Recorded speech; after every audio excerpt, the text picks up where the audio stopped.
Good morning, good morning, good morning. It is March 5th, 2021. So happy to be here with you this morning. Mr. Fayval Williams on Welcome Minister. We are so happy to have you on this morning. Today is a big day. Today is the day that we all say to each other, hey, we're going digital. Let's go digital. Let's go digital. I see lots of participants on, and you are in for an amazing treat today. We will have some of the leading experts taking you along your digital journey today. So whatever you need to do, please send out those messages to say, I'm busy, because today it's Let's Go Digital. So welcome, welcome, welcome.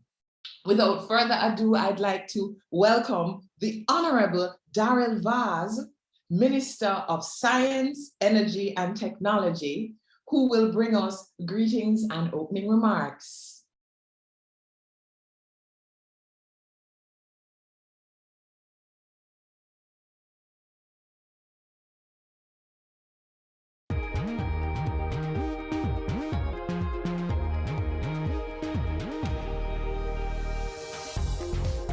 While the minister comes on, just to give you a taste of what today looks like, and please send us a message if you have. Ladies and gentlemen, imagine a time where we will not have to join a line to transact business. Imagine artificial intelligence and smart systems revolutionizing our customer service and business experiences. Imagine wide-scale internet connectivity at lightning-fast speeds. Imagine a whole new world. Imagine a whole new Jamaica. Ladies and gentlemen, the pleasure is mine to join the private sector organization of Jamaica for this Let's Go Digital Technology Conference. In many ways, this conference is a call to action, a call to digitize our processes to meet the digital future. As a government, we're answering this call to create a new Jamaica where all our citizens have access to the internet to learn, earn, and connect. Currently, 56% of the Jamaican population resides in rural areas and 44% in urban areas. Concentration of internet access exists in the urban areas, including the urban centers and rural centers. Therefore, there remains a large percentage of the population without internet coverage. Ladies and gentlemen, we must close these gaps. When we look at the numbers, we have a great task ahead of us.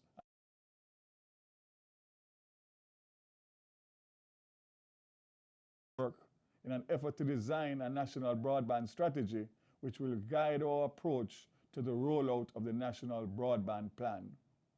We have been mapping the existing broadband infrastructure, owned or operated by the government or private telecommunication or cable providers. Identifying public sites which will require broadband connectivity and prioritizing these sites.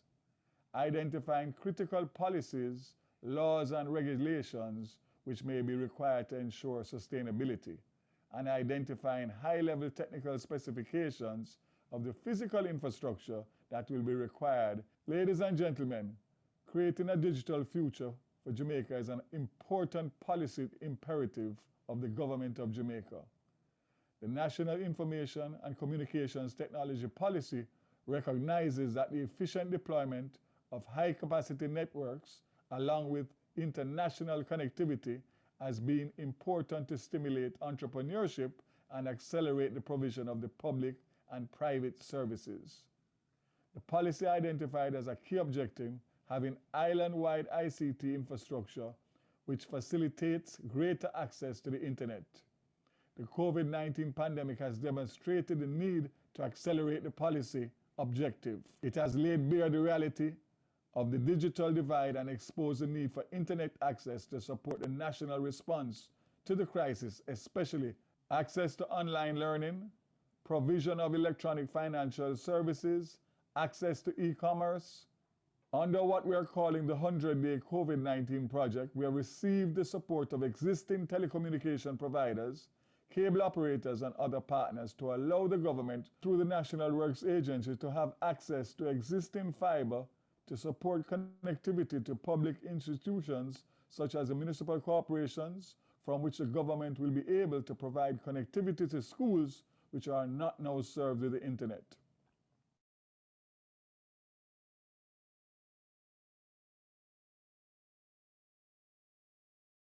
The citizen of this country has to do some transaction with government, and it is imperative that we ensure that they do so with ease and convenience.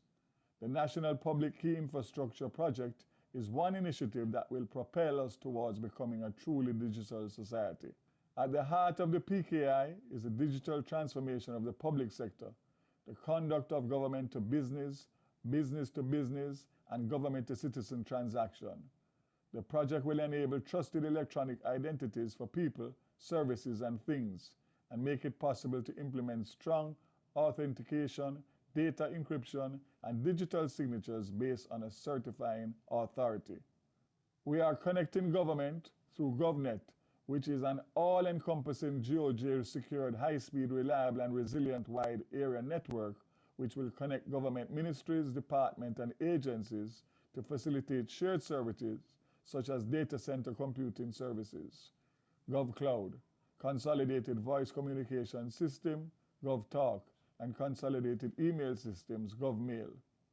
Ladies and gentlemen, we are in the fourth industrial revolution where increased connectivity, machine learning, the Internet of Things, big data, and a myriad of other disruptive technologies are the order of the day. Business, whether large or small, have no other option but to digitize their operations. Brick-and-mortar establishments are becoming a thing of the past as e-commerce is vastly changing the way customers interact with business. As the pandemic continues and as business processes evolve with technology, persons are becoming more dependent on online platforms to facilitate business. Forbes magazine noted that in 2020, goods bought online grew by 24%, while store-based sales declined by 7%. They also predict that 17% of goods will be bought online in 2021, near doubling from 2016.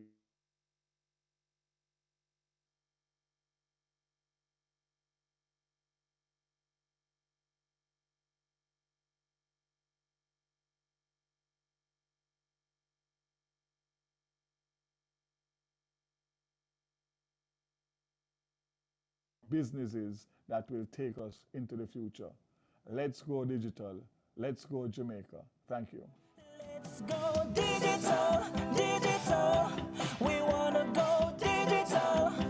Let's get into digital. Let me see your hard work. Let me see your software talk. Let's go digital. Let me hear your software talk. So we thank the Minister of Science, Energy and Technology, the Honorable Daryl for his opening remarks and his charge to us in regard to this technology industry. We are indeed on the cusp of the fourth industrial revolution. We are living history. At this time, I welcome the Honorable Fayval Williams, Minister of Education, Youth and Information. She is such an important part of this conference as she led the New Economy Task Force from which this conference emerged. One of the hardest working ministers in the history of government. At this time, ladies and gentlemen, join me in welcoming the Honorable Fayval Williams, Minister of Education, Youth and Information. Thank you, Rochelle. Thank you, moderator. Let me acknowledge the Honorable Daryl Vaz, Minister of Science, Energy and Technology. I understand other ministers are on as well. The Honorable Audley Shaw, Minister of Industry, Investment and Commerce. Honorable Dr. Norman Dunn, Minister of State in the Ministry of Industry, Investment and Commerce, representatives from MSET, representatives from the Ministry of Industry, Investment and Commerce, Mr. Keith Duncan, President of the Private Sector Organization of Jamaica, Ms. Diane Edwards, President of JAMPRO, partners of this initiative, the Development Bank of Jamaica, the Jamaica Computer Society, the Jamaica Information and Technology Services Alliance, sponsors, small business owners, members of the technology industry, members of the private and public sector, representatives of the media, good morning. Salutations to the New Economy and PSOJ team members that made this happen. It is just a joy to witness what is happening today and will continue into tomorrow. It's not just about getting our MSMEs to go digital. It's also about the Jamaican tech companies that are powering this digital transformation. In my estimation, it is nothing short of the birth of an industry, the tech industry in Jamaica. It is exciting to be part of it. We did not have to go looking overseas for tech companies. They're here in Jamaica. Many of them are small now, but if they are allowed to power this digital transformation in Jamaica, they will become giant companies serving the Caribbean and the world. Congratulations to all our Jamaican tech companies that made it through the DBJ selection process and are here today to showcase their capabilities. We're just beginning this digital journey in Jamaica. Glad you're here to power it. I want to encourage all our MSMEs to take full advantage of this opportunity to the extent that we in government see tangible results from the collaboration between the DBJ and the tech industry in terms of the results at the MSE end. I know that government stands ready to continue to do its part to keep facilitating the industry. My particular contribution this morning is to give you a sense of how technology will impact education. I think I can say that everyone at this conference today knows that our children have had to be at home for a full year now because of the pandemic.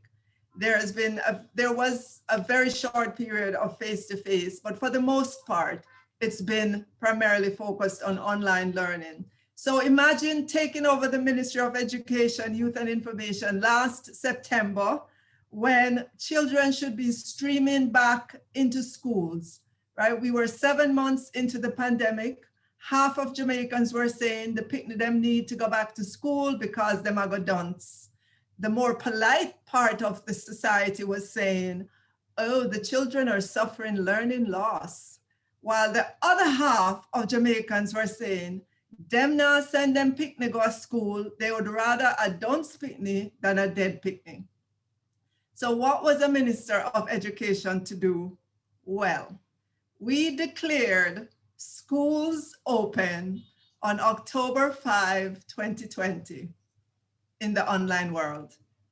You could imagine the looks of consternation that greeted me. Comments like, what happened to this woman? She licked her head. They forgot that I was coming from the Ministry of Technology and the Ministry of Finance. The intersection of the experience that I have from these two ministries gave me a crystal clear vision of what to do. You ever heard the phrase, build the bicycle while you ride? Well, that was what I envisioned that we would be doing. Seem like it's panelists. So for me, the first imperative was to get devices into the hands of students. Just get the devices into the hands of the children as fast as we could. I knew we had the virtual platform because we had an agreement with Google. I knew our 25,000 teachers had tablets because not only was I at the negotiating table at the Ministry of Finance when we negotiated with the teachers for all of them to have a tablet, but when I got to the Ministry of Science, Energy, and Technology, I was the one who accelerated the purchase of the tablets so the teachers could have it. And through e-learning, we did the distribution. So in October, we really had teachers with tablets, a virtual platform. So the next thing we had to do was to ensure the students had the devices as quickly as possible. And that has been the focus for us. So let me give you a sense of what is happening, the transformation that is happening. So today, when we started with 18,000 tablets that were already in the schools. We distributed those to our children. Then we accelerated the distribution of an additional 40,000, primarily focused on PATH students in grades 4, 5, and 6. So add 18,000 to 40,000, that gets you to 58,000. We're getting ready right now. Most of the laptops are here to distribute 15,000 laptops to our PATH students in grades 10 to 13. So that takes you up to 73,000 devices. We got from corporate Jamaica or diaspora individuals in Jamaica through our one laptop or tablet per child initiative, some 13,000 devices that are out there. So that we're at 86,000 now. And then we're in the midst of our Own Your Own Device program, which is a program in which the government is giving $20,000 to needy non-PATH families towards the purchase of a tablet or laptop. And if everybody takes up that program, it will be 36,000. So we are at 122,000 devices in about 7 to 8 months in the hands of our children, 25,000 tablets in the hands of our teachers. I'm giving you these numbers to help you see that there's a massive change that's beginning in terms of the adoption of technology in education across Jamaica, not just in high society, right? Because people who are well off in Jamaica will make sure that their children have the latest gadget. We're talking about children who are vulnerable, children who come from the socioeconomic part of the economy that's vulnerable. Those are the children we've been focused on because we know that we want to close. My goal is to eliminate the digital divide that exists in Jamaica. So in a very short period of time, we will have children who are very literate in terms of technology.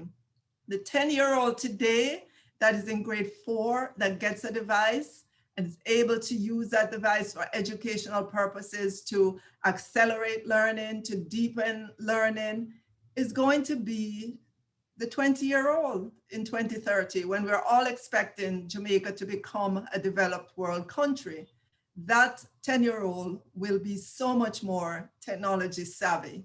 And so I want to paint that picture for you to help you understand what is stirring in the education sector as it relates to the merger or the coming together of technology with education.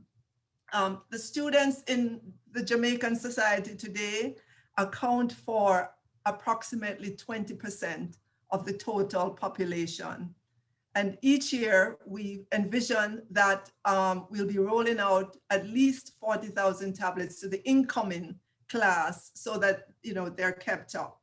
So for those of you in the tech world and in business, I think you should feel excited about what's happening in education. Shortly in this month, we will be announcing how students can download the entire suite of Microsoft 365 suite of products. Microsoft has given us 500,000 licenses for the education sector. And so as our students will have this throughout their entire life in the education sector, when they leave, that license then revert to the new students coming in. And this is, we're going to give the information to students now as to how they can download this. It's no cost to the students. And then they would have access to everything, Word, Excel, PowerPoint, Teams, and all the entire suite of Microsoft product, Microsoft Office 365. So you ask, how will technology impact education? Think about the student that is attending Ty-Dixon Primary School right now. And I say Ty-Dixon Primary School because I'm from Ty-Dixon and I know exactly what exists there. There's no internet connectivity now, but they will get it soon because we're focusing on internet connectivity as well in the schools. But think about that child attending that school that has no hope right now of doing physics or getting introduced to physics or some of the other courses, right? A child like that and a school like that becomes equipped, you can see how a master teacher in physics at one of our top schools here in Kingston can easily connect with the classroom in Ty-Dixon in rural Jamaica and make physics and other subjects available to the students in that environment. And if you're not excited about that, I am totally excited about that and the possibilities that technology will bring to the education sector. Additionally, we are getting ready to sign an MOU to introduce code into our primary schools and our high schools. It will be a pilot program, a 3-month pilot program for now, to let us assess how it is and how we would fine tune it going forward. So I want to give you a sense of the foundation that is being laid in education to have all our students become tech savvy, not just for the entertainment purpose, but so that our students can engage directly with interactive models and videos. They can navigate websites, they can browse the internet for research. They can begin to teach their mothers and fathers, granduncle and aunts how to get comfortable with accessing services online, financial services, health services, to pay their motor vehicle or property taxes online instead of bungling up at the tax office, to order goods online. And so you can begin to see the transformation that is possible, and hence the potential for the tech companies and for MSMEs and businesses in general in Jamaica. We have many examples of countries that started on this journey that have become wildly successful. Think Estonia. Think about Uruguay. When the pandemic hit, Uruguay just went online. The students just went online. They didn't have to go buy a device, nothing, because they had started that already. They had equipped their students. And so we are just starting that process. So instead of talking to you about that may happen in education, I just wanted to just help you understand just where we are and kind of how we're moving forward and what that means for the economy when you look 5 years, 10 years down the line, what that means for the skill set that students coming out of the education sector will have. So I hope I have excited you, and I'm going to unabashedly put out a plug for our 1 laptop or tablet per child initiative. All of us on this call are probably from a rural community in Jamaica, and you probably know a child that needs a device don't worry about whether or not they have connectivity just yet. We can download stuff on that device and they can use it offline. Let's get the device in their hands. We're working on connectivity in the meantime. Thank you, everyone, and I hope you have a great 2-day of conference. Thank you very much, Minister Williams, and you have certainly excited us on the possibilities that technology will bring for our children, for the future of this nation. And just as you put a plug out for Tay Dixon, I'd like to recognize Lucky Hill, St. Mary, because this is a time that we recognize that technology is what will bring our people together. It is the true leveler. So ladies and gentlemen, this is our second virtual conference. Virtual.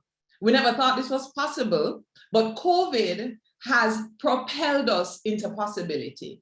Things that we thought everything needed to be face-to-face, impossibility, we've just had to switch, we've just had to pivot and move. So today, I note on the chat, I'm seeing Trudy and Palmer. Hi, Trudy and Palmer. Please be interactive, share your comments, share your views. This conference is for you.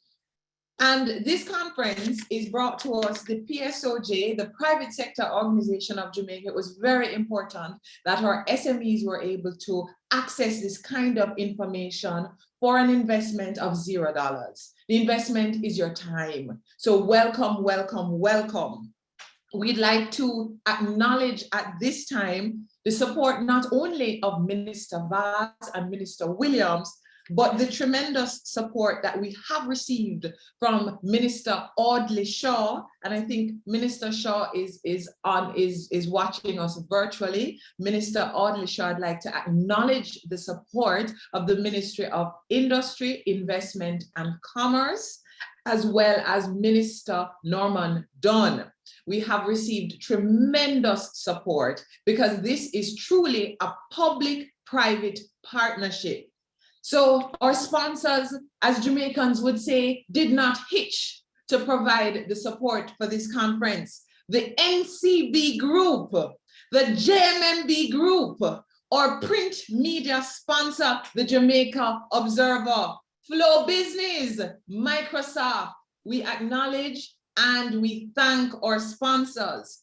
But this is the culmination of work put in by several of our partners, Diane Edwards, I'm sure you're on, from JAMPRO, tremendous support. The Development Bank of Jamaica, the Jamaica Computer Society, that for years, Jamaica Computer Society and GISA have been pushing for technology, have been telling us that the fourth industrial revolution is around the corner. We acknowledge their work. The Jamaica Business Development Corporation, JBDC, Small Business Association of Jamaica, and the MSME Alliance. We wish to thank all our partners and our sponsors, and we wish to thank all our attendees for the investment of your time today. At this time, you're asking yourself that question, why go digital? And you know, some people are here even just for curiosity. So we are glad you are here even just out of curiosity. So at this time, we're going to answer that question for you, why go digital? And no one better to do this presentation than Mrs. Nadeen Matthews Blair, General Manager and Chief Digital and Marketing Manager of the NCB Group. Welcome, welcome, Nadeen. Good morning. Good morning. Rochelle, are you hearing me? Good morning. You guys hearing me? I'm hearing you loud and clear. Awesome. Good morning, We're hearing you. everyone.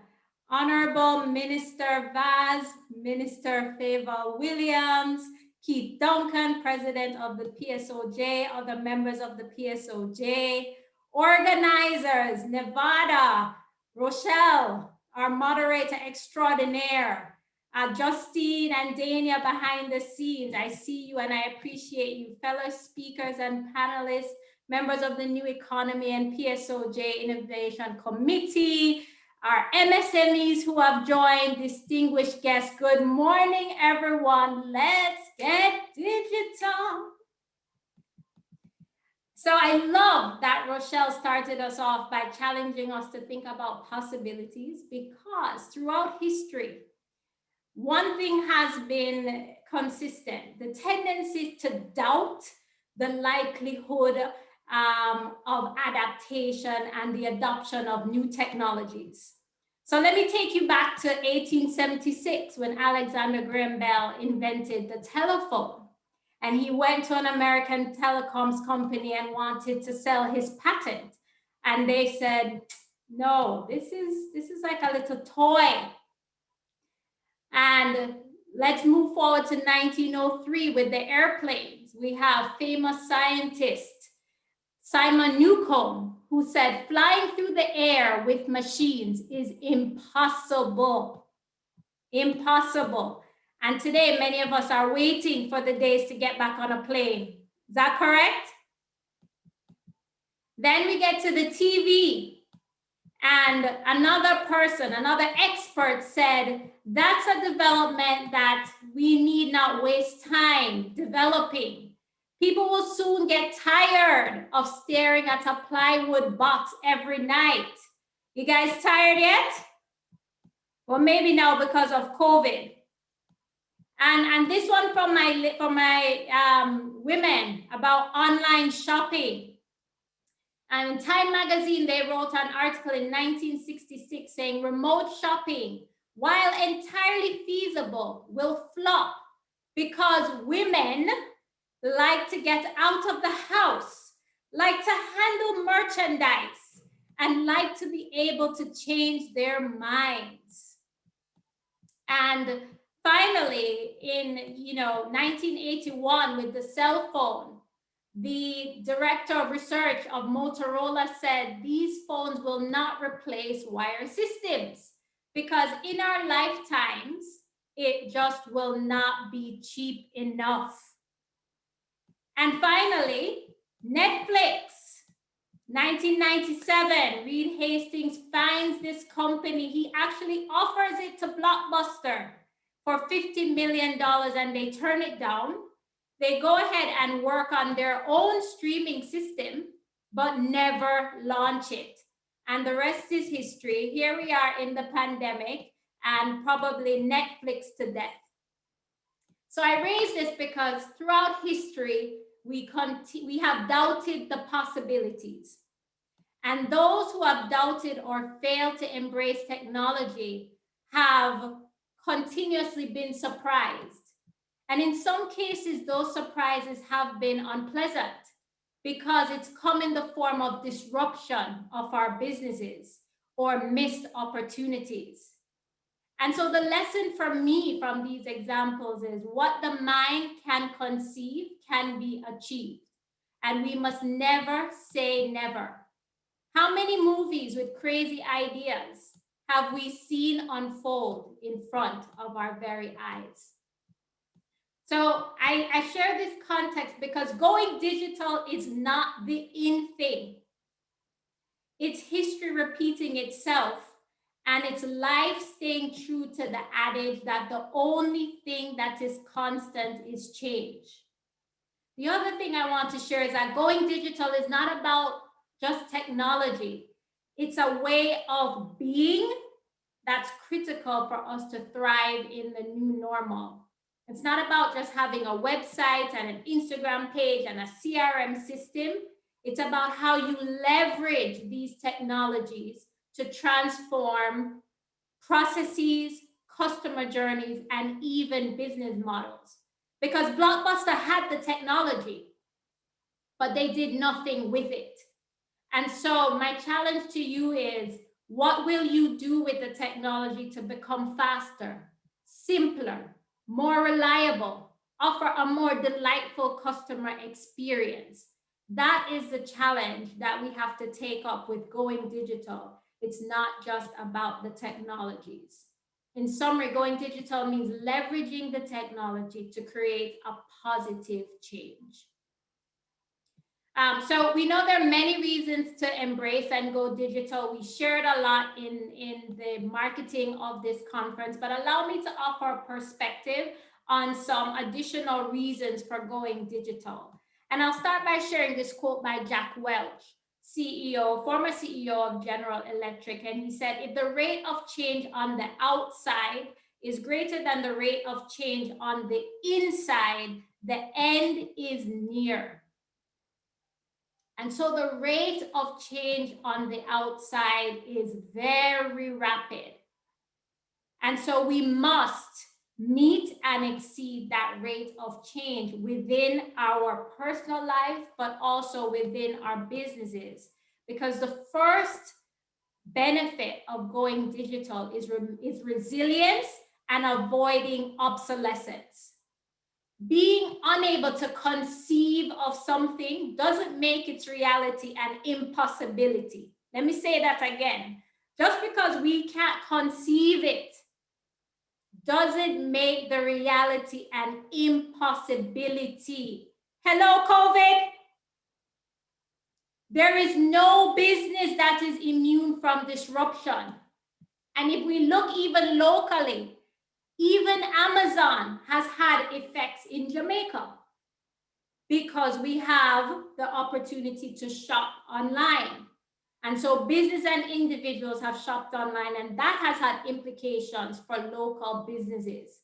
So going digital provides a mechanism for us to continuously sense, adapt, and evolve our business models, because failure to do so leads to obsolescence. The second reason for going digital is ongoing intelligence.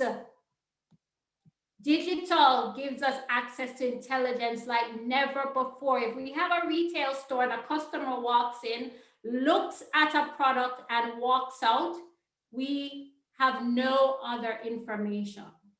When they go on our website, we know things about them: gender, age, location, other information that they decide to put in, and preferences. We know what they put in the shopping cart and walk away from. So from that, we can say, I wonder if that's too expensive. We can see the products that they buy together. So Sheldon always buys socks and t-shirts.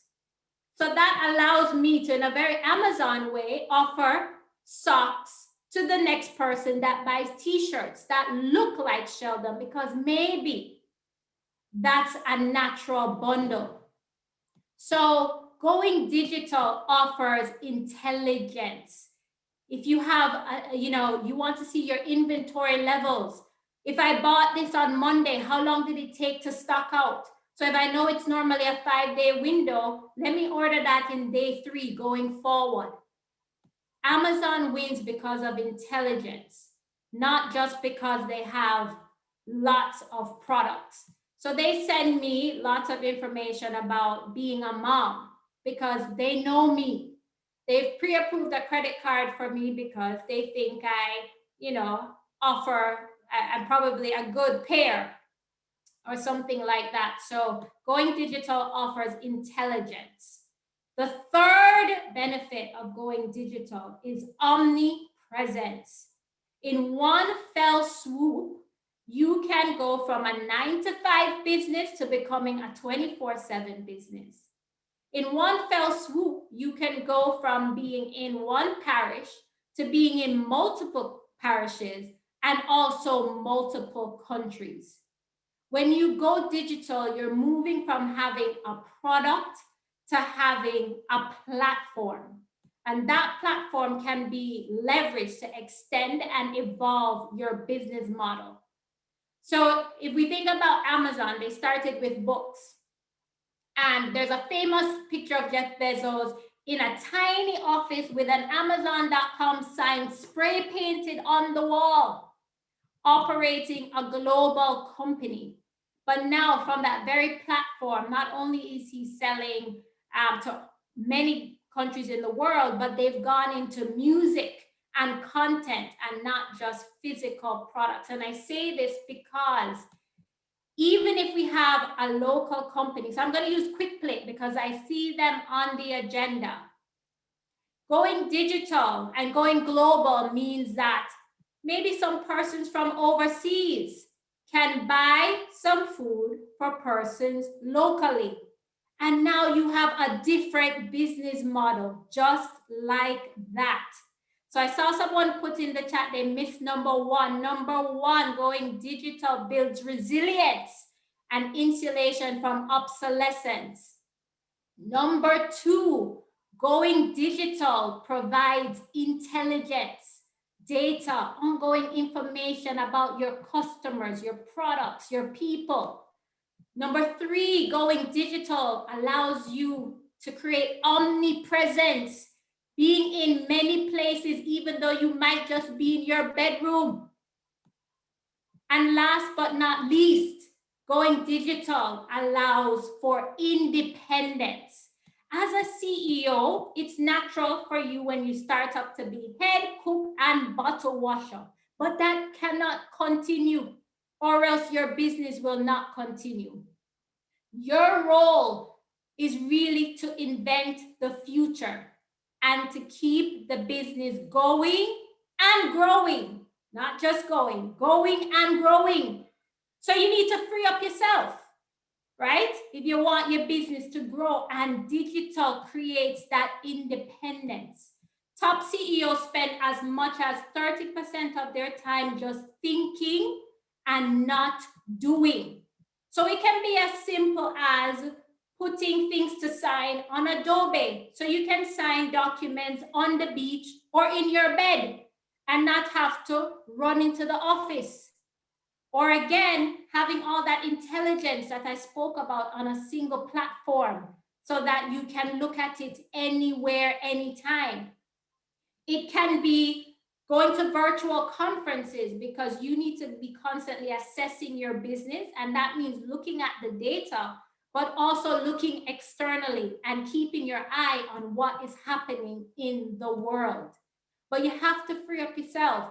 Leveraging digital. How can you run your business on your computer or your mobile app so that you don't have to be head cook and bottle washer, and you can start to invent the future so you can keep going and growing?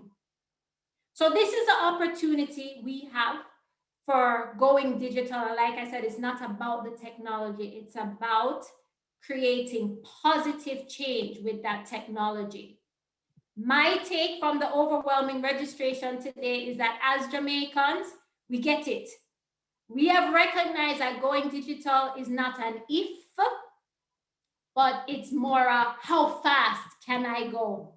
So I really have to commend the organizers again of this conference, and NCB is proud to be a partner because our goal is to help you to go fast. NCB, how we're supporting the digital transformation.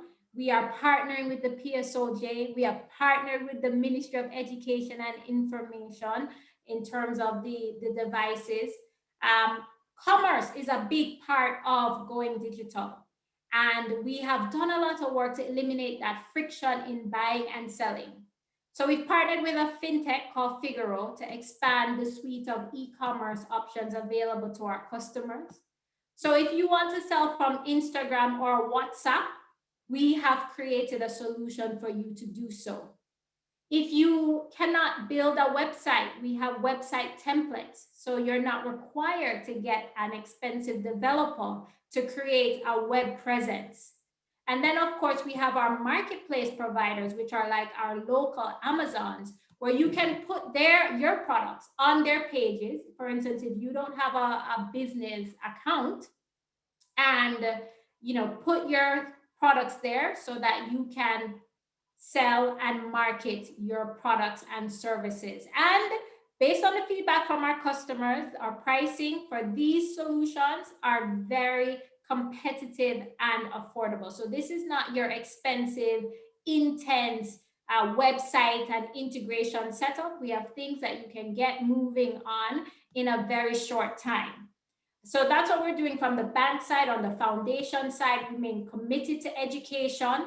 And there are a number of things we're doing there, such as the donation of $50 million worth of devices. So far, over 1,100 of those have been distributed, but also playing a big part in ramping up the quantity of our digital producers. So our software engineers, our data scientists, our biotechnologists, you'll see us contributing a lot more in scholarships focused on these areas. And that's part of how we're playing a role. So in closing, let me congratulate everyone that's participating in this conference today and taking a step forward to going digital. NCB is excited to be on this journey with you. We're here to support you. Let us create resilience, intelligence, omnipresence, and independence as we go digital together. Thanks, everyone. Enjoy the convenience of NCB Payment Solutions. NCB Mobile Point of Sale and e-commerce solutions will allow you to facilitate more transactions in store, online, anywhere, anytime. Plus, receive payments on your social media channels with payment buttons. Use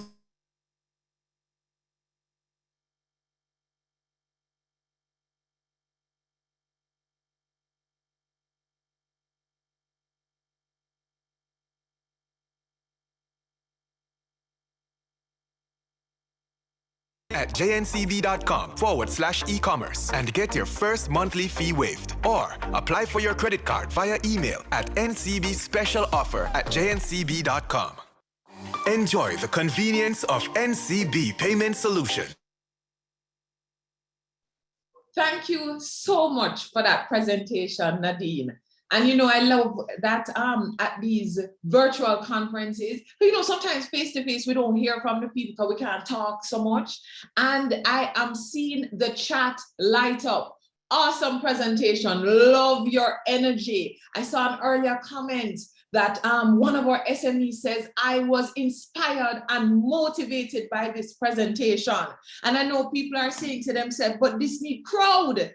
How am I going to watch this presentation again? These presentations are going to be made available because Nadeen really has dropped some significant nuggets for us. We have to have the sense, the adaptability to evolve. We have to have the ongoing intelligence. Going digital builds resilience and insulation from obsolescence. So ladies and gentlemen, you are here this morning. You have heard from Mrs. Nadeen Matthews Blair as she talked to us. And I know as you heard that this presentation would be why go digital, you didn't recognize that it would be a motivation and an inspirational presentation to you or SMEs that not only are you going digital, we are going global. We are building the resilience for our businesses. Wow, what a morning, what a morning. And I'd also like to acknowledge, by the way, our production partners. You know, the people in the background, sometimes they get forgotten. So all of these videos that you are seeing, this production today is brought to us by Adtelligent. And at this time, I'd like to welcome a gentleman who was in fact a guest on COVIDcast JA. And if you are not yet tuned in to COVIDcast JA, it's aired every Thursday at 7:30 p.m. and we are currently running a technology webinar series. So not only do you have access to this conference, but if you go to smallbusinessportal.com, you're able to watch previous episodes. And on smallbusinessportal.com, for those of you who have not yet received our agenda, just jump over to smallbusinessportal.com and you will see our digital booklet that provides the agenda as well as some very useful information for your technology journey. So ladies and gentlemen, let us welcome Mr. Sheldon Powe, who is the CEO of Innovate 10X, someone I like to refer to as one of our veterans in the technology industry. He is past president of the Jamaica Computer Society, and he is going to be talking to us about embracing technology to improve your business. Over to you, Sheldon. Good morning, good morning. Good morning, Ministers Fayval Williams, Minister Daryl Vaz, Minister Audley Shaw, PSOJ team headed by Keith Duncan, fellow panelists, fellow MSMEs. Yes, I'm one of you. I'm on a journey. I'm new to this, a little bit under 3 years old. Keith Duncan reminded us that JMB started as a micro company. Joan Duncan and her daughter, free labor. That's how we have to start sometime. Start with the family members, started downtown, just the family. And right now is a powerhouse right throughout the Caribbean. And Keith said it was technology that helped him to scale. People come first, but the technology is a tool that can help you to scale, right? So what is digital transformation? My panelists before me, Nadeen, spoke about it, but we're talking about online e-commerce solutions, talking about digital payment solutions, talking about using up mobile, electronic devices, of course. We're talking about cloud. My panelists later on, Chris will talk about what cloud is, but does cloud, God put cloud in the world, everybody get rainfall, right? When you put it up on the cloud, everybody get access to your business. Okay, online banking, Nadeen spoke about that, JMB, Sagicor, online banking. I do my payroll online. I don't pay checks anymore. Efficiency, learning management solutions online. You don't have to send your people anymore to expensive courses. There are free courses you can send your employees online. I have everybody within my company. I have a small company, I have 12 people with me. Everybody have their online courses that they're doing, investing in themselves, getting a better understanding of digital, right? That will pay off 10 times or more. No, why go digital? Let me speak about returns. I mean, study that shown, you can Google this. The average returns for SMEs when they go digital. They say they get a up in revenue by at least 30% and get a cost savings because of operational efficiency of 20%. So if you're struggling on a COVID right now, maybe revenue is 20 million a year. Because of COVID, your expenses are also 20 million a year. So imagine going digital now. If you get an up of 30% in your revenue, that means you've gone up to 26 million. And if you're, instead of your cost of 20, it goes on by 20%, you're now down to 16 million. So right away, now your profitability at the end of the year gone up 10 million, right? Now that is possible. But in Jamaica right now, and Nadeen spoke about it, Minister Fayval spoke about it, we can grow. And I like to think big, you know, because I remember Joan Duncan, when I met her, she said, Sheldon, I'm going to be a Fortune 500 company, right? And this is just, you know, when she and a few of them speak, and I said, whoa, she really have a vision there, right? So I have that same vision, and I want to be a Fortune 500 company. So with digital, right, with technology, you can actually scale. But here, why it's possible for us? A lot of us are not even in the digital game. The JSC, the Jamaica Computer Society, did a survey, right? And it actually shows that there was about 25% of us, and this was a survey, when the Jamaica Computer Society do it, you know, we're doing with people who understand doing surveys. That's the first thing. So it's not the wider SMEs. But it showed that over 25% of us don't have a website, right? Over half of us were not selling online, right? 75% of us didn't have a mobile application, right? 76% of us were not selling overseas. So imagine now, I mean, if you're just doing brick and mortar, if you're just relying only on walk-ins, people who pass your store, people who drive miles and come to you to get business. What happens if you position yourself online? What happens if you position yourself that your products can be seen on an international market, right? You're gonna get much more than a 30% increase. You're gonna get an exponential growth, right? The kind of things when a Jeff Bezos started, he started selling books online, and now he sells everything. Okay, so what are we looking at? So increase customer sales. Now that should be obvious, certainly based on what Nadeen said. You're now only, if you're not online, you go online, you're opening up new channels. The channels is not only on the website, you meet the customers where you are. Customers are on Facebook, customers are on Instagram, customers are certainly even WhatsApp nowadays. That's where people are, right? If you have increased customers, you can get increased sales. Once your product is good, make sure you have a good product, because if you have a good product in the digital world, word is gonna spread fast. If you have one of them secret sauce on your chicken, and a customer go out there and buys your chicken, or here say your chicken is the best, and they sample it, they're gonna tell their friends, and their friends are going to tell their friends, and then all of a sudden now your growth is just through the roof. At the same time, you can be lowering your costs, because what happens in digital, you can actually have a lot of efficiency. For example, when somebody places an order online with your website, many times it's very annoying. You go on a website and you place an order, you don't get a response, right? That is very poor customer service. So I'm going to try and call you, because if I went online or WhatsApp you or something like that, and you don't respond, I don't know what's going on.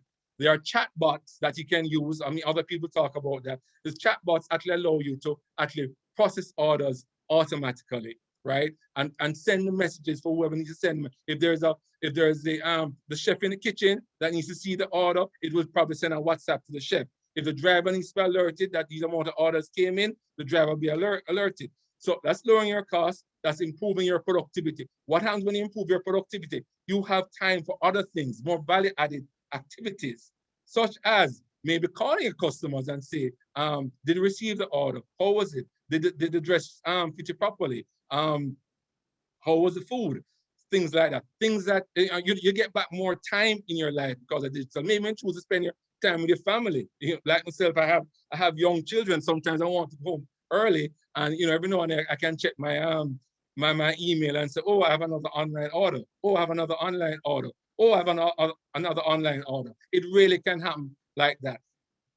Going digital allows you to track on your phone what's going on with your business.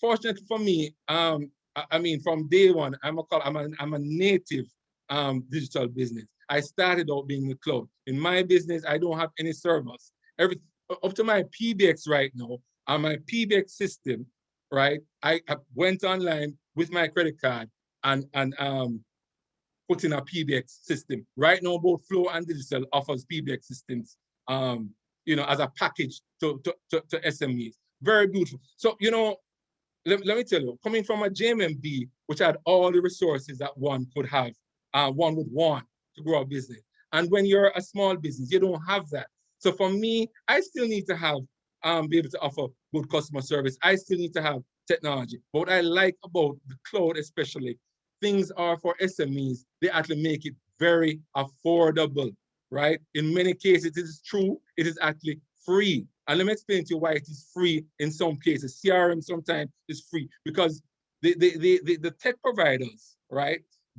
Even Amazon right now, I have space on Amazon, as a developer, they gave me Amazon credit to develop on their platform. The reason for this is that, look, they say if businesses, small business, I give them access to my tools, they will grow and they will actually be loyal to me. But not only because they like the product, that's the other way, but because it's very difficult to change from one system to the next. I mean, at the end of the day, if I get used to using a particular CRM system, right, and my business is growing and the software is working properly, I don't mind actually paying for the service. That's the idea. So it's free first for you to try, right? Once you like it, right, then you're willing to pay. And usually make the pay, you might say to you, once you have less than 100 customers, you are free. If you go over 100 customers, then you have to start paying. Or once you're using the platform for maybe 3 months, and once you're satisfied, you start paying. So that allows you to be a very experimental, to try things, right, before you buy it. No, I know, some of the reasons. From the survey, we looked at some of the reasons why SMEs were tentative about going digital. Now let's look at that. We spoke about already that the cost and affordability was a problem, okay? As I said, for SMEs, it's very easy to get started. Now funding, the DBJ is actually really has funding available for SMEs to spend with local tech providers like myself and the many others that are out there, right, to go on this journey together. And they have also promised, and Fayval Williams actually said it as well, while we're doing this in an agile approach, we want to see how it works. If we show that the SMEs get return in their investment, get that growth that Nadeen spoke about, right, they will put more money behind this, because that will really help to build the wealth in our country, right? Another thing, expertise, training, and knowledge and assistance. What you're seeing right here is that the knowledge is actually available. There's help from the DBJ, right? There's help in terms of pointing people in the right direction. You can go to T-Tech for IT support. You can go to SimTi. You can go to digital presence and so forth. The pointing as to who can give you the help, who can really help you to scale. Another thing in terms of digital payments, collecting your revenue online. Nadeen Matthews spoke to what she's doing with NCB Figaro. There are other solutions out there. There's Q-Mall from that allows you to actually, just like a physical mall, but the difference of a physical mall, you have to pay the high rent, right?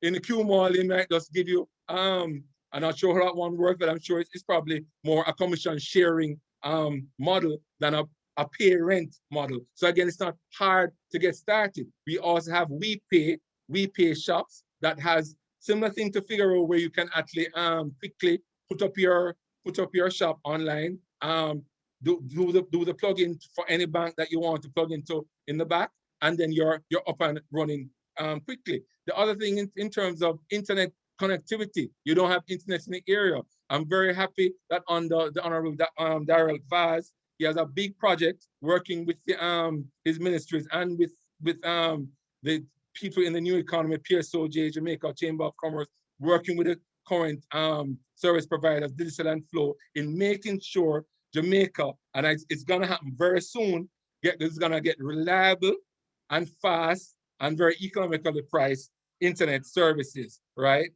The other thing which is a big concern is, of course, security, right? But there are lots of security experts in Jamaica, a lot of people who have studied cybersecurity and data security and things like that, that you can actually leverage and make sure what you do. We do penetration testing, we do security reviews before you launch your product to the public. In other words, we try to break into the system, we try to hack the system, and then we get a report, and then that report shows you exactly what you need to do to harden the system. Now, we are creating a digital economy, right? I'm very happy about that. So in that, we are bringing together government, business, the private sector, the SMEs, the tech service providers, JAMPRO, ensuring it's going to be showcasing, just like what they did for the BPO sector, in bringing a lot of Fortune 500 companies in building our BPO sector. We're looking at doing the same thing in technology. So that means that a lot of technology service, not only that we can have to serve our local economy, yes, there's a plug, please support the local economy, but we're looking to where we can build the Jamaican economy by serving a lot of overseas companies with technology here in Jamaica. And, you know, I'm very happy that the banks and working with the SMEs have recognized that we want more people in the banking system. So what does that mean now? There's tiered KYC. There is tiered KYC for businesses now. I remember I'm still trying to open. I haven't gotten a credit card as yet. I'm using my personal credit card, and the bank said I must use my personal credit card. But when I try to get one from business, they say I have no credit history on my business. So they're now learning, and I'm putting on that task, but I'm still not happy as to why I can get so much credit cards from personal self, and you're gonna tell me I'm doing something wrong, right? Because I'm using from a business. But they're learning about SMEs, right? They're listening to us, and they're seeing now that we don't have to tell them anymore how much money we plan to make this year. We can just give them a ballpark figure because we really don't know. We are trying, right? So the listening is all around at this time, right? We are going to be able to propel Jamaica forward because we're making sure for the next time we do a survey in terms of ease of doing business, we're going to be way up the charts because of the collaboration that we're doing.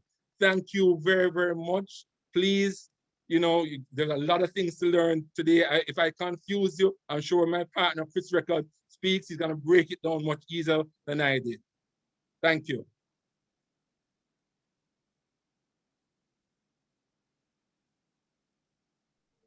Thank you very, very much, Sheldon. Powe.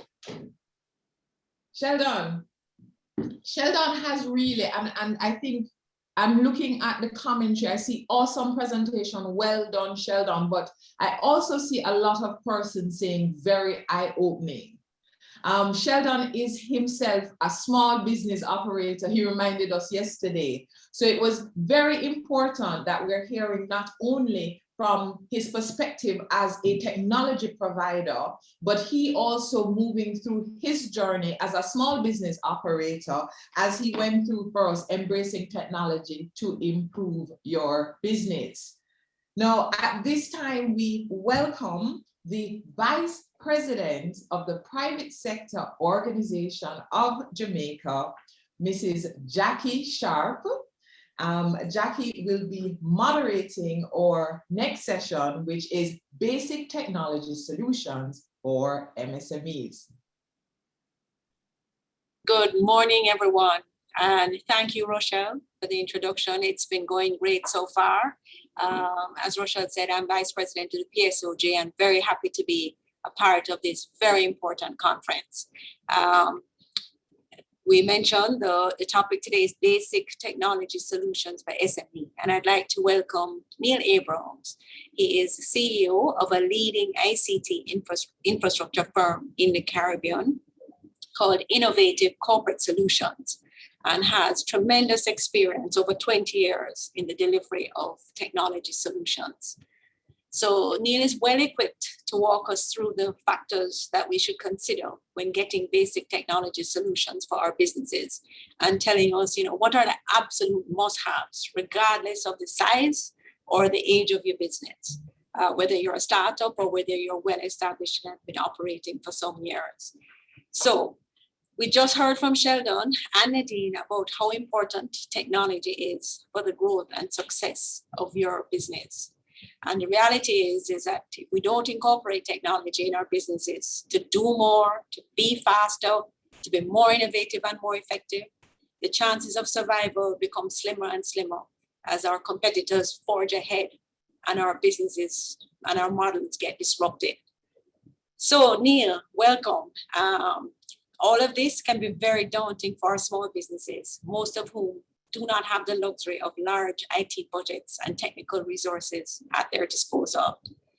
They recognize the importance of technology, but most of them don't know how and where to start to identify the right technology to meet their business requirements. So can you tell us, what do you think should be their first step on this journey? Okay, well, first of all, let me start by saying good morning to everybody. And the fact that we have 3 ministers on this conference, I think that's an amazing testament to how important this is to Jamaica and the economy. So I think it's a great achievement. As it relates to the question that you're asking, I think that the first step on the journey should be awareness, right? So by that, what that really means is that ideally you'd be thinking about technology from day zero when you're thinking about your business venture, right? So when you're formulating or gestating the idea that you have, at that point you really want to start thinking about technology, right? So if you think about the typical evolution of a business, my personal definition of a business would be, once you get to the place that you have someone that is willing to pay for your product or service, you're in business, right? There's a lot of new businesses that operate without paying customers now in the new economy, but a little old school. So I think my personal definition is that once someone is willing to buy what you have or to pay for your service, that you're in business. So you really want to be thinking about what is it that you're going to be doing. And what's the business model? So are you going to be selling to other businesses in a business to business type of model, or are you going to be selling to consumers? And then you would basically use that to guide the strategy as it relates to what the specific technology is going to be. So whatever we're doing from a technology perspective would always come back to serve the business or to help you to achieve the business objectives. So understanding the business model and having that awareness upfront is the first step, I would say. Okay, great, thank you. And what kind of budget should a small business consider to get some of the basic fundamental solutions implemented in their business? and as well, at what point in their journey of their business starting or moving along should they set aside a technology budget? Okay, well, ideally, you'd want to understand your technology requirements upfront, right? So when creating your startup budget, you'd really like to include technology in the budget. Now, as a technologist, that would be obviously easier for me than it would be for other people, but that's why we started off by saying the first step is the awareness, right? So when considering the budget and thinking about technology, there are some general themes that you want to be thinking about, right? And that would be, the cost to acquire whatever it is that you're going to be getting, right? The cost to run it. So whether you're going to run that technology internally or you're going to outsource it, right? The cost of renewals and subscriptions. There are a lot of free services out there, and a lot of the co-presenters have spoken a lot about them. But one of the things with the free services is that you still need to have someone to support you. And so sometimes you get the product free, but you still have to factor in some cost for support or teach yourself how to support it. So the cost of running whatever it is that you're getting should be something that you have some concept about, right?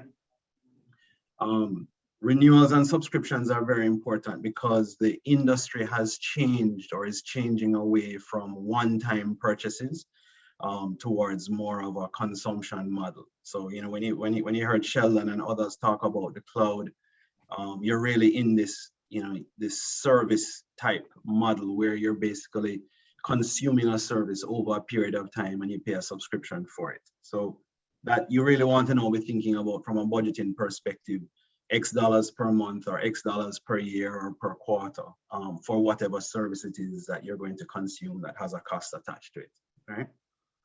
And then ultimately, your budget is going to be driven by the number of users of technology, right? So when thinking about technology, you're not necessarily thinking about the size of the company. You're thinking, so you might have 100 staff, but only five of them use technology. Then the technology budget would be more for the 5 than thinking about the 100, right? And I have a one pager that I tend to provide to customers to kind of help them to conceptualize how they should be thinking about technology. So I'm just going to share my screen and give you a quick look at it so you can have a visual of this.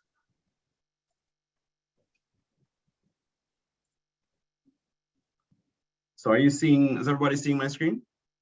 Yes, I'm seeing it. Okay, so we have 2 charts here. One is from a global CIO survey that was done in 2016, and a CIO is a chief information officer. And the other is something that came out of Gartner back in 2014. The data is a little dated, but the principles behind it are very sound, right? So if you take a look here, and we're looking at banking and securities, business and professional services, these various types of industries, what they're basically saying is that if you look at the best practices, these are the amounts or the percentages of total revenue that these organizations dedicate to their IT budgets, right? So you'll notice, like in your past life, banking and securities is very heavily driven by technology. So you'll see that that's a very high percentage of total revenue. You'll see business and professional services a little bit lower. And then a lot of probably what we're involved in here in Jamaica in terms of consumer business and retail will be down in the 2% range, right?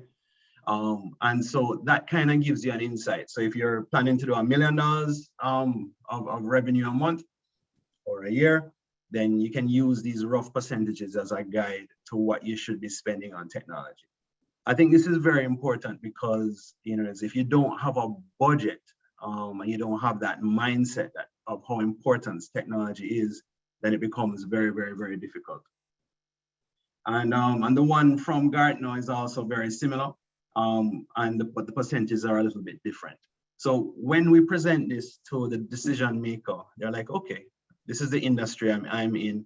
This is a solution that Innovative is giving me. This is what I pay my other IT vendors. Am I overspending or am I underspending? And what we find is that most companies, when we give this to them, they're like, whoa, I've never spent that much. I've never thought about it that way. And as a result, I see why I'm getting different results from those that are investing. And that's really what we're trying to do. Our job is to really to help people to think differently. Thank you, Neil. I think those are excellent data points to guide us as we think about how much to spend on our business. And I think the point that you also mentioned about the cost of running and maintenance is very important too. Because I have seen many a times, both in my prior life in a very large business trust, and as I transition to a smaller business, that the quotations that you typically get for systems, as you said, they come either free or a one-time, upfront capital investment. But then there's less detail on how much it costs to actually continue maintaining it month by month thereafter. So I think that's very important for small businesses to reach out for information on what are the continuing monthly costs that come with their various platforms. So thank you for that. And as we look at how much we need to spend on IT, one of the largest areas of spend, of course, is our capital expenditure on things like end user devices. Your computers, your laptops versus your desktops, your various, server equipment, et cetera, et cetera. Could you tell us how does a small business embark on that? As they embark on that journey, how do they choose the various end user devices that are necessary for their business? So we've had to think long and hard about this in terms of how do we translate the knowledge that we have into something that's usable for the small business, right? So the best way that I think I can describe it would be, let's start with one device, right? So let's start with a company of one. And then when we're talking about growth, then growth would be multiples of that company of one. So if we think about it that way, then scaling is really just once you have one, you're just basically doing multiples of that one. And then as you grow and you have more and more multiples, and there are other things that need to become considered, right? So what we would basically be starting out with an appropriate end user device, which would have a valid and supported operating system. This is very, very important, right? You would have a valid productivity suite, which would come from one of the various vendors, whether that is Microsft or whether that is Google G Suite would also be appropriate. You would basically need to make sure that you have some kind of email, right? Which can be free, but our recommendation would be that you'd want to have that from one of the major platforms. And I'll get into that later when we talk about security as to why the recommendation would be from one of the major platforms, whether that platform is Apple, Microsoft, Google. You would want to have some kind of internet connectivity to make sure that you're always online and accessible to your customers, right? You'd want to make sure that you have a valid antivirus subscription at the bare minimum when we're talking about IT security. And then you'd really want to have some kind of an application that would allow you to create invoices, track your accounts receivable, or the point of sale, right? So that would be, the absolute basic minimum that we would say that you'd really want to have, right? And then you'd really, to me, I usually recommend that if you stay with the major brands, the tier 1 brands, the Apples, the HPs, the Lenovo's, and the Dells, and you get something that is appropriately specified, then I believe that you're way down the wicket, right? Okay, great, thanks. And as you talk about things like email and cybersecurity, we've seen a lot of stuff in the news about data breaches, etc. Tell us some of the things that we need to consider as we set up these platforms to ensure that we have adequate security and protection from these kinds of breaches. So, when thinking about the security threat, as you and I were speaking about this back here a couple of days ago, the way I like to describe this to people is the threat is very similar to radiation, right? And we, most of us would know that radiation is toxic. But the thing about radiation is that you can be in a radioactive area and you're unaware of the threat. You don't smell it, you don't feel it, but you're at risk, and you're basically being damaged by the radiation. So cybersecurity is like that. There's always the risk, right? Whether you're aware of it, whether you're aware that someone is attempting to hack you or not, it's always there. So a lot of people in Jamaica historically have had the thought process that because we're here on an island and we're small, it doesn't really impact us the way it would impact somebody else, right? In a large market. And that's just absolutely not true, right? So we have to think about the threat as always being there, all right? So the basic building blocks of a secure system would again come back starting with that end user device, right? So you'd have a PC or a laptop or a smartphone or a tablet, and it would have a valid operating system. So it wouldn't be something that is cracked. It wouldn't be something that it's not legal, because that's something that cannot be patched and you can't get the updates for it, right? So it would have to be valid, and that's the most basic starting point of your security journey, right? You would want to make sure that you have a secure email platform, right? A lot of the hacks that happen nowadays as it relates to the threats, the cyber attacks that are happening nowadays happen through email and through what are called man-in-the-middle attacks.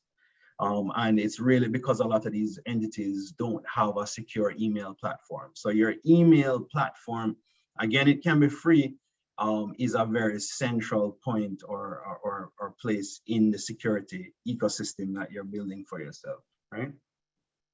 You want to make sure that you have valid antivirus on whatever device it is that you're using, right?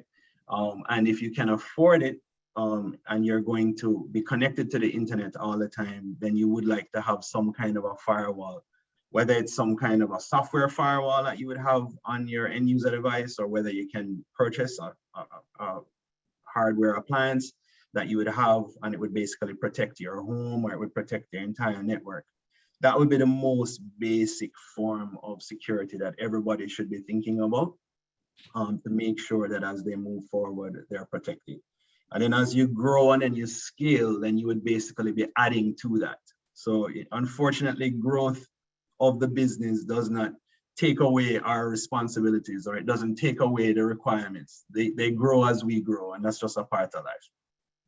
Okay, thank you, Neil. Very important point. So as a small business, you can imagine, it's very overwhelming. IT, it's like a big black box. So how does a small business, how can we help them to assess their business and to determine what are the elements of security, communication, business tools, etc., that can help them and that is a right fit for their business? Well, a lot of work has been done over the last 6 months here in Jamaica. There was a working group that was put together. Sheldon, Powe, and a number of us worked on a document, and that document basically took the experience of about 20 or 30 IT professionals, all with decades of experience. And what we're able to do is to create a couple of pages or a couple of slides that are a cheat sheet that someone can literally take, and they can use that as a guide for all the different bits and pieces of technology. So I can show everybody, I can share my screen and show you what that looks like. But it's actually a great resource that was put together. It was sent out, I believe, already, and it's available to everyone who has joined in this conference. It's so good that I actually provide it to our sales team. So if we have a new sales rep that's joining the team, I actually give it to them and say, okay, this is a part of the discussions that you should be having with our customers. That's how good it is. So I think if people get their hands on that, that can be a great starting point. And then when they're talking to their technology professional or technology provider, they can be saying, but you know, this working group has said that I need to have this particular spec or that particular spec. Please ensure that what you're quoting me is in line with this. And so I'll just share my screen again and bring that up so you can see it. All right. Okay.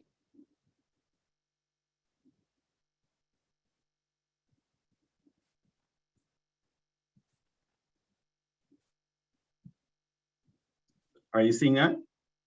Not yet. not sure why that is. But in the meantime, while you try to bring it up, it's available on the PSOJ website, I believe. So, you know, our attendees can jump on and get access to that file at any time. It's very, very, very helpful. Okay, we're seeing it now. Okay, great. All right, let me just make sure that it's my full screen. All right, so we're still seeing it, right? Yes. All right, so the great thing about this particular document and why I'm so proud of the work that was done by the people that did it was that, you know, it was really done as a one place that you can go to find a lot of very useful information. And so you'll notice at the top here, we have, you know, it's the different types of businesses that are all represented in the conference that we have here today. So we have micro, we have small, and we have medium. And there's an actual definition for what a micro business is, what a small business is, and what a medium business is in terms of number of users and revenue. So you can look at that and you can say, okay, well, this is where I fall, right? And then here on the left, we will have, you know, the different categories of technology, right? So on this one sheet here, you know, we talk about the end user device. So here you'll see that we have a personal computer, laptop, or desktop. And then you'll see that what we're saying is that, again, you need to have a valid operating system. It's so important, right? We give the recommendation about the major brands that we would suggest, you know, so whether it's HP, Dell, Acer, Apple, Lenovo. We actually go to the point of determining what the operating system is. So it's, you know, it's Windows 10 Professional is what you want to be using in a business type scenario, right? There's actually a price range. So, you know, you're talking about anywhere between 500 to 1200 US, right? And the purpose or the reason why you need it, right? And if you'll notice here, you will see, you know, we're basically saying that in a business setting, you want to have a machine with Windows 10 Pro, you know, you want to have 8 gigs of RAM, and you basically want to have, you know, 128 gigs of storage, right? And as you move from micro to small to medium, some of the requirements increase, right? So I won't go through all of this because we could be here all day talking about it, but you can really, you know, take a look here and you can say, okay, this is what an appropriate end user device would look like. If I need to have a server, when would I need a server? And you'd say, well, okay, when you become a medium enterprise, and the various technologies that are available to me, right? From an information security perspective, what are all the various tools, what they cost. So this is a great resource that I think will demystify a lot of the speeds and feeds and the language that my colleagues use that is so offensive to business people. You know, it's in a way that makes sense for them. Okay, that's fantastic. It's an extremely useful tool. And as I said, it's available on PSOJ website. So I want to thank Neil for joining us this morning and giving us some very good information and tips as to how to start our journey and ensuring that we have the right basic solutions for our needs. Thank you very much, Neil. And I'm going to hand over back now to Raquel. Thank you very much. And thank you for having me. Okay.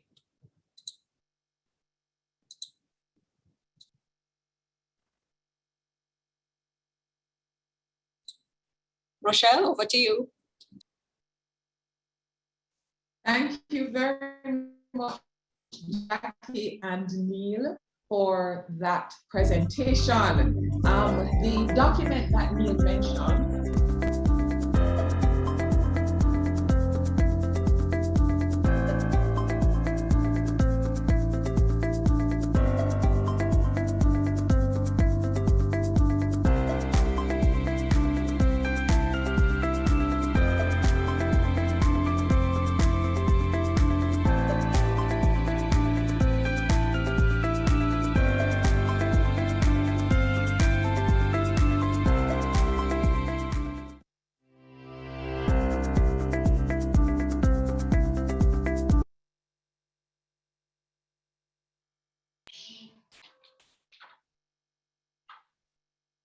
Hello, welcome, welcome back. What a great presentation from Neil. Very, very useful information. Neil mentioned a document that is available in your conference booklet. Your conference booklet, you can log on to smallbusinessportal.com, same place that you registered, and we not only provided an agenda, but a booklet with much of this information, as well as information that we have been pulling together for our technology webinars aired on COVIDcast. So the full list of what is required at various levels of your business is available in your conference booklet. It's also available on smallbusinessportal.com on our PSOJ website, which ensure that it's available all over the place so that you're able to access the information. So thank you very much again, Jackie Sharp, Vice President of the Private Sector Organization of Jamaica, and Mr. Neil Abrams, CEO, Innovative Corporate Solutions. At this time, I am very pleased to introduce Mr. Crisitian Encina, who is Modern Workplace Product Marketing Manager for SMEs for Microsft.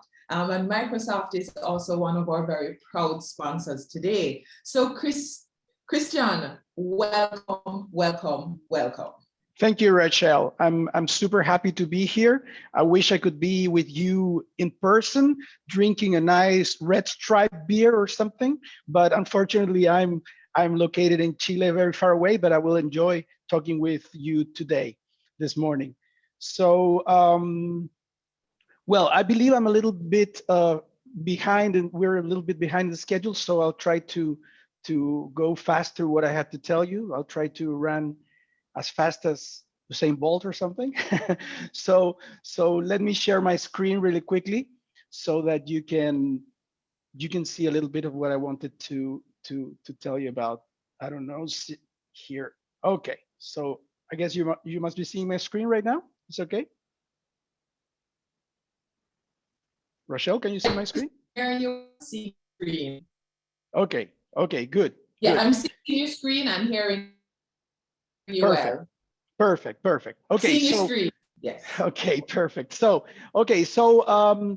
what I wanted to talk to you today really is about how SMEs can go digital. So building on probably a lot of the things that Neil explained before me, I want to go with the Microsft view on how SMEs can go digital and how they can do a couple of things that are critical at this point, especially with pandemics and the global situation, which is how to reduce costs and also manage risk. So Neil mentioned in the previous presentation the security risks and all the risks that are being present for our SMEs. So I want to make sure we address what is our point of view here. So let me start by telling you a little bit what we're seeing around the world. First, we're seeing, of course, an economic downturn. We're seeing many businesses slowing down, reducing their spending because of the pandemic. We're seeing an increased security risk. So Neil was definitely on spot there when he mentioned that this is like radioactivity, right? You might be next to it and you don't know it. But what we know is that 50% of SMEs have had attacks or attempts of attacks during the last year. We manage a lot of information because of all the metrics, all the different sources of information we have. So we have estimated around 50% of SMEs have had an attack or an attempt of an attack. And the costs are super high when you get an attack of security. And one common misconception, again, building on what Neil said before, is that SMEs or probably an SME in Jamaica might not be attacked, right? You might think that they are attacked that the big banks are attacked, that the big corporations are being attacked, but that is not true. Hackers know that if they attack a big bank, they will find tough security.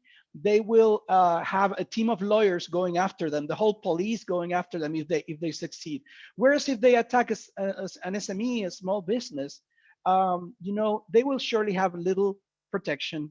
they will have no way to defend themselves, and they will most likely have to surrender to what their hackers are going after, right? So either if it's a ransom for recovering their systems, etc. So security is a super key thing for the SMEs, and something that we at Microsoft take super seriously.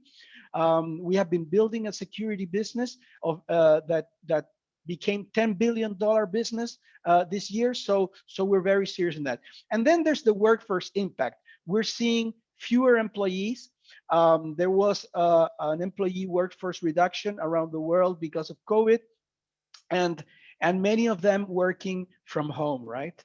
So when we talk to SMEs around the world, across Caribbean and LATAM, we hear basically a few of the same things. They need to reduce their costs. They need to be more agile. They need to be flexible, fast in this new economic reality. They need to be protected. They see there's these unseen risks like radioactivity, right?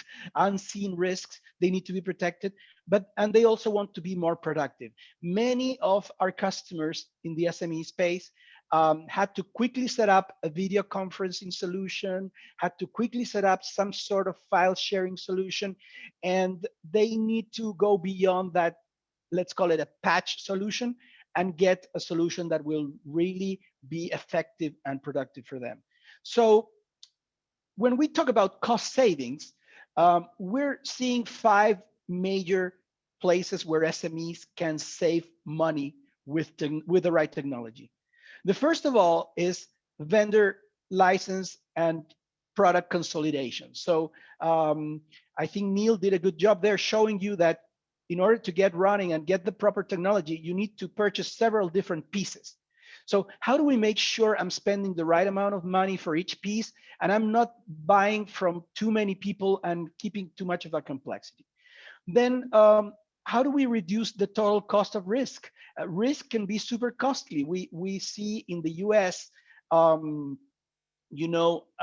an attack could cost up to 150K between the data loss, possible, fees, or whatever you need to recover data, whatever days you're out of business, etc. The cost of a risk of an attack, of a hack, is super high. Then physical and travel cost displacements. So many of our customers reduced or stopped their traveling at all. Many sent their employees home. So how does this new cost structure move into the future? How do they save on automation? And finally, how do they turn their cash flow, which is super important for an SME, right? I see we have about 700 SMEs here in this session. So many of them probably know that cash flow is one of their number one problems. How do I keep a steady cash flow so I can pay my employees and I can pay everything that I need for the business to run? So let me go quickly how you can save money in this and manage your risk. So going to vendor license cost consolidation, what we're telling our customers is try to avoid having one video conferencing provider, one chat provider, one email provider, one productivity provider, one email storage provider. So I'm not saying the names, but you can guess that you can assign a name to any of those services. With our solutions in Microsoft, what we try to do is put everything in a single package that is not only cheaper, but it can be 50% cheaper if you consolidate in a single place, but it's also simpler for the user. So whoever in that SME is using this, it's easier to manage a single solution than to log in here, log in there, go into this application, go into this application. It's all more complex if you're managing different solutions. Then if you bring a new employee, you need to train them on each of the solutions. Well, if you train them in a single solution, it's going to be easier. And then in case your SME has an IT department or has IT advisors, it will be easier to manage a single solution that has a single place to create users, to delete users, to assign certain policies, etc. All the things that you need to do on the IT side, it's easier if you have a single place. Now, when you want to reduce the cost of risk, when you want to reduce risk, you have to first make sure the end user is less susceptible to risk. And let me tell you, the first place you need to stop the risks is email. Email is where 90% of the hacks occur. So you need to have an enterprise level email provider. You need to make sure that you have tools to filter the spam and the hacks before they reach the user.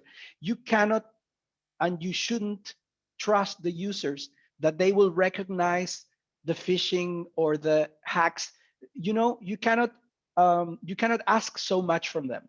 You cannot ask from a sales guy, from a marketing guy to understand what a risky email is. You need to prevent those emails from getting to your organization and prevent that that whatever file comes in there, whatever, see this funny video of a cat, right? That whatever of those links or files gets open inside your organization.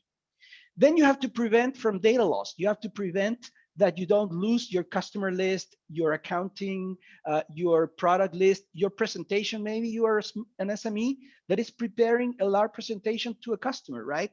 And you have there very important information. What if that information is lost or flies away from your company? Maybe you had to let go your top sales guy and he takes that presentation with him, goes to the competition and goes to your customer. So how do you keep that data and you prevent that it goes away or gets lost, right? And then, of course, you need to choose a trusted technology provider. We believe at Microsoft that we're a super, good provider in this sense because we are including in Microsoft 365, which is our productivity and security suite, a series of standard, super high-level security features, which is remote access and protection of identity and all this stuff. I won't read because I don't want to bore you. And then on top, we have built other stuff like regulatory and industry standards, data encryption, a lot of technical concepts that, again, I don't want to bother you with, but you need to make sure that your provider is ensuring that your data will be safe and that your access to your systems will be safe. When we talk of physical and travel displacement of costs, what we're looking is, first of all, our customers are saying, hey, when I moved out of my office because I had to work remotely because of COVID, I discovered that maybe I don't need as large of an office as I used to have. Maybe I don't need to have room for 20 seats. Maybe I just keep 10. Maybe I'll just keep one floor or half a floor, and the rest of the people I will keep remotely working from home. It worked. It sort of worked. I can make it work, right?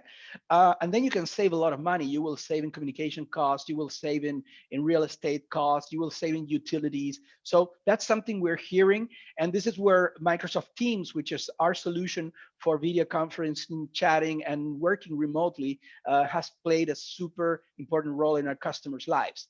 And then when you start looking at less space in the office, you also start looking at less travel, right? You don't need to pick a flight to go see a customer. You can do it like this. As I mentioned, I'm located in Chile, so super far away from where you guys are, and we're having a good conversation. So that's some of the areas of savings that we're seeing in many of our customers. Then there's automation. And that means trying to reduce paper stuff, trying to reduce processes that were redundant and that took time. So let me give you an example that I did. I'm just so you know, I'm not a technical person. I didn't major in technology or anything, but I was able to build with Power Automate, which is one of our M365 tools. I was able to build a simple process where I used to get approvals by email. So I had to read the email, then write an email back, and then go through a series of people, and then automate it very fast, like in 30 minutes to an hour. I automated that process.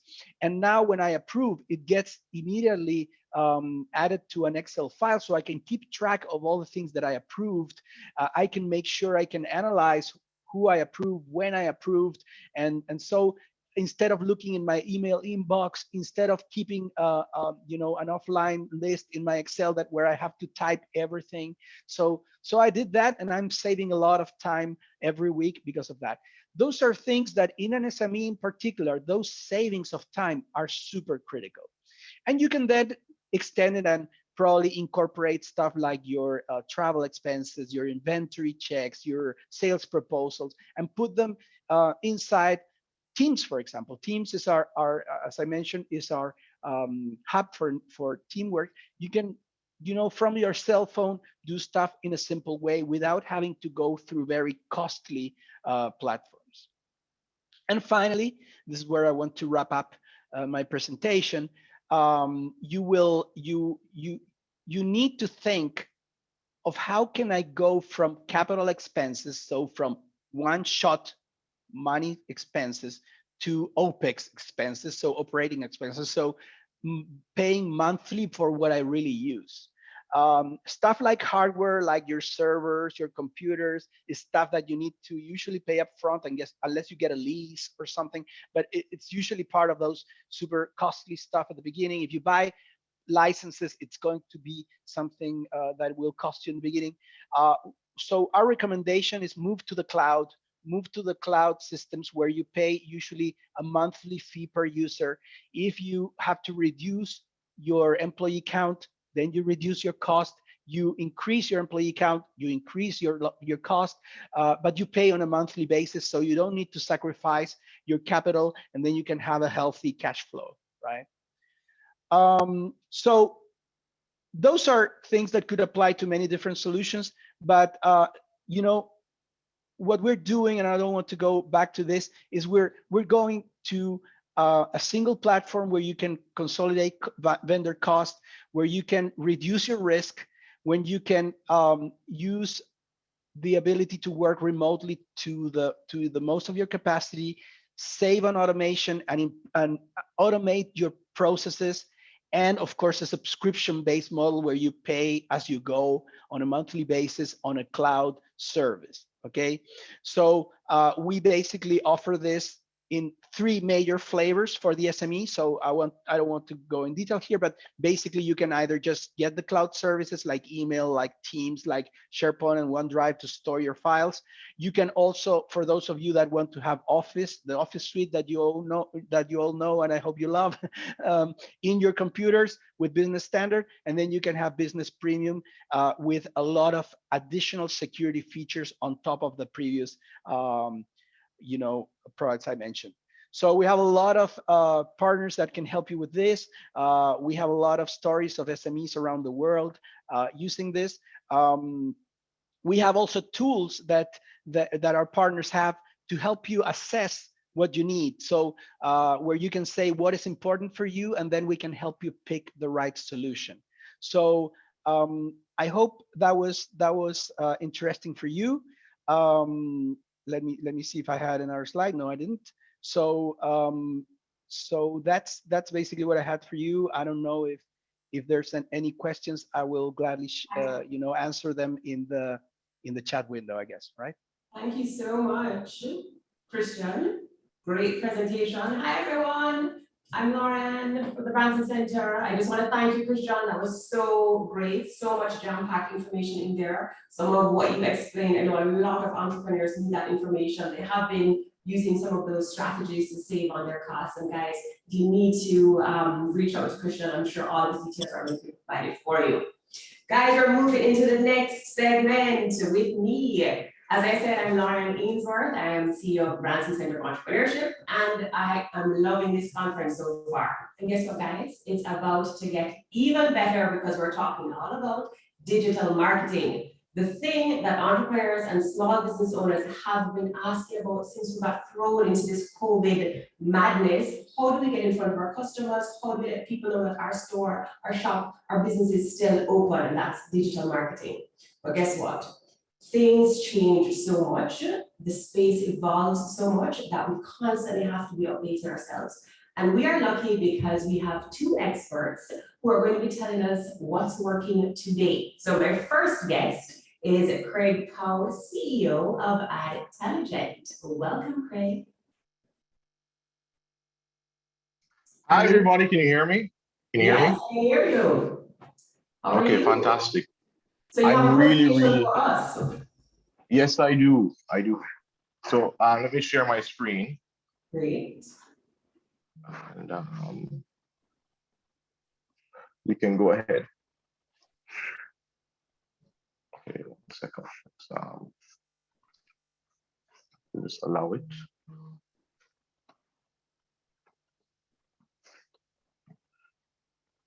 Okay, sorry for that. If you can just,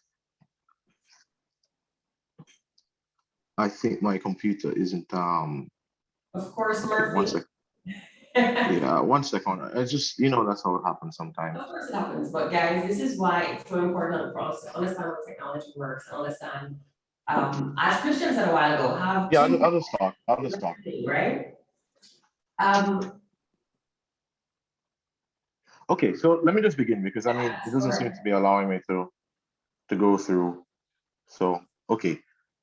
What I was going to show was my a presentation that I had prepared for you guys, which was pretty good, but it doesn't seem to be working. So, okay. Let's just talk. Yeah, I know. I don't get energized. Okay, so first thing. Hey, we're working with you, right? So great. We have Yeah. So okay. many different options, right? That are Yeah. We really do. I mean, Adtelligent is actually the company that prepared this whole thing, right? So, you know, we have over 1,500 registrants. I think it's 600 people. There's 693 people online now.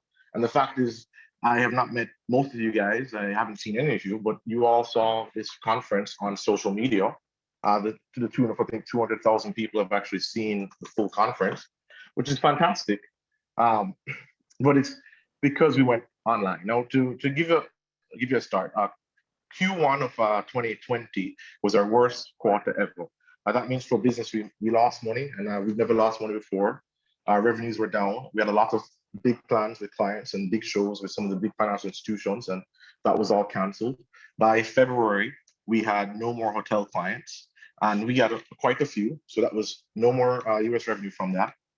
And it was, you know, on a downturn. I actually had to go through a redundancy exercise where I let go people. And now but 2020 ended up being Adtelligent's best year ever. Like revenue had doubled. We grew to like a crazy size. It was ridiculous. And why? Because COVID. COVID means that the digital transformation and people going online, it happened much more quickly. So everyone thought at the beginning, okay, marketing is the first thing that's going to get cut. It was. But then slowly but surely, people realized if no one's going on the road and no one's going out, the best way to communicate is going to be online. Hence why our revenue increased like crazy.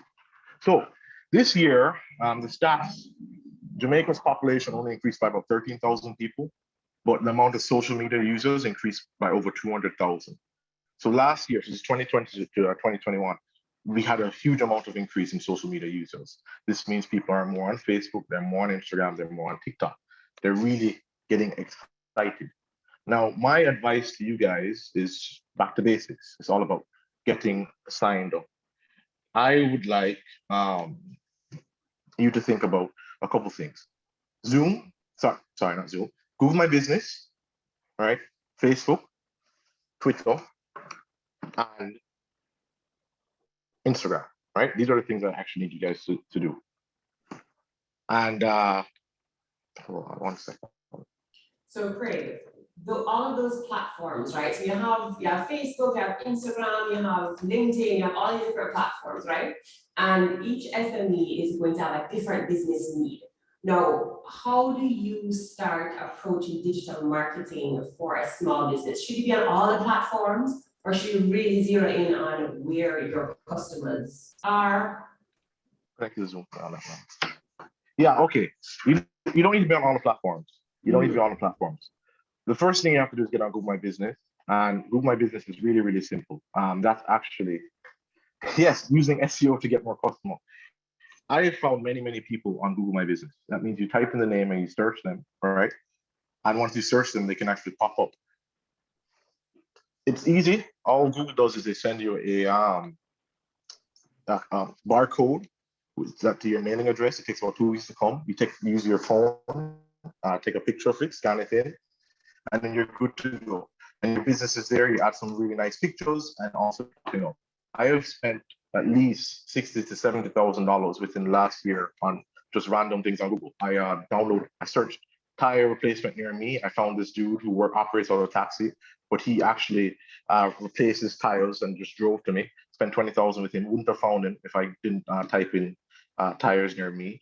I found a protein shop by just having to, Googling protein near me. And I also found an electronic shop that sold audioware. And these are small companies. They don't have a really big social media presence, but because they have Google My Business, I was able to find them. And that's only taking you about 20 minutes to set up, right? Because you're just gonna put some nice pictures on it, and it really, really works. After that, I recommend for people to go on Facebook and go and set up a Facebook page. This is like, if you don't have a website, okay, the barcode is just like it's just a picture that's on the picture on the panel. Yeah, connect this Zoom for me. Picture on the panel, and then you just scan it in on your phone. It's like like something that you go to the same thing that's on a supermarket item at the back of SKU. So they send it to you, and it has a unique code that will verify that you actually live at that address, so that your business is there. The next thing that you go to is Facebook. Facebook actually has a page system, right? And the page system is, you create a page and it becomes like a website, literally, right? Just a landing page for people to come in. And even if you don't post any pictures, but you have a nice cover photo at the top and a nice profile picture and some description of your services, that's gonna last long for you. Okay. So first step is Google My Business. Make sure you're on Google My Business. Then you move on to Facebook and create a Facebook page for your business. So these are the first basic steps, guys. So what about LinkedIn? So should everybody be on LinkedIn? If you're a business owner, you sell okay, thankfully I have my team here, so they actually were able to get everything up for me. So I am way more happy and comfortable. So I'm gonna increase the energy now because I have what I actually wanted to show you. So thank God for them, right? Let's just jump in. Okay.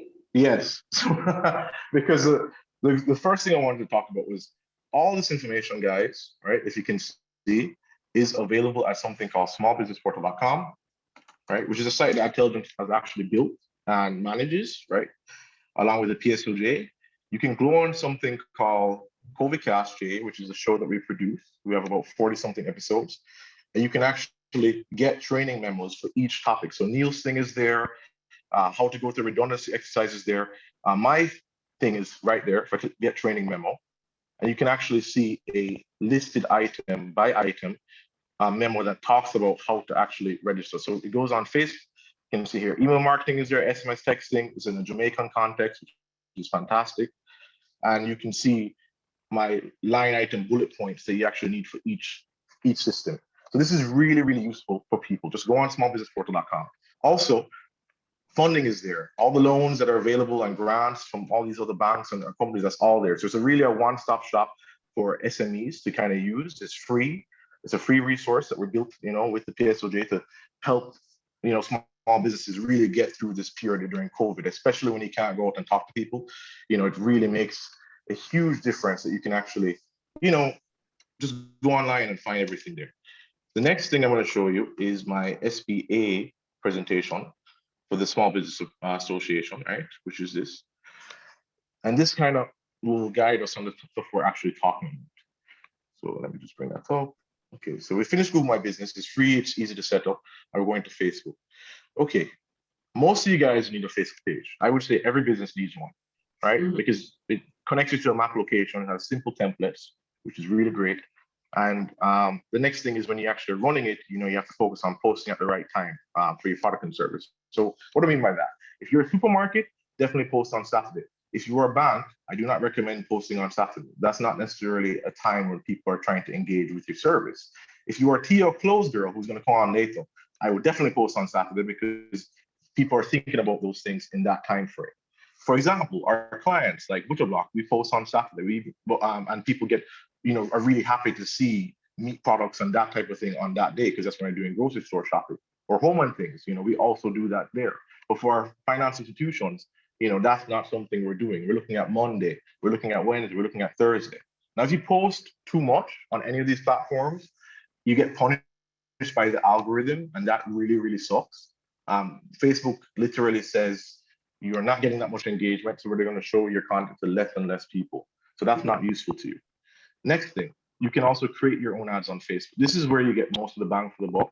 Facebook and Instagram both are trying to make money, and they don't really show you content to people anymore unless you're buying ads. You know, one of the slides I had showcased that for PSOJ, you know, we're getting 40,000 paid people seeing our content on a day-to-day basis. Of that, only 800 people are organic, which means that if we weren't buying ads, no one would hear of the conference. So my recommendation to people with Facebook is just get started. You don't have to think about ads for now. Just don't have to post. Use it as a basic landing page. But then when you get a bit more advanced, start posting. Don't post often. I do not recommend to anybody to post more than 3 times a week. So then Greg, when you feel a bit more comfortable. I want to move into the other aspect, other platforms, because we're running out of time and I want to make sure we hear from you. So just could run us quickly through some of the other Instagram. Instagram is great for visual businesses, right? It's good for photos. Yeah, 3 times a week. It's good for photos and videos. So I think Tia Close, that's like fantastic for Instagram because it's visual. She uses herself as a model. It's perfect. I really like the platform, and she has high engagement, high comments. Now, if I was, you know, being a bank, and I can be honest, you can look at all the banks, very low comments, very low success because banks are not a visual thing. Now they're going to do well on Twitter because Twitter is something that everybody wants to hear real-time updates from their large service providers. So Flow, Digital, JMB, Scotiabank, NCB, those guys, Jan, you know, they're going to, you know, do well. But Grace Kennedy now, who is a large conglomerate, but a food company, is going to get benefit from being on Instagram because food is fun, food is funky, it's fresh. Now, most of your small businesses can you really, you know, benefit. If you're a hairdresser, if you're a retail store, you know, you're going to do really, really well just posting your stuff and keeping it simple, right? But you still have to think about not posting often. Make sure to use stories because stories allows you to tell people what's happening right now. And I also recommend people using highlights. I've seen Tio's highlights, they're fantastic. She puts her things with her new content. You know, when she has new clothes, she puts it up there at the top. Makes it really easy for people to see. The only suggestion that I'll make to her and to all you other guys is that when you have new content, delete some of those old highlights to make it easier for people to go through. And I found that a lot of people don't do that, but that's a really good tip just to delete those highlights. Sure. Okay, next one.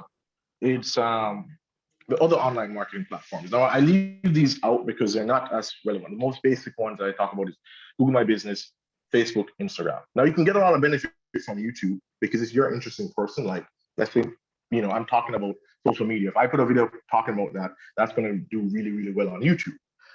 But for most of us, it's more complicated. You have to be shooting a video and, you know, it doesn't necessarily, the amount of effort you have to take, if that's not your nature, you know, you might not get that great of reward.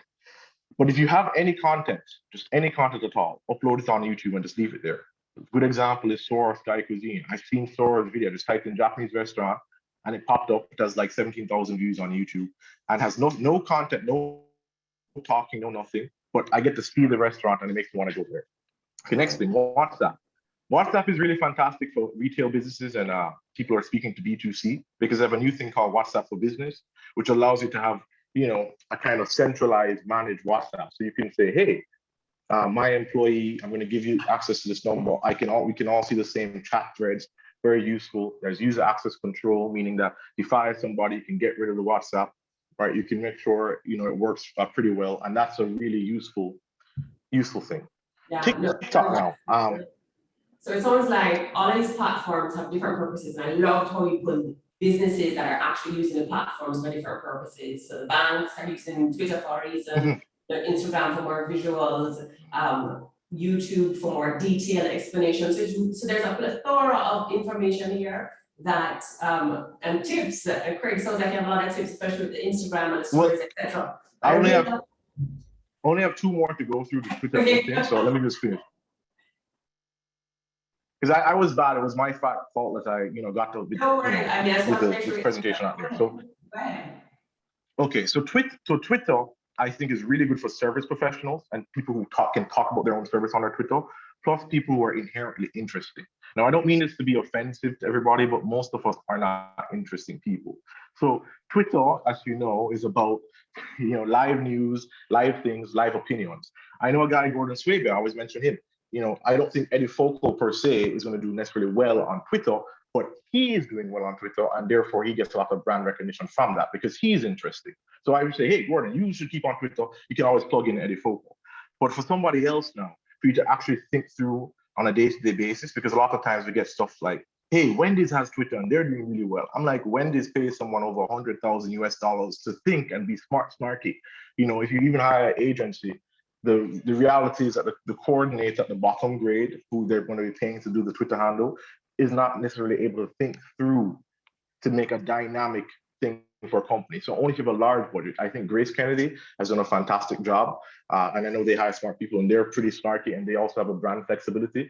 But the other brands are not necessarily doing as well. Those are the big brands. Now, the big brands have used because everyone wants to hear from Scotiabank, everybody wants to hear from NCD. But if you're a small business, it's a lot of investment to make Twitter work for you unless you're naturally interested. LinkedIn is the final tool now.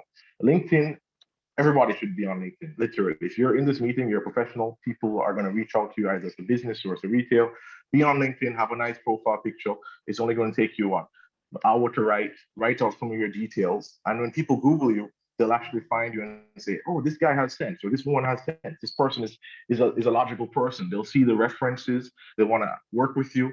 And yeah, LinkedIn is owned by Microsoft, just so you know, and Microsoft has one of the biggest arbitrage opportunities in Jamaica, meaning that 0 people or like probably 10 advertise on LinkedIn. And LinkedIn has a direct advertising service where you can literally choose, I want to speak to a CEO, and you can send an email to them, which is super cheap and fantastic. So if you're any B2B person here, I would definitely go on LinkedIn and start using that service.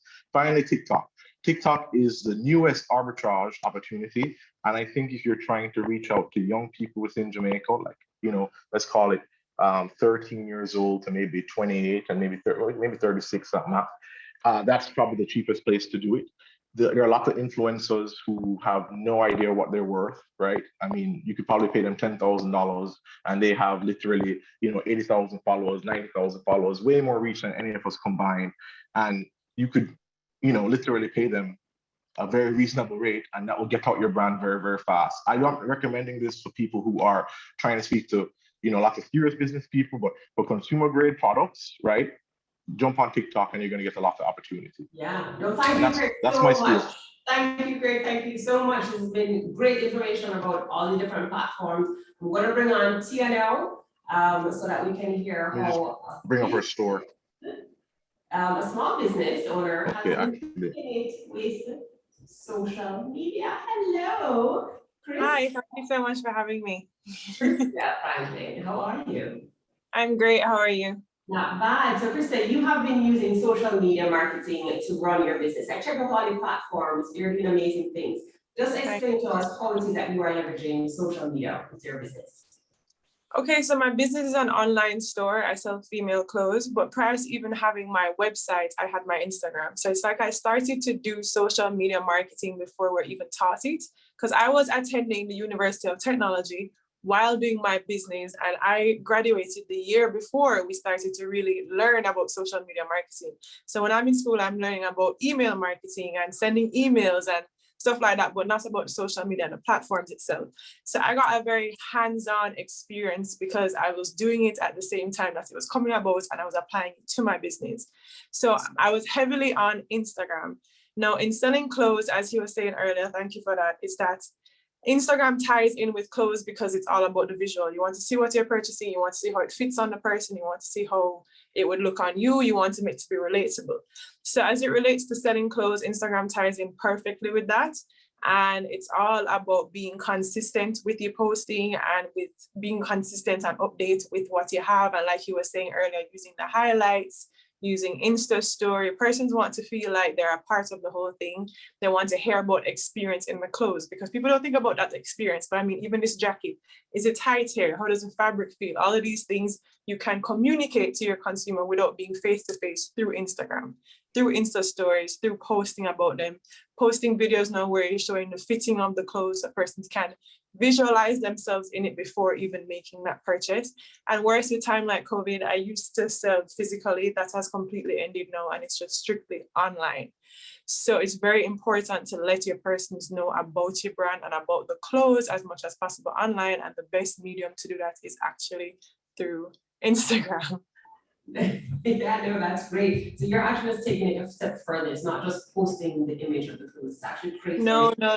So I had started off doing that by just posting images. So even during university, every single Saturday I'd have my photo shoots. So at that time, persons were buying in store. And at that time, I was focusing mostly on online. So I was doing my photo shoots of the clothes, front, side, and back, doing videos of the clothes, everything. So now I've tapped into the experience. Because of COVID, as I say, I've completely cut off that aspect of persons coming in. So it's strictly online. And you just have to sell your product, like you really have to sell it. So it speaks to you actually trying it on, you speaking about what body type is best for it, and you just really telling your consumers why they need it, how it feels on your body, telling them what kind of consumers, because a lot of persons, they need advice. So as a person, apart from me selling clothes, I'm also a stylist. So I've always been into also sharing with persons and telling them, like, you know, this fits this kind of body type, this would fit that kind of body type. So it's really about the experience of the clothes and really making persons want the clothes. And it's a little bit, it's now a step further than just taking pictures of it. Exactly, and that's what I think is so important about your strategy, taking a step further. But what has that resulted in for your business? So have sales gone up since you've been on Instagram, moving away from in person? Yeah, so the difference is, as I said, I've always used Instagram, but now solely using Instagram, sales has increased. It's just a difference. I've actually had way more international sales as well than local sales. And as he spoke about, he mentioned TikTok. TikTok is another platform that shows you like how to sell your clothes, but in a very unique way. So it's all about being the transitions, and it's a lot of work, girl. Yeah, you're doing amazing things, guys. You need to check her out and see how she's doing her stuff. The best way you can learn is go and check out Kristia, check out her handle. Where can we find you, Kristia? So I have my online, that's fine. I have my online Instagram, which is Tia the Clothes Girl, and then my personal page, which is kind of tied in now as well, which is My Repeat Offender, which is just showing persons how to repeat clothes. Thank you so much. Thank you for having me as well. I really appreciate it. Oh, thank you. Yeah, that's my page right there. Yeah, that's her page. Great. So go and check her out, see how she's using it, see how she's engaged with her people. It's not. And also, I would advise use TikTok. As I said, if you scroll down, you'll see that a lot of those videos are TikToks. And then what benefits TikTok is that you can use the video on TikTok and then you can repost on Instagram. Because it's all about content creation when it comes up to this platform, and then that content can be used on 2 platforms. So you're getting 2 different markets. Love it. Craig, Kristia, thank you guys both so very, very much. We know we could talk about social media marketing all day, but we have other panelists. So guys, I'm going to thank you, and I'm going to hand it over to Raquel. Thank you. Lorianne, thank you very, very much. As usual, you're always such an energetic moderator. And thank you for taking us through that very interesting segment on social media. And I know a lot of you are saying to yourself, where's the other information I can get about this, because I didn't get to write down everything. Visit our smallbusinessportal.com page, because in fact, Craig Powe had provided some awesome tips on utilizing social media on the different platforms, what you should be posting on different platforms and when. So go right now to smallbusinessportal.com and ensure you download that document. And you know, somebody asked earlier, are we going to have any discounts? Well, we have giveaways, which are even better. So, but you have to stay with us through the entire event. And right now, we just heard from Craig Powe of Adtelligent. So can you imagine that I'm going to be giving away a social media consulting session with the guru himself, Craig Powe. And all you are required to do is to answer a very simple question. And I know you know the answer to this. Name 3 of our sponsors for the Let's Go Digital Technology Conference. So I'm going to just ask our producers to check who comes in with that answer first. So you have to name them together. So since I don't want to be the one to get in trouble, I'm going to ask our producers to just tell me who is the winner of the social media consulting session with Adtelligent. Now, for our second giveaway, many of you have seen the ads running with the Brossom. Can you imagine that you now have an opportunity to win your own leather Brossom bag? And all you have to do is to answer this question. Name 3 of our presenters that have already presented. 3 presenters that have already presented this morning. That's nice and easy. Our producers will shortly tell you who those winners are. And ladies and gentlemen, stick with us because we have 2-night getaways at Spa Retreat. We have lunches with rib cage. We have gift certificates from Soho. We have house and office cleaning from Mint Cleaners. We have a 90-minute consulting session on your e-commerce operations with Jason Scott. Lots and lots of giveaways. At this time, I'd like to welcome our moderator, Stacey Hines. Stacey Hines is the president of the Jamaica Computer Society, and she will be leading this panel on data mining. Stacey, welcome, welcome. Hi, Rochelle. Thank you so much. It's great to see everybody. What a lovely turnout.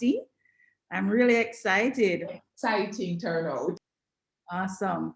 All right. Hi, everybody. We're going to keep the vibes moving and shaking. As Rochelle mentioned, I'm Stacey Hines, and I'm president of the Jamaica Computer Society, now being rebranded to Jamaica's Technology and Digital Alliance. And we partner with PSOJ on the SMEs Go Digital initiative, and we're just really happy to be here today to share insight, knowledge, and answer questions that you may have in terms of, really building your business. So joining me today, I have 2 amazing business intelligence experts, and I want you guys to not so much think of data mining, right? That's more of a technical term. I really want you to think about it as business intelligence, like you have intel for your business, almost like you have a secret sauce in the background for how you're going to build and grow your company. And so I now have 2 experts who have their own small businesses and are experts in that building and growing. I'm joined by Raquel Seville, who is the CEO of BI Brainz Caribbean. And I also have Leslie Fook, who is the head of Incus. And they're both going to be talking with us today on some of the tidbits that you definitely want to learn about data analytics and using business intelligence. Now, some of you may have heard of like Google Analytics, something like that. You'd have thought about it from a digital marketing perspective, but there are so many more tools and methodologies that you can put in place that are not hard to do. And the biggest juice that you're going to get out of this session, which is what we're going to kick off with, right, is how you can really make the moolah by utilizing data to help to build your business. So Raquel, just give a quick shout out and say hi. Hello. Hi, everyone. So happy to be here. Thanks for the introduction, Stacey. Awesome. Leslie? Oh, what's a gone?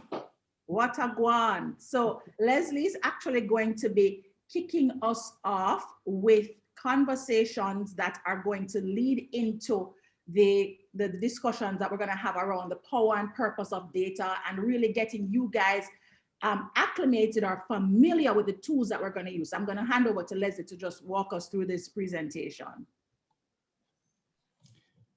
Friday, 24th November, 2017. This marks an incredible day, a day that will be recorded in the history books, a day that I will always remember. Does anyone know why? It was Black Friday, a holiday in some states, and it marks the start of the Christmas shopping season. But for one man, this was no ordinary Black Friday. On Black Friday 2017, Jeff Bezos, the CEO of Amazon, crossed $100 billion in net worth. He made $2.4 billion on Black Friday. To put that into perspective, he personally made 1/6 of the annual GDP of Jamaica in one day. And remember I mentioned it was a holiday? He did this without going to work, without leaving home, without even getting out his pajamas. Now, if you keep an eye on tech news, there's been more and more articles highlighting Amazon's initiatives like renewable energy, family shelters, gender equality. These all suggest Amazon is taking a strong position on social responsibility. And Amazon is known for its relentless focus on serving customers. even at the expense of near-term profits.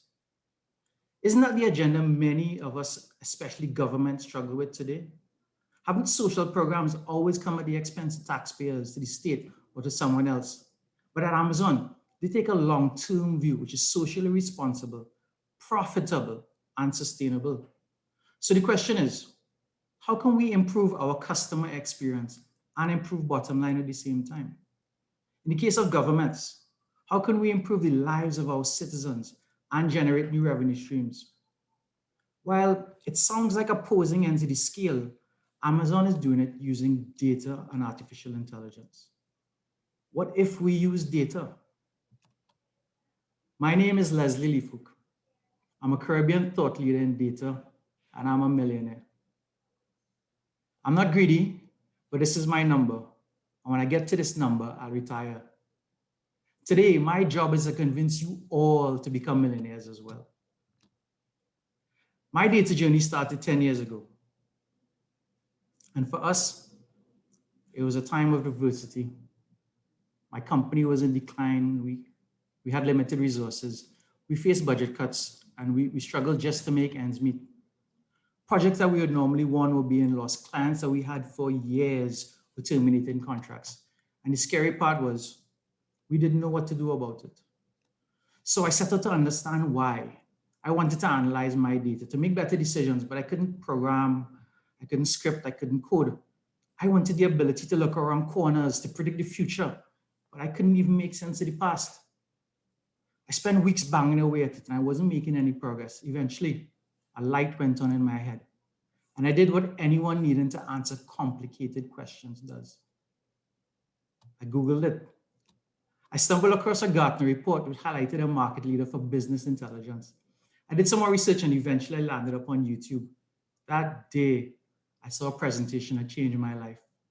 I saw a guy analyzing sales data by double-clicking, by dragging and dropping. He was answering questions that were similar to mine without any code. I downloaded a trial, I threw some of my data at it. Now, at the time, I had a preconception that analytics was difficult, that there was this huge learning curve, but this tool, it was amazing. It was easy, it was intuitive. I was zipping through the last 5 years of data, and quickly I figured out why we were losing business. It was cloud. We were no longer competing with the Macy's or the Fujitsu's of the region. We were competing with Microsoft, Google, and Amazon. And just for the record, I'm not the guy in blue. But we were competing on a global level and didn't know it. You see, technology companies are usually the first ones to be disrupted by technology. But if you fast forward to today, post-COVID, and you walk through any shopping mall in the world, it becomes apparent that everyone has to compete on a global level. Isn't this the reality for many of us here in the Caribbean? 3 years ago, my family and I traveled to Canada. I took my kids to see their first white Christmas. And believe it or not, the thing that excited me the most wasn't the snow or Niagara Falls, but it's taking my 3 boys to Toys R Us. I remember my first time there. And if you ask me what Christmas smells like, I'll tell you Toys R Us.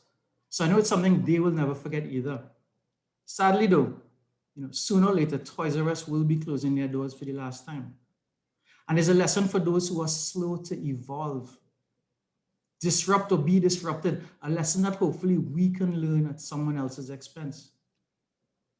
When we were disrupted, we had a couple options. 1, we could roll over like Toys R Us and accept defeat. 2, we could let staff go, cut overheads, try to make the best of our market. Or 3, we could pivot into the unknown and do things differently. Our small size gave us agility, we had creativity, and we weren't going to throw in the towel. We sought abundance, and we took a conscious decision that no one will go home. We burned the ships, and we learned to revel in discomfort. We reskilled, upskilled, and invested in our people. We leveraged technology heavily, committed to continuous learning, and remained hungry. We decided to be number 1. Today, our company has grown, and we've pivoted from an infrastructure company serving small and medium-sized customers just in Trinidad to regional leaders in the data space. We now serve the biggest and best enterprises across the entire Caribbean with an exponentially larger addressable market. Recently, the same international firm that was eating our lunch years ago reached out, and now they want a partner. I mention this not to brag, but it means to say, if you want this to be your story, it can be as well. Ask yourself, do you prefer to be the magnet or do you prefer to be the filings? Data mining in the Caribbean, though, is the exception and is not the rule. And this is what today's environment looks like. The most, the many, and the few. Most people, they don't have analytics. They don't do data mining because they think it's too hard or too costly, and they do absolutely nothing about it. These organizations are at the greatest risk. Many people spend more than 80% of their time trying to create Excel reports and less than 20% of their time actually analyzing the results. They focus on the how-tos, how to create a pivot, how to do a VLOOKUP, and not the whys. Why am I losing customers? Why is my business failing? And they do this over and over every month and get trapped in what I like to call Excel hell. Some companies rely on an army of engineers and programmers who require in-depth knowledge of programming, scripting, and coding. They hire data scientists who work their voodoo just to answer simple questions. But is there another way? How about data literacy? How about giving everyone the ability to see and understand data? I heard the CEO of Cisco speaking, and he's enabled everyone in his organization at all levels with a simple tool that would allow anyone to analyze data. They've changed their culture to one that embraces data-driven decision. And he said, if he makes one better decision a day, and the two people below him make one better decision a day using data, by the end of the year, they've made 1 million better decisions than their nearest competitor. Isn't that a big idea for the Caribbean? Data literacy is the new computer literacy. Imagine a world where every time you had to send an email, a tweet, a text, you had to call someone for help. Now picture a world where every time you needed to make a decision, you had to call someone for help. So to be truly transformative, we need to be self-sufficient. All employees, all organizations, all SMEs need to learn the language of data. They should have the ability to read, work with, analyze, and argue with data. Gone are the days where gut and intuition alone can be used in decision-making. Everyone at all levels should be expected to have conversations around data. Just some trivia, guys, and you can use the chat. Anyone knows who said this? I think there's a world market for maybe 5 computers. And you can go ahead and use the chat.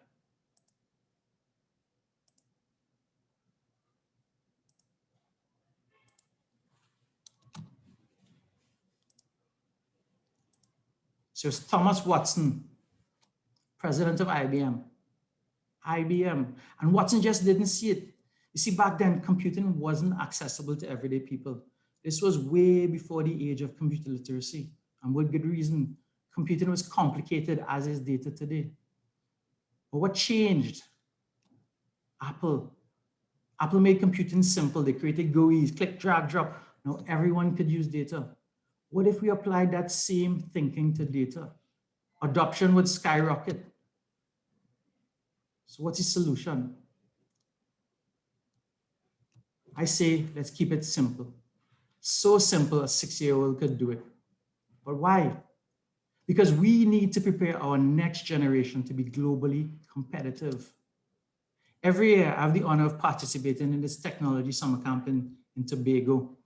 And it's put on by this amazing person by the name of Dr. Levis Guy, and largely at her personal expense. The camp focuses on science, technology, and math, but more than that. Levis wants to inspire the next generation of leaders, dreamers, and entrepreneurs. She wants every child to know that even though they were born in these 2 little rocks that we call Trinidad and Tobago, they have the ability to change the world. The Caribbean is blessed with some of the most creative minds in the world, both positive and negative creativity, but it's our creativity that sets us apart from everyone else. And creativity is the foundation of great decision-making.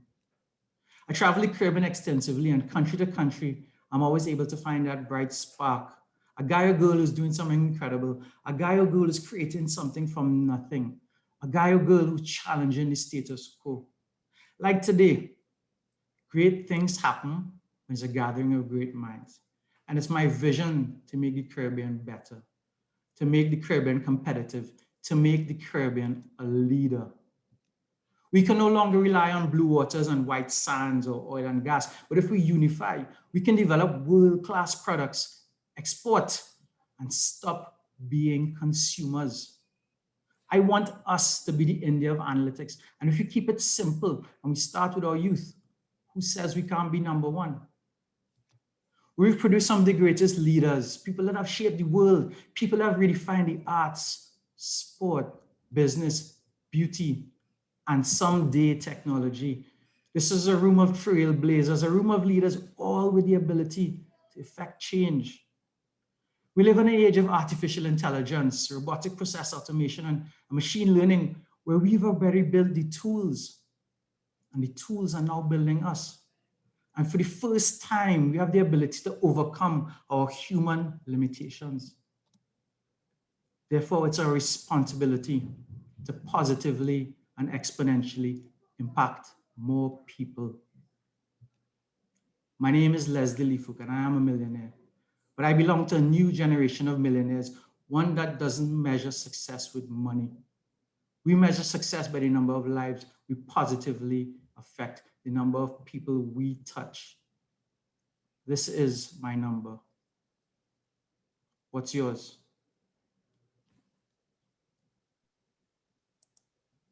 Awesome, awesome. Leslie, that was amazing. When you said, what's your number? I got chills. Okay, so I want to really see you guys now dropping notes in the chat asking, well, how do we get this done? You know, how do we become the millionaires of the Caribbean, right? So I want to just jump right in now and ask Raquel to help us with understanding how she discovered the power that Leslie just spoke to us about, how she discovered the power of data and business intelligence. All right, thank you, Stacey. Leslie, that was awesome. That was so captivating. And just from reading the chat, you know, I think that you've done an excellent job inspiring everyone. And I love the data, I love the stats. It was really good. So thank you so much for setting up the stage for data. I mean, if nothing else, I think persons are quite intrigued and interested in the conversation of business intelligence, data mining, analytics, if it's not something that they've even thought about before. So to answer your question, Stacey, in terms of, you know, finding that path in data. So I am the CEO for BI Brainz Caribbean, and we focus on data, we focus on business intelligence, data science, if you guys are familiar with that terminology, and just helping customers to make decisions with their data or from their data. So we're SME ourselves, as Stacey mentioned, right? Helping other SMEs and also, of course, helping other big companies as well in the Caribbean, in Jamaica, in the region, to make decisions and to pull insights from their data. So my career pretty much started out working in data, started working at K-Band Wireless, was actually my first role as a business intelligence analyst. To be honest, for me personally, I did computer science at UE and I did a minor in linguistics. Very odd combination, but that's what it was, or that's what it is. And I didn't want to do programming, right? I just knew that for sure that that's not the path that I wanted to take.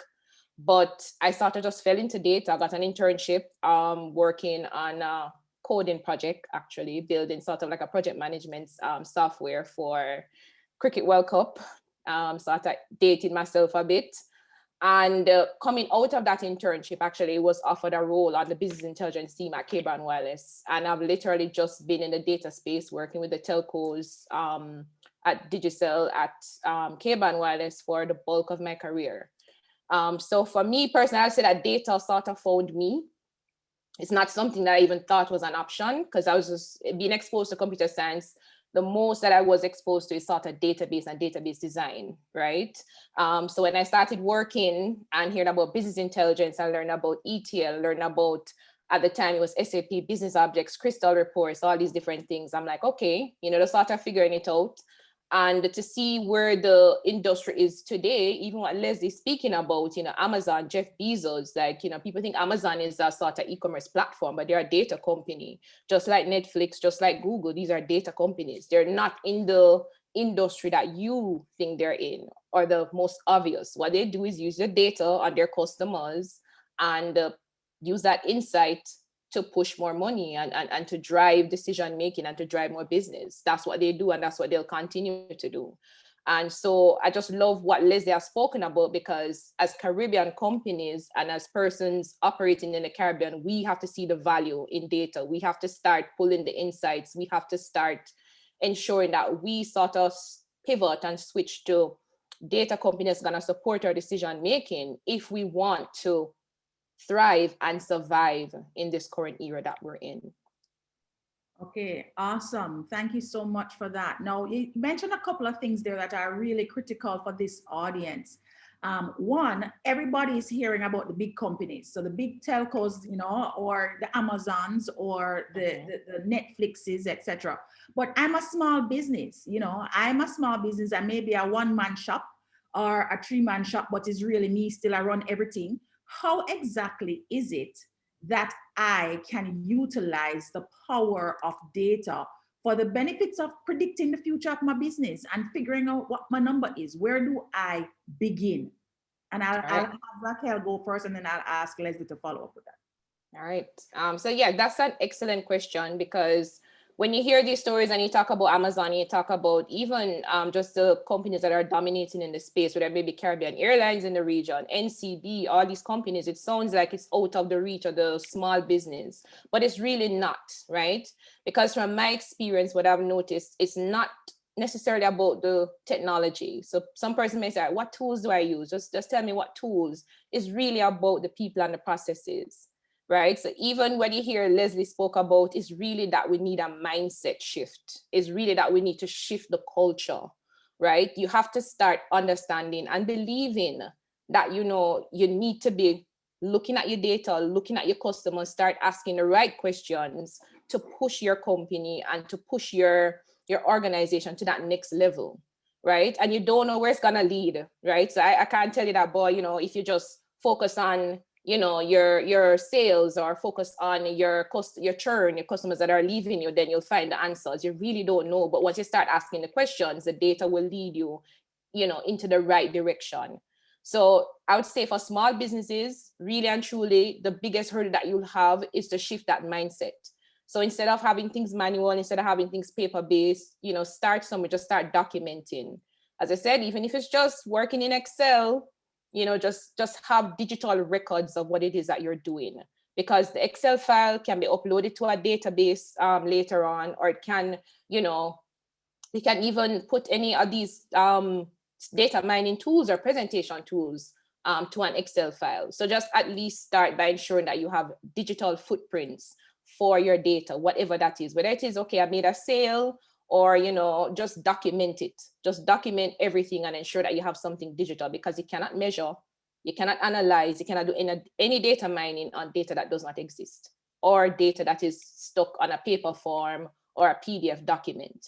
So just ensure that you start by documenting, ensuring you have a digital footprint of your data, and of course, shift the mindset. You know, the mindset of the leader is very important, because a lot of the times trying to do these sort of changes bottom up is extremely difficult.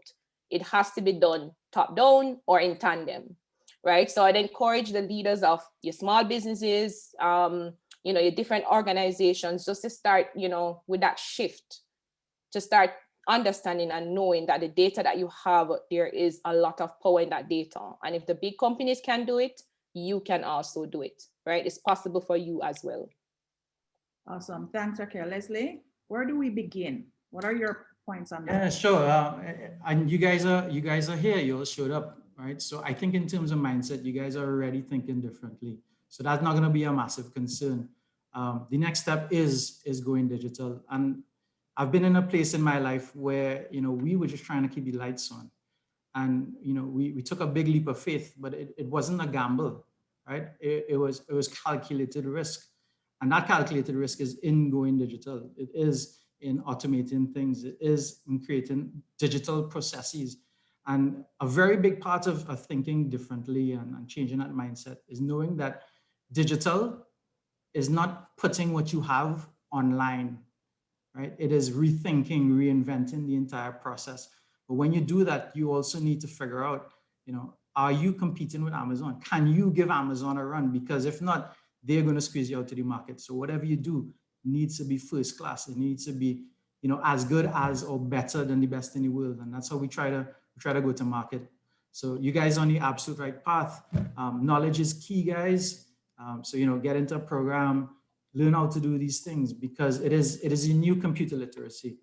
I think that's some great places to start. Okay, excellent points, guys. So just so that you guys remember what these two experts have said, we talked about mindset, right? Everything starts and ends with the mind. So you're here today, you showed up, right? You start thinking, oh my gosh, it's possible, I can do this. Don't then jump off of the conference and by tomorrow when you see, whatever emails rolling in, you just throw away the mindset and say, boy, too hard, I can't manage. No.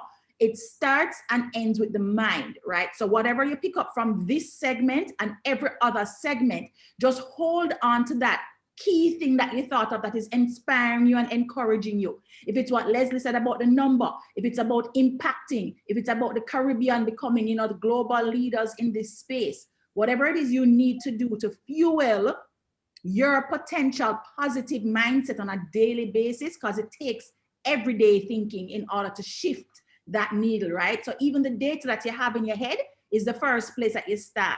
Second thing, you want to make sure that you are documenting, right? So lots of us back of the napkin will come and we'll write down the things, but somebody walk into a store and you don't necessarily even take their name. You don't say, Miss Stacy Hines, what's your name? Let me get your phone number or email. No, you write down, oh yes, I sell a patty today. The person just walk in and buy it. No, we have to move from that, right? Down the information. If you don't have something you can type into and then transfer it. Close out your day with putting your information into something that you can then transfer it from, digitize it, right? That's really, really important. Digital footprints, very, very critical. And then Leslie talked about the learning, right? That's one of the things I wanted to know, just ask before I wrap up this segment. The learning is really, really key. And guess what, guys? We are just like wicked good in this conference now, because the two experts that I have are also two teachers. They are trainers. They run workshops in data intelligence, business intelligence, data mining, all of the things that you need to know. All right. So what I'm going to ask, because interestingly, they may lead workshops using different tools, but as you can see from the conversation, it may not even matter which one you choose to use, as long as you have the basic principles down. So I'm going to toss it back over to Leslie and just ask you to talk about your Incus workshops and the tool that, that is the one that you anchor around, and then we'll ask Raquel to do the same thing. Yeah, sure, absolutely. I mean, in terms of a bold promise for our workshop, if you attend our workshop, which is a 2-day-long session, you will at the end, regardless of where you are right now with data, if you can code or program or you can't at all, the requirement to get in our workshop is the ability to double click and drag and drop. But more importantly is curiosity. And if you have curiosity and you attend my workshop and you can double click and drag and drop, by the end of it, you'll be able to solve $1 million problems using data. That's my guarantee. I reward immediate action, guys. I'm going to put a link into the chat, and anybody who registers, it's now 10 to 1 in Jamaica. Anybody who registers before 1 o'clock, I'll give them a scholarship to the program. Boy, you hear that, guys? Freeness giving away in the chat. You better click the link well quick. What it means is you'll get a scholarship to attend a workshop that is going to be led by Leslie. I can come to Leslie because clearly I don't even know if I'm learning something I learned already, but just because you say scholarship, let's do it. Okay. Oh, people getting an error. Okay. Did you guys bring down my website already? Yes, he's gonna fix it, guys. He's gonna fix it. All right, so Raquel, tell us now about BI Brainz workshops. And one of the ones that I love actually is the storyboarding one, because we've actually done it a couple of times at group. So let's go. All right, awesome.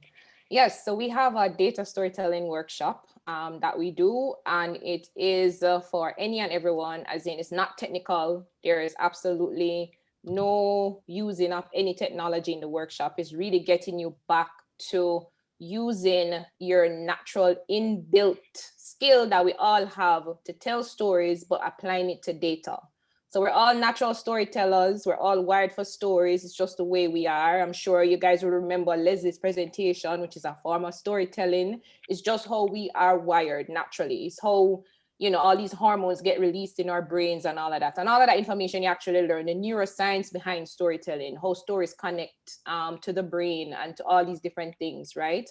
So for our workshop, we actually do it online. We actually have a workshop that's running from our US entity that will be done in May. So you guys can actually go online and sign up for that. And we also do workshops for our clients. We do private workshops, and we also do public workshops, and the dates will be released. If you just go to bibrainz.com, you guys will actually get more information about that. And also a part of what we're doing, we actually started a project to do some data visualizations for stocks, shouldn't say stocks, but companies on the Jamaica Stock Exchange. And you guys can actually get free resources for the dashboards that we've built. You guys can just reach out to me on LinkedIn, send me a DM, and I will send you over the link so you can download the stock data visualizations that we're doing. So there's a lot of things that we're doing. We're doing training, we're giving back to the community in terms of free resources. And if you guys just reach out to me, you guys can get access to all of those. Okay, excellent. I just begging you to just drop your BI Brainz link in the chat so that, okay, there it goes. I see Rowena. Thank you, Rowena. That's just amazing.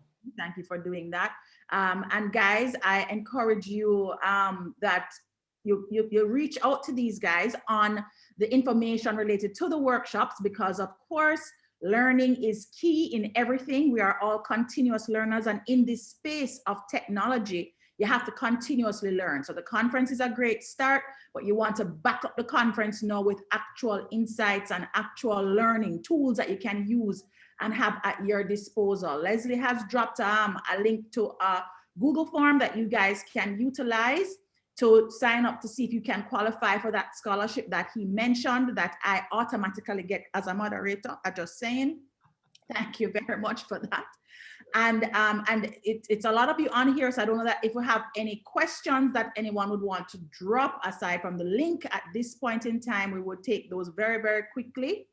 And in the interim, I want to just say thank you so much to Raquel and to Leslie for this informative session on analytics, because trust me, guys, if you are able to master it, even for things like your digital, your online presence, because we're talking about SMEs Go Digital, right?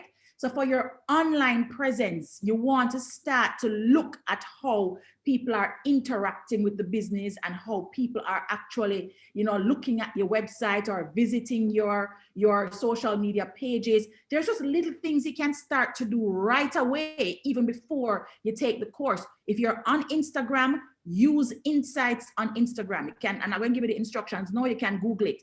If you're on Facebook, Facebook has also a lot of insights. If you're using email, I encourage you to use a CRM system so that you can get the insights there. And once you have a website, Google Analytics is free, right? And these things you can actually find out about online, very easy, very straightforward.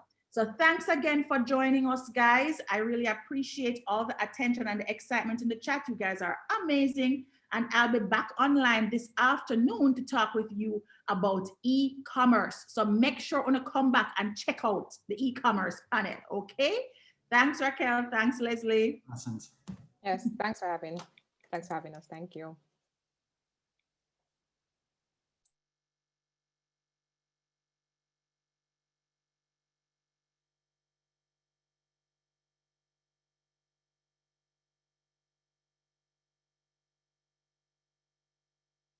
CNW Business introduces Flow Business. We're here to keep Mark's company and businesses like yours growing and thriving. With tools like website creation and e-marketing pro, Mark now has an online store and custom email marketing with promo through Google Ads. He also has access to our digital help desk, providing 24/7 expert support. Our whole suite of smart solutions is designed to fit your needs. Save more and browse our products and offers online. Spark your innovative spirit with us.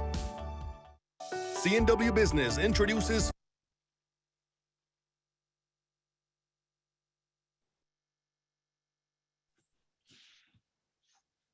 Hi guys, we are back. Hi Jordan, guys, what an amazing presentation. Leslie, I'm reading the comments, you broke the internet apparently. That was such an interesting panel. I know that we're gonna have another interesting panel right now. So we are talking about business productivity tools. Now, every business owner knows that it is challenging to manage all the aspects of a business, especially if you're a small business, right? So today we're talking about how you can use business productivity tools to maximize your productivity and increase your efficiency, because efficiency and productivity is what's going to help you to maximize your profitability. And so today I have three panelists that are going to be talking to us about three specific types of tools: customer relationship management, task management, and enterprise resource planning tools. My first guest is Jordan Baskett, CEO of CRMmetry. Jordan, how are you doing? We're not strangers to each other. I know, we spoke a couple of weeks ago. I'm doing good. How are you doing? I'm good. Yes, that's right. Jordan and I actually spoke about this when we had a COVID cast takeover. And we're coming back here again because it is such an interesting topic, something that a lot of businesses need right now. And Jordan, I understand you have a presentation for us. I do. And it's less about myself this time, just so everyone knows. Jordan Baskett, CEO of CRMmetry, the leading Salesforce.com partner in the region. But let me go ahead and share my presentation, if you don't mind. This is one. Oh. It's not, I guess I need access to share the presentation. Give me 1 second here. Okay, so.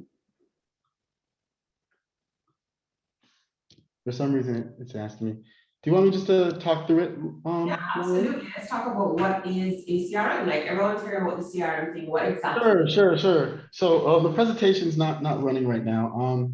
Adtelligent, can you guys get it going right now? Or do you need me to do it? Yes, just I'll get someone to get it up on the screen. So you just continue. Yeah, because it's saying that I need to. I would need to quickly reopen, and I'm sure no one wants that. Yeah, no, don't worry with that, because you sent us an email, right? Oh yeah, sure. If you want to catch up, the slide I want to start on is a simple definition of a CRM. So a CRM is a technology that helps you to manage all of your customer information and visualize it in one place. So like what we heard in our previous panel, data is very important. We need to make sure, especially from Leslie said, we all want to be millionaires. I hope to be the next one after him. We need to be able to organize all of our information in a place where it's not just information that we have, it's actionable, right?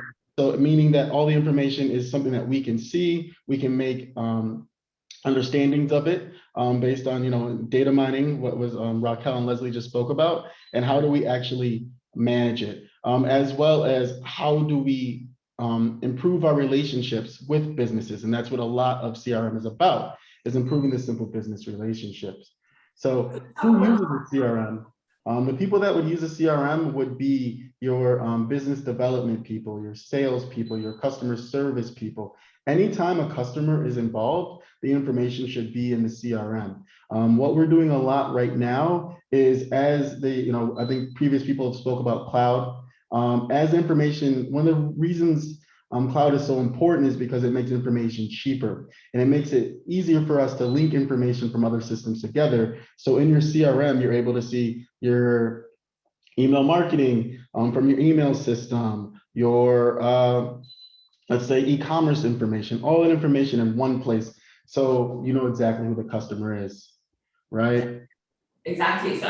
So from a practical standpoint, everyone is hearing these terminologies: data mining, information, email, all these integrations. So let's take it through, like, anyone who's listening. If you have a customer who's coming in to your website, putting in their email address and going through to become an actual paying client, a CRM helps you to capture that information, and how can a salesperson use that information to finalize that sale? So what we would look at is, I think we're much further down, Craig, if you don't mind. So running your business without CRM can cost you money, real money. And that is where we are. And I think that's exactly what we're discussing, Lorianne, is when we end up doing marketing campaigns or information, we were spending money to get customer information or potential new customer information. So when we're spending that money, we need to make sure that we understand what the interaction is with the customer. So who is the customer? I guess, did we get the most out of it? Did someone even call them to follow up with them? Right? What a lot of companies end up having is they end up having an Excel spreadsheet, which can easily be written over, or they're going to be able, or they have, handwritten notes, but that's not an understanding that everyone can have. The CEO can't make his decision based on that kind of information. So if we're all investing money, especially a lot of the small businesses out here, in all these different marketing campaigns, how do we know if they're effective or not? Are we just spending money? Are things coming from them? Exactly. So essentially, when you're taking that person that's put their email address in and someone didn't follow up with them, and you're spending money to send ads to that person, again, if you had a CRM, you would have been able to see that customer and see that no one followed up with them, who should follow up with them, and close that deal. So, but what makes it, I guess, work better than an Excel spreadsheet is we're looking at how many times you followed up with someone. So in a past lifetime, I did a lot of work around sales automation. And one of the things is when you follow up with customers, you're gonna have to follow up multiple times before you get them and actually get them to purchase in most situations. The faster you're able to follow up with them, the more likely you are to have a sale, right? If my car breaks down, I need a new car loan, I'm gonna follow up with several banks, and the first one that gets back to me with a reasonable rate, I'm gonna go with, because that is a car is not something that you can't be without. So I think that's very important when we're talking about organizing our information. right. So I see you have your slides now, and so you're talking about what a CRM does. So we're just kind of taking that practical, very layman's terms. So if you want to walk us through your presentation, please go ahead.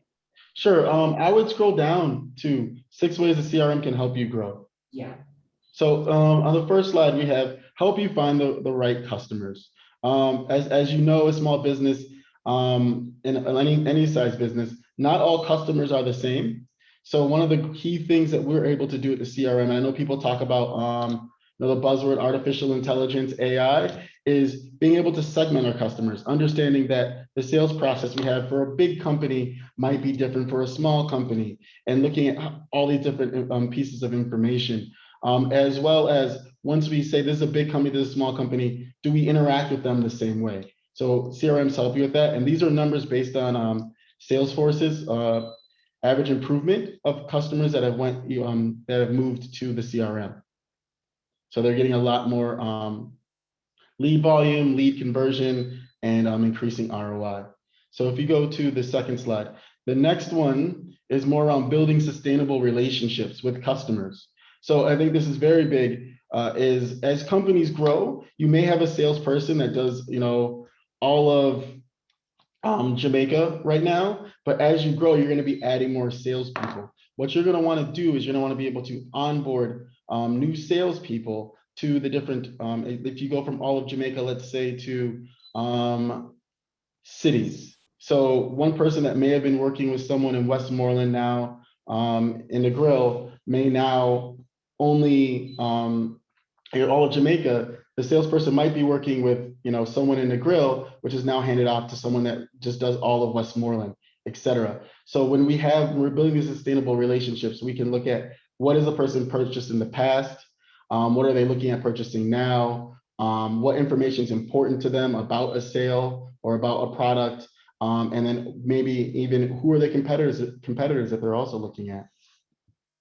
Yeah, no, that's interesting. So that's basically what the previous panel was talking about. This is kind of where all that data sits and is housed, so you can Exactly. This is where all the data should be housed. And we do a lot of work with integrations to bring all the information in, so you have that one point. And we're gonna get a little bit into that a little bit later. That one point of clarity about all your customers so you can make smart business decisions. Also, what we're looking at is reducing the cost of sales. Again, on the support side, it is very important that we keep the sales that we have. But I guess, but on the cost of sales, again, we're talking about the numbers around someone being able to understand, you know, when did this lead come in? What is their time frame? What are the different things that they need? And that type of information so we can increase our own probability internally. Because we know usually when someone reaches out to us, we're not the only person. There's always an alternative.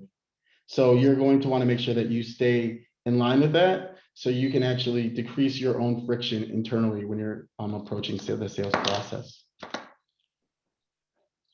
So if we go to the next slide, increasing employee productivity, and this is very essential in choosing any CRM or any tool, is what we want to do is we want to make the salespeople, as an example, focus on sales. A lot of the paperwork filing, a lot of the different activities they may have when it comes to completing a sale, if we can use tools like inside of a CRM, like automation. So if every time we fill out, you know, the certain close by date or a certain piece of information, it pushes the sale along. We're able to automate emails for follow-up if we haven't heard from a customer in a while. All of these things that may take 5-10 minutes here add up at the end of the day.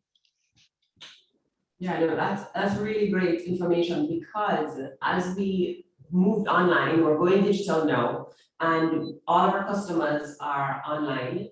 Tools like this allow us to automate things, and it allows you to be more productive in your business. It allows you to follow up with your customers so that your business is moving forward and not constantly spending your time following up with the customers. You can have emails that are going out to your customers immediately after they've hit your website or they've made a sale, and this is the power of a CRM. Yeah, exactly. So if you know the next step is to, after you close the sale, to actually schedule the delivery, you can send them a link so they can schedule their own delivery. You can have all that information in one wonderful place for them. And then when it comes to customer service, I know the hot button that, you know, we work with a lot of clients on is actually understanding your customer so you can decrease the cost for the actual support, right? So if a customer sends you an email, they call in, they have all of these different channels that you're going to be investing in. They send you a Facebook message. You're able to understand who that customer is. And is this the first time you're doing it, I guess, coming into this issue? Or is this a new issue? So they don't have to spend time repeating themselves, which saves you time in closing the case and any kind of information that's not repetitive, if that makes sense. Yeah, no, it does. So, I mean, what I'm seeing here is this is the entire customer journey. And I love how you laid this out, because it's from inception straight through to purchase, straight through to customer service, following up with your customers. So when we think about a CRM, we're thinking about all of the data, all of that entire experience our customer goes through is being managed through the CRM. Yes, and a lot of times customers are, I guess, that we have will initially think that CRM is either sales or it's going to be a ticketing system, when realistically it's taking all that information and putting it in one place, especially with like a marketing overlay. So how did this customer come in? Did it come in from a campaign that we did? How did, you know, of the campaign that we did, who converted? Of the campaign that we did, who converted and who has issues now because maybe something wasn't explained to them properly in the sales process. And it's helping us to have all this information so we can proactively service our customers in the best way that, you know, we can as a company. And that leads us to improving customer retention. And the great stat there is from Harvard Business Review. A 5% reduction in customer deflection rate can increase your profits 25 to 85%. Meaning, once you have a customer, you spend all this effort, you spend marketing effort, you spend sales effort. The larger companies, you're giving salespeople a commission to bring someone in the door. You're going to want to keep them and keep them happy. And that's what the sales, what a CRM does. And what we do with Salesforce is we're able to take all these different pieces of information, put them together in one place. So when someone calls in, you're, instead of asking who they are, you're already telling them about why they're calling or asking them questions about how their service is going. Right. So it sounds like there are multiple tools that are working together in a CRM. Yeah, I mean, it's one collective tool, but there's multiple features that could be in the CRM that would enable them to do all these different things, if that makes sense. Right. So in other words, because you mentioned integration and layering on top of your marketing. So is it that you have a CRM, and then if I have a MailChimp or Active Campaign or other tools that links in with the CRM? Yeah, and that's exactly what we're talking about is other tools. So CRM is essentially a lot around the customer information and engagement, but you're gonna want to have other tools out there like a mass marketing campaign tool. You might have an interactive website that the customer is actually interacting with, then pulling all that information about their usage into the CRM. So yes, there's definitely integrations. One of the top ones would be in the marketing automation, like you brought up, Lori, which would be like a MailChimp, or we have our own marketing automation tools. But anything we can pretty much integrate to the CRM. If it's not a native integration, we can use for a small business setting, we can use tools like Zapier, which does a lot of different integrations. Yeah, I love Zapier. Yeah, me too. That can bring stuff. So the technology, all of this can sound very overwhelming, guys, because there are so many different tools. But as your slide say, how do you know if you need a CRM? Yeah, and again, like we just brought up, you don't have a single source for customer information. When we walk in the door with a lot of companies, the one thing that pops up is how do you store your customer information? And they go, oh, marketing and automation is in the marketing tool. Oh, service information is in the ticket desk. Oh, sales information is in a spreadsheet. And what ends up happening is you end up, that is what we call in the industry silos. So marketing may have a different understanding of the customer. Customer service may have a different understanding of the customer. Sales may have a different understanding of the customer. And the three shall not meet, right? So there's not these insights going across to different departments on how to work with the customer based on what the other departments know. Yeah. Jordan, thank you so much. I mean, this is now the piece this is kind of like the back end to make sure everything runs efficiently and operations run smoothly. So now I'm going to move over to our next panelist, who is Kenesha Brown, CEO of Brossom Consulting. They're going to talk to us about task management. Welcome. Hi, Lorianne. Thank you. Thank you for having me. So, Kenesha, I understand it. Hi, there you are. Okay. Okay. So you're going to talk to us about task management, which is a different type of productivity tool, right? So tell us all about task management tools. All right. So first of all, my name is Kenesha Brown, and I'm the CEO and founder of Brossom Consulting, and we are a change management and digital transformation company. So this is very fitting today for us to be here. And we're focusing today on task management and business productivity. I just wanted to, first of all, give you a quick definition of what task management is. And that really is how it is that you manage and track the tasks that you have on, whether it's projects or your daily activities. And some of the things you want to track would be like who's assigned to it, what's the task itself, the status, all of that. I will give you some insights into how it is that you're performing as an employee or as a business, right? So another thing that we want to look at is project management as it relates to task management, because a lot of activities within your company might be grouped as projects, right? Because they have a specific start and end date, and you want to be very efficient in the way that you actually execute those activities. Task management is a part of project management. However, project management is the big picture, and task management focuses more on those granular tasks and driving those little tasks home. Right, so I'm actually going to share my screen right now to give you just a quick presentation that I have on task management. So you can let me know if you're seeing it. Yes, I'm seeing it. Awesome. All right, so I'm just going to do a quick slideshow. Still seeing it? Awesome. All right, so we did an introduction already. So I'm going to skip to some basic stats, right? So this is very alarming for me, and the fact that 269 billion emails are sent globally. and only 24% of those emails are actually read. I can say I'm very much guilty of that. When you look at my Gmail, I have quite a bit of unread emails, right? So if it is that your company is relying solely on emails to communicate and collaborate and boost your productivity, you realize that this might not be the most effective way to do that.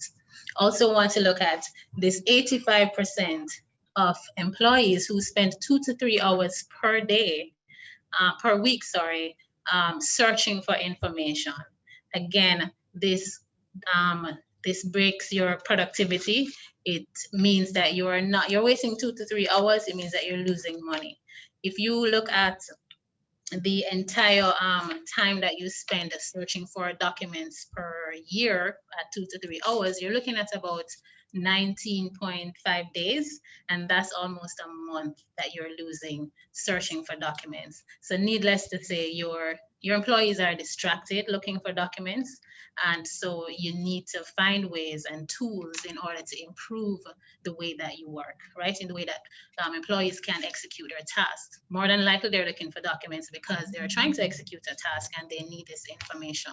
And they might very well be looking for emails, searching for emails that was sent some months ago with a document that they might not have even opened, right? So just wanted to point that out there. All right, so I just wanted to skip real quickly into some ways that as a business you can improve the productivity in your organization. And I have zoned in on just 5 quick, sounds very quick, right? But it's very efficient way of doing it. So one, and the most obvious based on the statistics that I've shared, is that you need proper access to information, right? So information storage and retrieval. It means that you need a centralized area for your employees to be able to save their information, to access their information, and just to be able to retrieve that whenever they need to execute a task in order for them to do it on time and deliver the best quality that they can. Another thing is that is usually overlooked in the whole digitization process is that we need workflows. Employees, a lot of times, the reason why they're not productive with their task is that they don't know what they're supposed to do. They don't know what to do next. And everybody tends to do things their way. You find that I might be baking a cake and I might cream, butter, and sugar, but somebody might decide that they're going to put sugar and flour. You know, everybody does things differently. And if it is that you want to ensure that your organization is operating consistently well, you need those processes, those workflows that you can also use further on to automate and improve the efficiency of your business. And of course, in the middle here, we have productivity tools, and those productivity tools, which is the main course here today, is what we will be using to manage our tasks and increase the way that you, how much you can produce as a business. And I'll delve more into that a little bit later. Again, task management is also the art and the skill of managing those tasks and ensuring that we're driving the efficiency within the business. And one important one I wanted to drop in, because I find this when I go into a lot of organization, that we focus a lot on busy work and we need to stop doing it. So busy work would be how long am I in office, right? And not necessarily what am I producing, right? So that is also a blocker to your productivity in your organization. All right, so now that we have that out of the way, I'm going to look at some tools that Brossom actually supports. We are the authorized partner for Zoho Corporation. And so we do have some productivity tools from Zoho. So you will see we have Zoho Sprint here, and it is actually an agile tool for managing your tasks. So if it is that you have a very large project that you would like to take in bite sizes so that it's a little bit more manageable, Sprints is the best way for you to manage that. As you can see, some of the features, it has a Kanban board there. Those Kanban boards are very effective in showing you where you are, what is in progress, what needs to be completed, and just a very good visual representation of what you're doing. Again, you're seeing the dashboard here loading, and the dashboard actually is your report. Now, productivity is tied to this report. So how it is that you know that your organization is productive is by measuring it. So these tools allow you to be able to measure what is happening in your organization, right? So it's going to replay again, and you're going to see, just a second, it's going to come up. You'll see that you'll have a complete view of all of your tasks that your organization is completing, as well as you have a view, and it's changing very quickly, but you have a view of each employee, what it is they're working on, how many completed tasks they have, and how many they have in progress, to give you an idea of the productivity within your organization. So Zoho Sprints is a very good tool to use for that. Again, some use cases and how you can use it in your business depends on the type of business that you have. So if it is that you are a business and you're managing agile projects, right? So of course you need to classify those projects as agile. Then Sprints is an agile tool, and it would be a great complement to your product catalog. Go ahead. No, absolutely. I can see how these kind of tools work well with the CRM. So the CRM has that customer going through, you need to follow up. That becomes a task on this task management tool for the employee to follow up with. Precisely. And what you can do as well, you have a particular customer deal that you are working on. Your deal becomes a project, because it might not be just a one-day closing. You know, some sales cycles take are a little bit longer than others. So it can become a project in here. You break down your tasks, define them, and also just track the progress, the deliverables. That is the outcome of your sales. And also this will be directly tied to, in the case of your CRM, it will be directly tied to your bottom line, your revenue, how it is that your company is performing, right? One of the key features of this system is that it can do time tracking. Very, very important to let you know how long an employee is spending on a specific task, right? Not for micromanaging, right? So just to emphasize that you're tracking your time, not for micromanaging, but for the purpose of understanding how productive your business is collectively, and how to empower your employees to work harder or smarter or in a shorter time, all right? So, okay. So the next tool I'll be looking at is Microsoft Teams. We're also a partner with Microsoft, and Microsoft Teams is great for any size business, but I would say, because we're looking at small businesses, small to medium businesses today, Microsoft Teams is a very good foot in to a digital workspace. It is an all-in-one workspace, and you basically have everything there. You can chat, you can meet, you have a document repository, you have Yammer. Yammer is basically is social media for your organization, and you do know that engaged employees tend to perform better.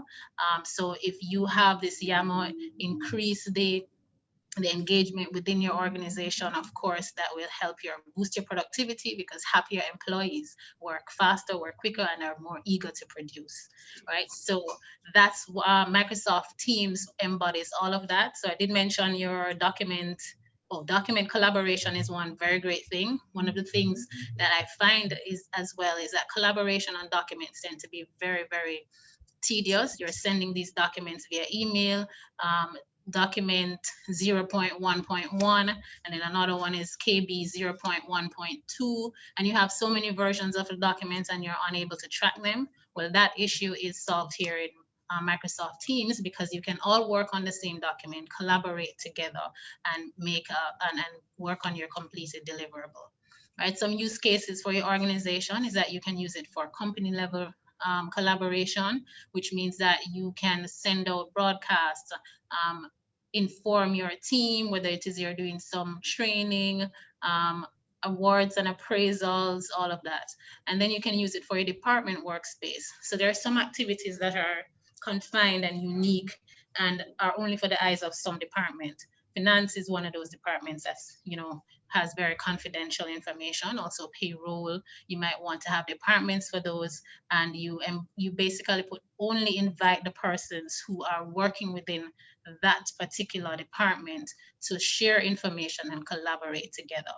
Again, you have some processes that in your organization that you might want to create teams for those. So in Microsoft Teams, you create a team and you invite the persons who are involved in those processes. So for example, inventory management, if you need approvals and all of that, of course, it is very good for it. And another important fact to note that's not here is that Microsoft Teams also has an inbuilt planner, which is perfect for task management again. So you can assign tasks to your team, track it, and you also get a very good dashboard of what it is your team is doing, how it is that they're producing, what they're how long they're taking to do it, and all of that, right? So this is also a very good all-in-one, and I think it would be a perfect start for small businesses. But of course, it is very scalable, and there are many different tiers to the product, so large businesses also use it. Yeah, no, I think these are great tools. I mean, and as you said, productivity tools, the task management, putting all of your tasks in a process flow, having your team utilize those tools. Also, as the CEO or the managing director of the business, you don't have to be following up with each person every minute. You can kind of go in, see where people are, and so it's very effective. Thank you so much, Kenesha. I really appreciate you walking us through. I do have one more slide. So this is the final slide, and this is Zoho projects, right? So this is now more for the big boys, the big players. If it is that you are managing more of a larger projects portfolio. So as a small business, if you're a consultant, this may apply to you as well. If you're managing projects for companies or for your clients, this will apply to you. But as a small business, maybe not so much if your focus is not projects, but for other companies, Zoho projects is perfect for keeping your projects on track. It's a very good productivity tool, which also includes a very detailed task management module that you can also automate your tasks. So this takes it a step further to automate those tasks to allow you to be way more productive. So some business rules are placed in there to automatically approve tasks and all of that. And of course, you get your task dashboard. So I've basically extracted this task dashboard to show you what your task performance is, how many tasks you have created, how many tasks you have closed, and just a very good overview of what it is that's happening on your projects. You can also get a full-scape view of all the projects in your organization and how it is that you're performing as a whole. So in summary, these Zoho projects, Microsoft Teams, and Zoho Sprints are 3 tools that you can use to improve the productivity of your organization. But I'd like to add that before you do that, you do need to diagnose your organization to see what it is that you need. And that is where you go in and you look at your processes to see what they are now or if they exist or not, and you improve those processes and implement the tools where they are needed the most, right? So for all these tools, I just want to say that they're all available on our website. So you can actually go on to Brossom, www.brossom.com, and we have free trials for Zoho projects and Zoho Sprints. So you can go on and try it out to see how it will work for you.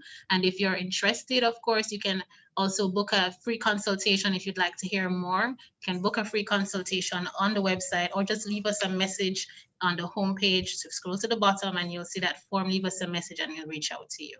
Lovely, great. I mean, these are great tools. These are really great tools. You guys are giving us such good packages. And I'm going to bring on our third speaker, who's going to talk to us about enterprise resource planning. Please welcome Nayana Williams, CEO of Lifespan.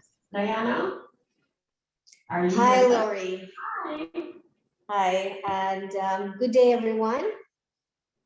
So I'm Nayana Williams, CEO and Managing Director of Lifespan. We are not a tech company. However, our company uses technology to improve productivity, accountability, and transparency. I would like to share with you my take on the importance of a business using technology to integrate all business operations. ERP, which is an abbreviation for Enterprise Resource Planning, and this is integrating all your business operations. So Kenesha spoke about task management and Jordan spoke about CRM. These are also integrated in an ERP system. When a business grows, it becomes more complex. I recall the time when I was a salesperson / accountant, HR manager / customer service, and countless other job responsibilities running a small business. Those days are gone, and if I were to try and do all this myself with the current size of my company, then it would be the end of me by the end of the day. As time goes by, the business requires more systems and procedures to ensure operational efficiency, gauge cost efficiency, improve productivity, and the data analytics in order to meet the goals of the business. An ERP system will give your business the tools to make this a reality. The upfront cost of an ERP system can be discouraging. However, the benefits will outweigh the costs over the long term. The time it will take to implement an ERP system can take up to 12 months or more. There is also the training of the team members in the various business units. It may seem tedious and repetitive at times. However, when the team gets the hang of it, it will become second nature. It will just become a matter of getting the team on board to embrace the fact that their work life will become much easier. The whole point of an ERP system is to have seamless integration of all units, which will realize cost savings, better management of resources, real-time business analysis, improved team collaboration, improved productivity, better supply chain management, and inventory. And we want to improve our customer relationship management and HR management. And those are just some aspects of the areas that an ERP system covers. When choosing an ERP system, there are several things to consider. You will need to look at the features of the platform and see if it aligns with the company needs. You will also need to determine if the structure of the platform is flexible enough in customizing it to meet the needs of the business. You will have to review the system requirements and evaluate whether additional hardware will be needed or if it can work with your existing hardware and IT infrastructure. So these are costs that you will have to take into consideration as well. You will also need to look at the subscription inclusions, and that is what you are paying for is what you are really getting. There's also the choice of going cloud versus an on-premise. The latter can be costly, while using both can ensure redundancy and business continuity. However, business continuity can also be achieved through the cloud and a cloud backup for redundancy. The drawback to using a cloud-based system is the unreliability of internet connectivity at times, which means there has to be a manual backup system in place in the event internet becomes unavailable.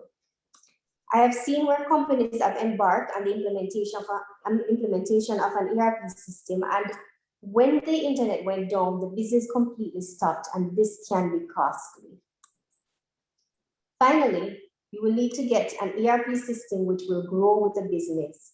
Lifespan is engaged in manufacturing and wholesale distribution. Therefore, our choice was to implement SAP B1. And the implementation process is still ongoing for us. So we want to ensure that we have all our areas integrated. And the modern business landscape is becoming more fast-paced, making it more difficult for enterprises to keep up.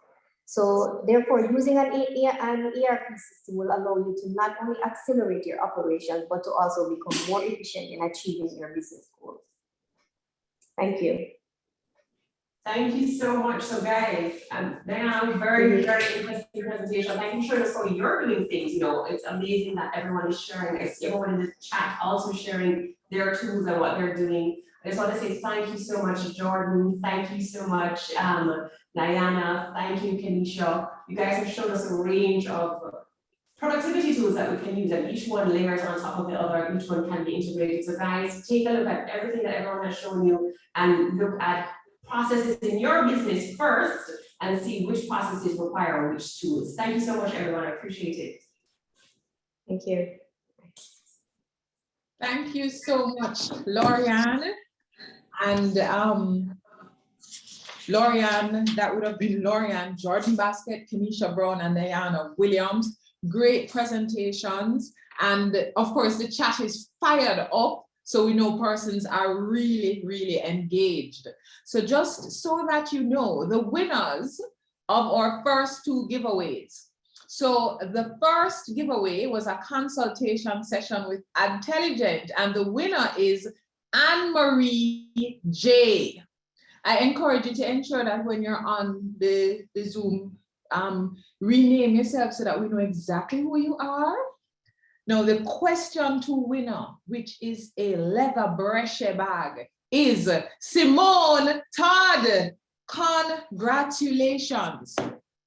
So the first question that I'm asking for the giveaway for a scholarship with Leslie, the first question is, Leslie had put up a number and said, this is his number. What are the first 2 numbers of the number that Leslie put up? Wow, the chat is fired up.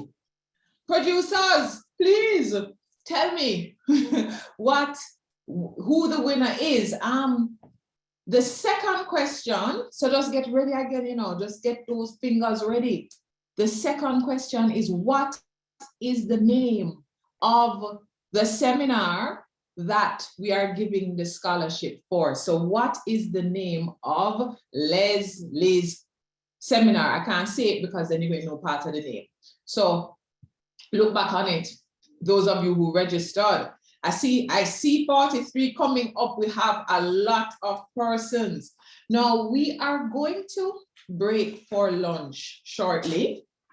It is now 12:35, and I encourage you to come back from lunch early, because lunch we are going to resume at 1 p.m. Did you hear me? 1 p.m. But when we come back, we're actually going to start with, because in the COVID time here, we need a break. So how about you took a break with a 2-night getaway at the Spa Retreat Boutique Hotel in Negril? So we will be back, and that will be our first giveaway. So that will be our first giveaway. Now, I encourage you, please come back early, because we start our presentations at 1 p.m., but we are going to be back here at 12:50. So that's 10 minutes on and giveaways. So that means that you need to come back early. So we're going to call it a brown bag lunch, a box lunch, because we're going to whistle and ride and eat our lunch while we go back into the presentation. So see you back here, because we're back here for giveaways at 10 minutes to 1. In fact, don't log off. Just stay on with us, because we're going to have a little lunchtime information available for you. So just stay right on. I see order from Quick Plate. So yes, order from Quick Plate. So when you come back, you have your lunch and you're taking part. So don't leave. Just go and get a glass of water, get the lunch, sit down, because we're going to stay right here together. So we resume with our giveaways at 10 minutes to 1. Let's go digital.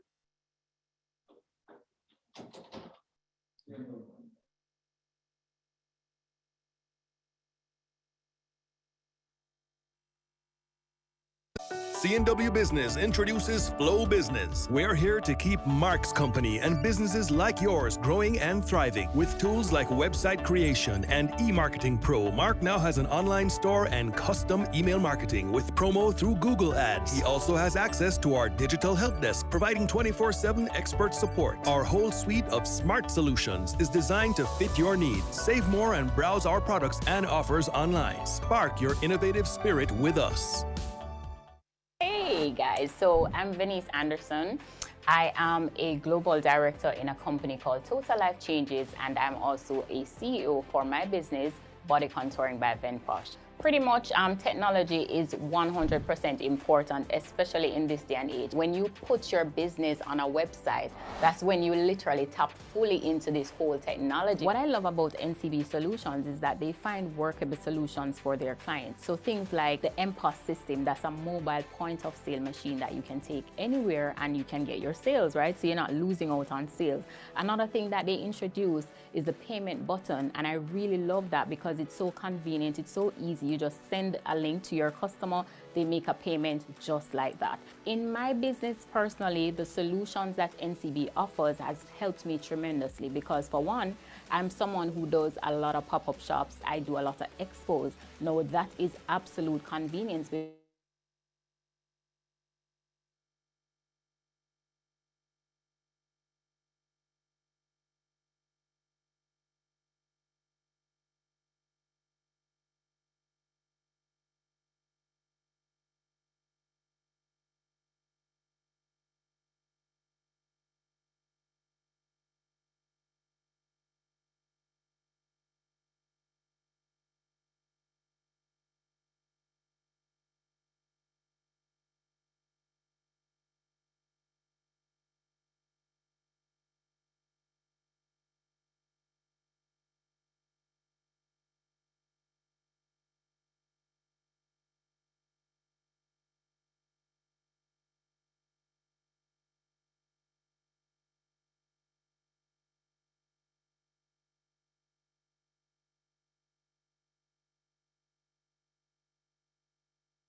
People, they got over my resistance, and JMB is what it is today. When JMB was started, when we were in a one office building, downtown Ocean Boulevard, right across from Bank of Jamaica, when my mother started this business, she knew she wanted to grow to be a massive regional entity, but it was technology that took us to where we are today. Even me resisted along the way, because I built my fancy spreadsheets. And I said, but my fancy spreadsheet is scalable. But there's no scale to a fancy spreadsheet. Where you get the scale is in automated databases, and that is what we did at JMB. We brought in the technology people, they got over my resistance, and JMB is what it is today as a result of technology. Started from a micro business, downtown Ocean Boulevard. So let's replicate that right across the board, from micro, small, and medium enterprises. So come on board, March 5th and 6th, be there.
CNW Business introduces Flow Business. We're here to keep Mark's company and businesses like yours growing and thriving. With tools like website creation and e-marketing pro, Mark now has an online store and custom email marketing with promo through Google Ads. He also has access to our digital help desk, providing 24/7 expert support. Our whole suite of smart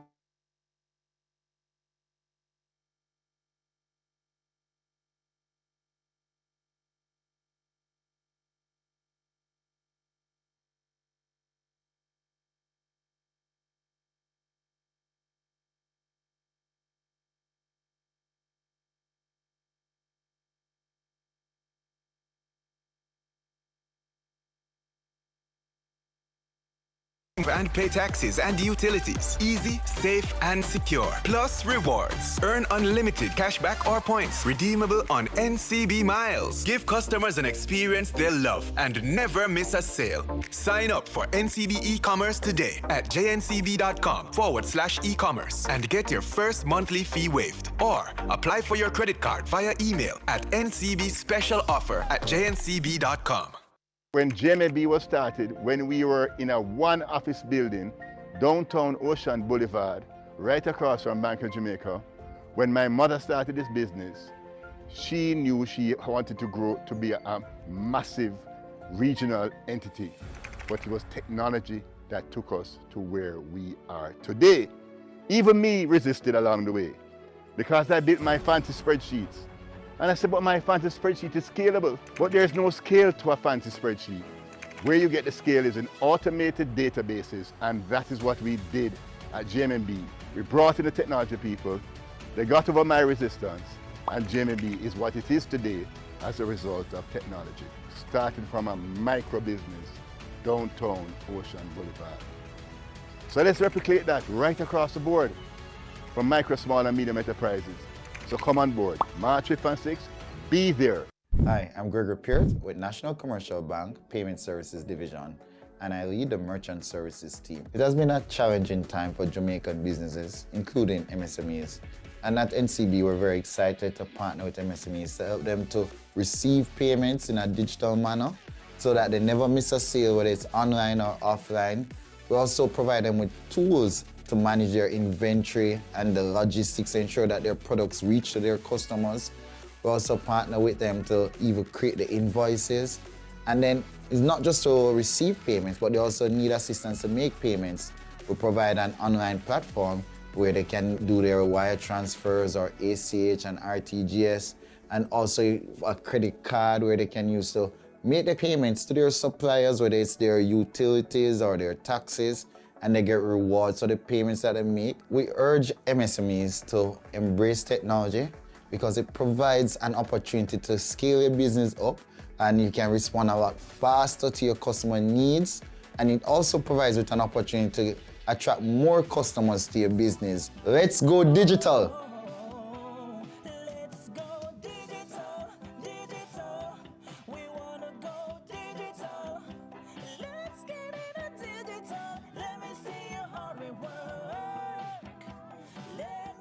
Hey guys, so I'm Venice Anderson. I am a global director in a company called Total Life Changes, and I'm also a CEO for my business, Body Contouring by Venposh. Pretty much technology is 100% important, especially in this day and age. When you put your business on a website, that's when you literally tap fully into this whole technology. What I love about NCB Solutions is that they find workable solutions for their clients. So things like the MPOS system, that's a mobile point of sale machine that you can take anywhere and you can get your sales, right? So you're not losing out on sales. Another thing that they introduced is the payment button, and I really love that because it's so convenient, it's so easy. You just send a link to your customer, they make a payment just like that. In my business personally, the solutions that NCB offers has helped me tremendously because for one, I'm someone who does a lot of pop-up shops. I do a lot of expos. Now that is absolutely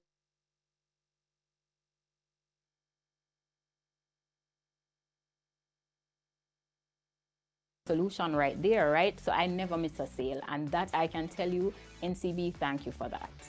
The Figaro platform that NCB came out with recently, I pretty much will encourage any business owner, as long as you sell a product or you offer a service, whether you're a small business or a large business, you should definitely jump on board because of the convenience, right?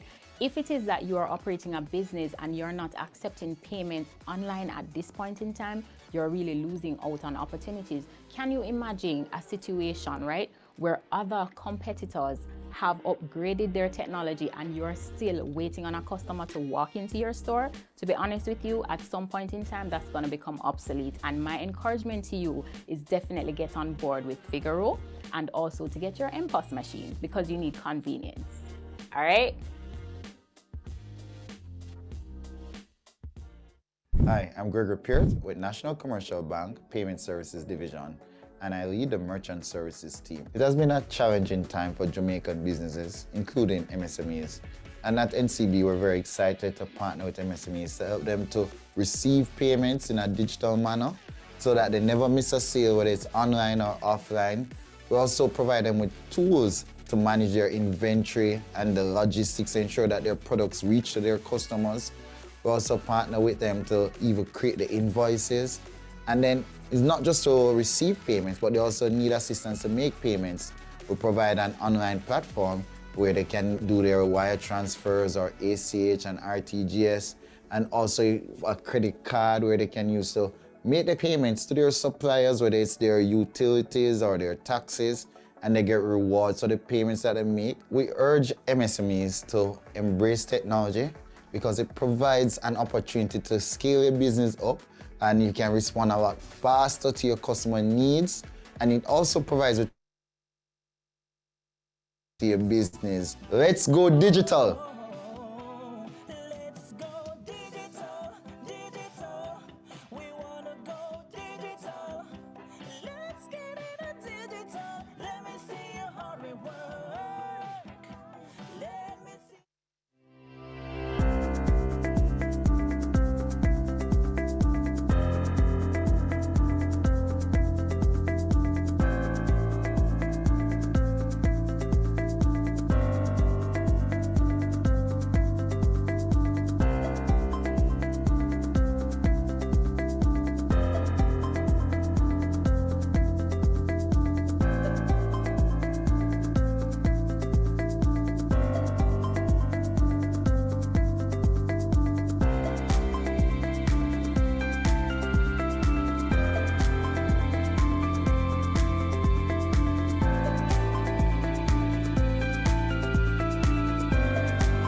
Enjoy the convenience of NCB Payment Solutions. NCB Mobile Point of Sale and e-commerce solutions will allow you to facilitate more transactions in store, online, anywhere, anytime. Plus, receive payments on your social media channels with payment buttons. Use your NCB credit card to stock up and pay taxes and utilities. Easy, safe, and secure. Plus, rewards. Earn unlimited cashback or points. Redeemable on NCB Miles. Give customers an experience they'll love and never miss a sale. Sign up for NCB e-commerce today at jncb.com/e-commerce and get your first monthly fee waived. Or apply for your credit card via email at ncbspecialoffer@jncb.com.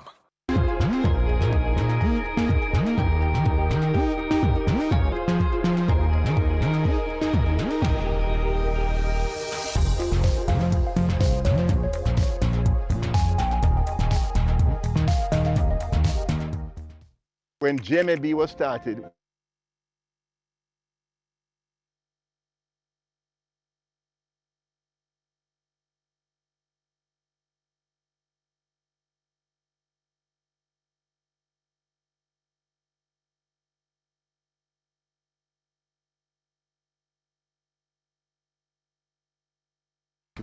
because I built my fancy spreadsheets. And I said, but my fancy spreadsheet is scalable. But there's no scale to a fancy spreadsheet. Where you get the scale is in automated databases, and that is what we did at JMB. We brought in the technology people, they got over my resistance, and JMB is what it is today as a result of technology. Started from a micro business, downtown Ocean Boulevard.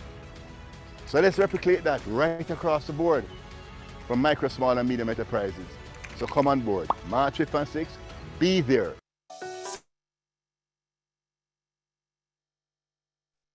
Welcome, welcome, welcome back.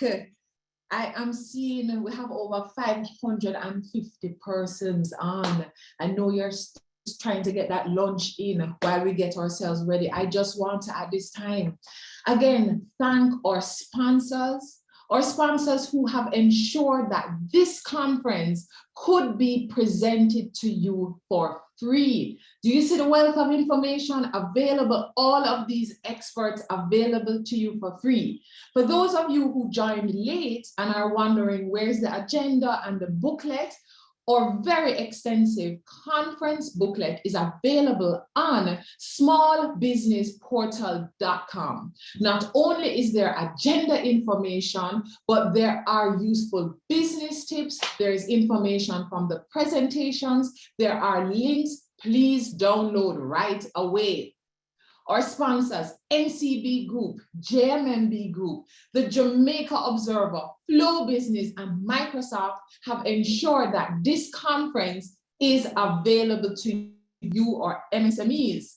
Our partners, the Ministry of Science, Energy, and Technology, the Ministry of Industry, Investment, and Commerce, the Development Bank of Jamaica, Jamaica Promotions Corporation, that's JAMPRO, Jamaica Computer Society, the Jamaica Business Development Corporation, the Small Business Association of Jamaica, the MSME Alliance, and the Jamaica Information and Technology Service Alliance.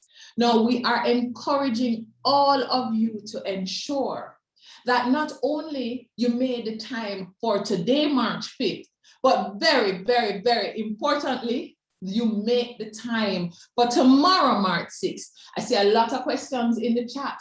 Guess what? We are going to have many of our providers available to you tomorrow, doing presentations, answering your questions, getting into more detail, getting more in-depth, so that you can find the technology packages and solutions for your business. We have Innovate 10X, we're gonna have WePay, we're gonna have Adtelligent, Incus will be here. You heard from Leslie, you heard from Craig Powe earlier, the JMMB SME Resource Center, MC3, Resolve IT, CRMmetry, I keep pronouncing it wrong. I'm so sorry about that, Jordan, but no, it's unforgettable.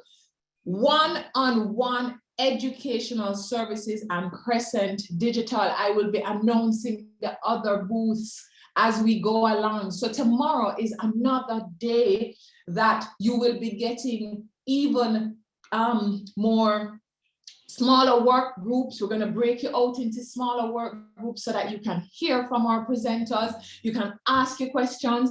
And because what are we talking about again? We're going digital. So we need to have all the tools and packages available to go digital.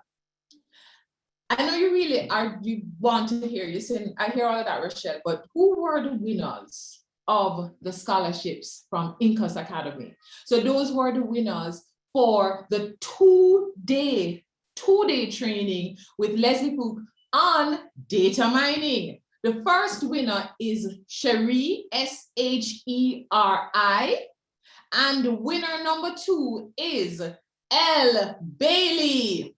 Somebody asked earlier, who was the winner of question number 1? Question number 1 winner was Anne-Marie J. Question number 2 winner, Simone Todd. So Simone won the Brescia bag, and Anne-Marie won the consultation with Adtelligent. So congratulations to all our winners. I'm just making sure my producers aren't telling me something else too again. No, we have a 2-night getaway at the Spa Retreat Boutique Hotel in Negril.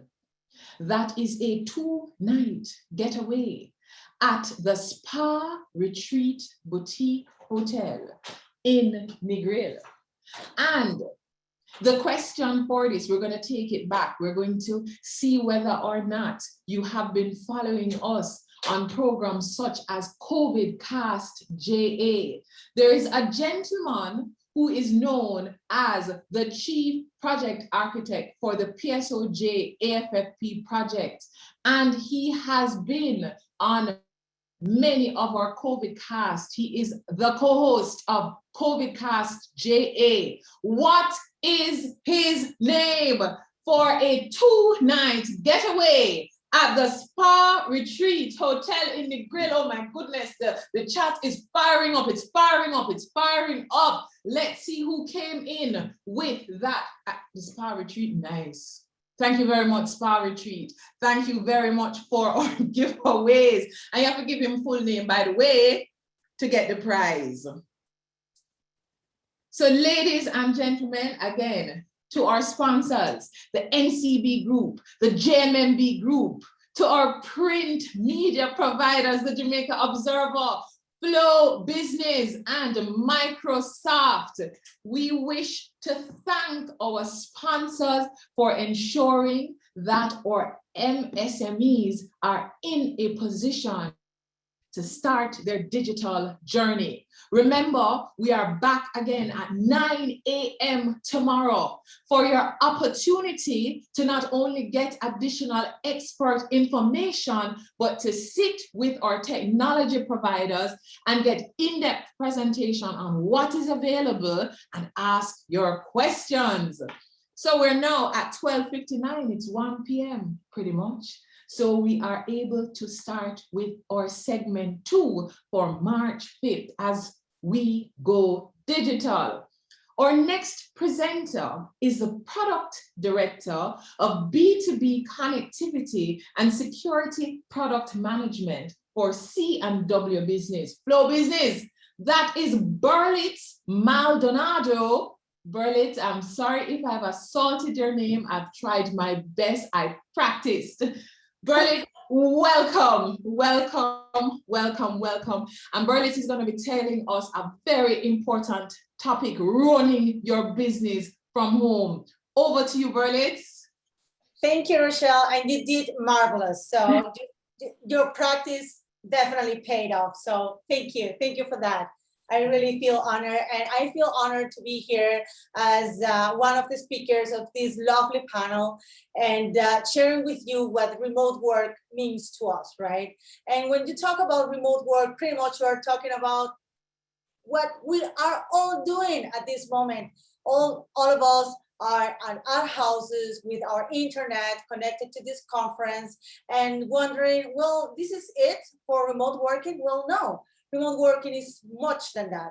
It's also about how do we run about digitization journey. What is digitization? It's just for you to be able to be in the web, to be able to be reachable online for your customers, for you to be able to serve, for you to be able to provide, to offer, and also to support your customers. And that is what we do with Flow Business. With Flow Business, we provide to our customers a package that would allow them not just to be connected, because it's not just about to be connected when you are digital, it's also to have all of the tools and all of the environment that you need to be there online. And then online brings up two things. It brings up reachability because now, because you are online, you are not on a physical premises, you can be reached and you can reach a lot more people that you will used to be. But now it's another challenge that is coming along, and it's who is running that digital part. From the infrastructure, you can always rely on your providers, but then who has the idea? Who has the idea of the business? It's you. And where are you? You are at your home. You are sharing your internet connection with your household, with your family, and you are trying to get your business running. So before was about your services, now it's about how your customers reach out to your services, and now it's about how reliable your connectivity is and how reliable are you to your customers to be reached now 24/7. And that is where remote work brings this sweet and sour kind of flavor to you where, well, now I don't need to commute. Now I have everything that I need, near my home. Now you have your family. I don't know if you are hearing them, but now you have your family closer. And that is kind of like a sweet and sour. But then on the other side, you face some challenges. So I would like to share these things to you so we can pretty much get all in the same page. So what are the business challenges that we are facing? Well, how do I get reliable remote internet for my business? How can I maintain security and improve visibility of my remote users? How can I extend my office capabilities to my remote workers location? Because guess what? We are all at home. And it's not just me, the person that is running the business, but it's also the collaborators that I have with me, working with me to make this successful, that are also working from home. And how can I guarantee that user productivity when they are remote?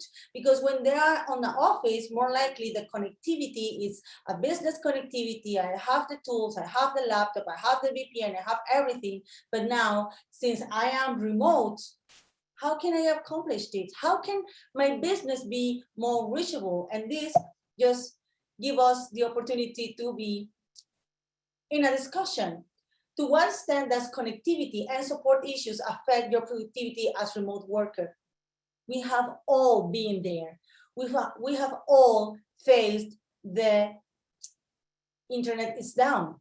I'm not connected. I don't know what's happening in the digital world. I don't know if people are trying to reach out to me and I'm not there to answer their questions. And then I need to call, and then I go through all of these things, and the worst part is that I don't know when it would be fixed.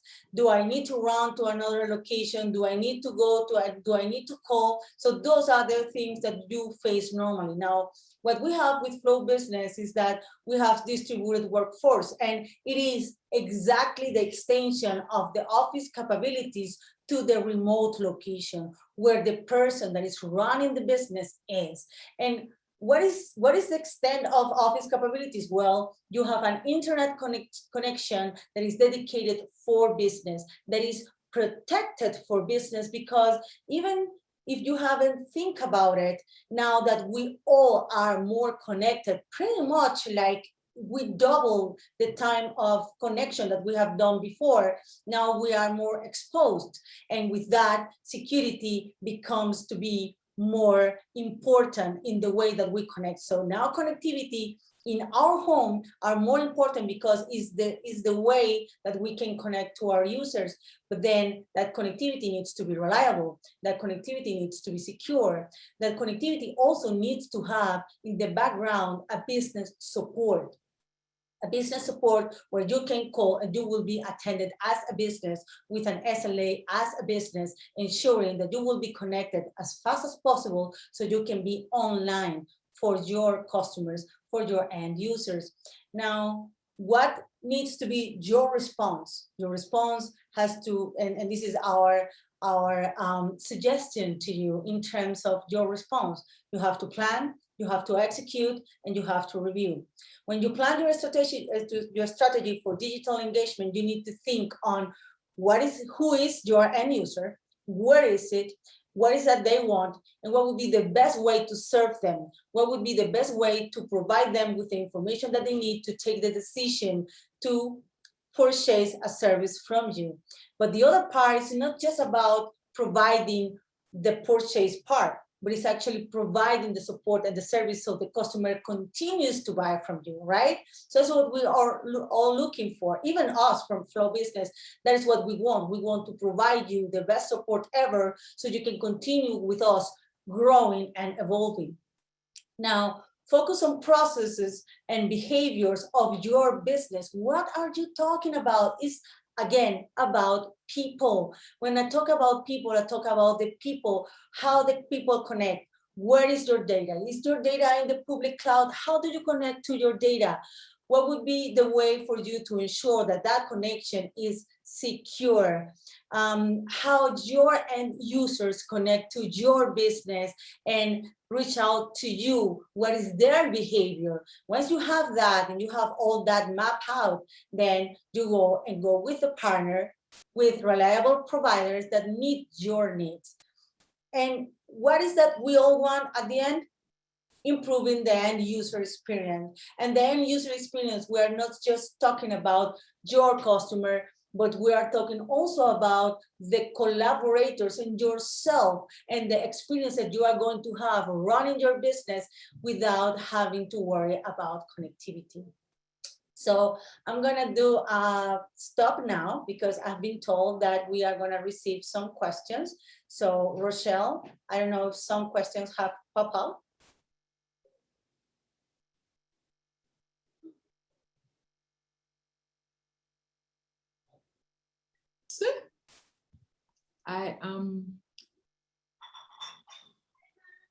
Let me just look. I'm pulling up the questions.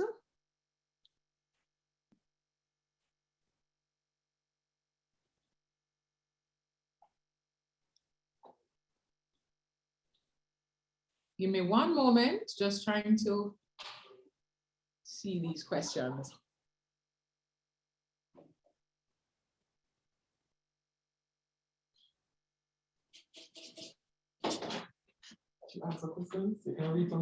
Yes. So Berlitz, well, we have a question here regarding connectivity at a plant in East Portland. I'm not sure if you're able to answer that, but you certainly could give us an idea where Anarchy Tucker could get additional information. Sure, and thank you for that. Yeah, so specific plans for what is going to be our building, I just don't have it right now. But definitely with our team on Flow Business, they can get more information. So that can be online, and we can share what is our web page so they can get that information. But definitely, yes, and actually this year we have a plan to expand and to offer better services to our customers. So definitely the web page would be the way to go. Okay. Now, one of the things, Berlitz, is this whole concept of now working from home, running your business from home. From a Flow perspective, as you've developed this product for small businesses, what does the future look like in this running your business from home, working from home? What do you think the next 5 years will look at? Is this a thing that will die with COVID, or is this the new future?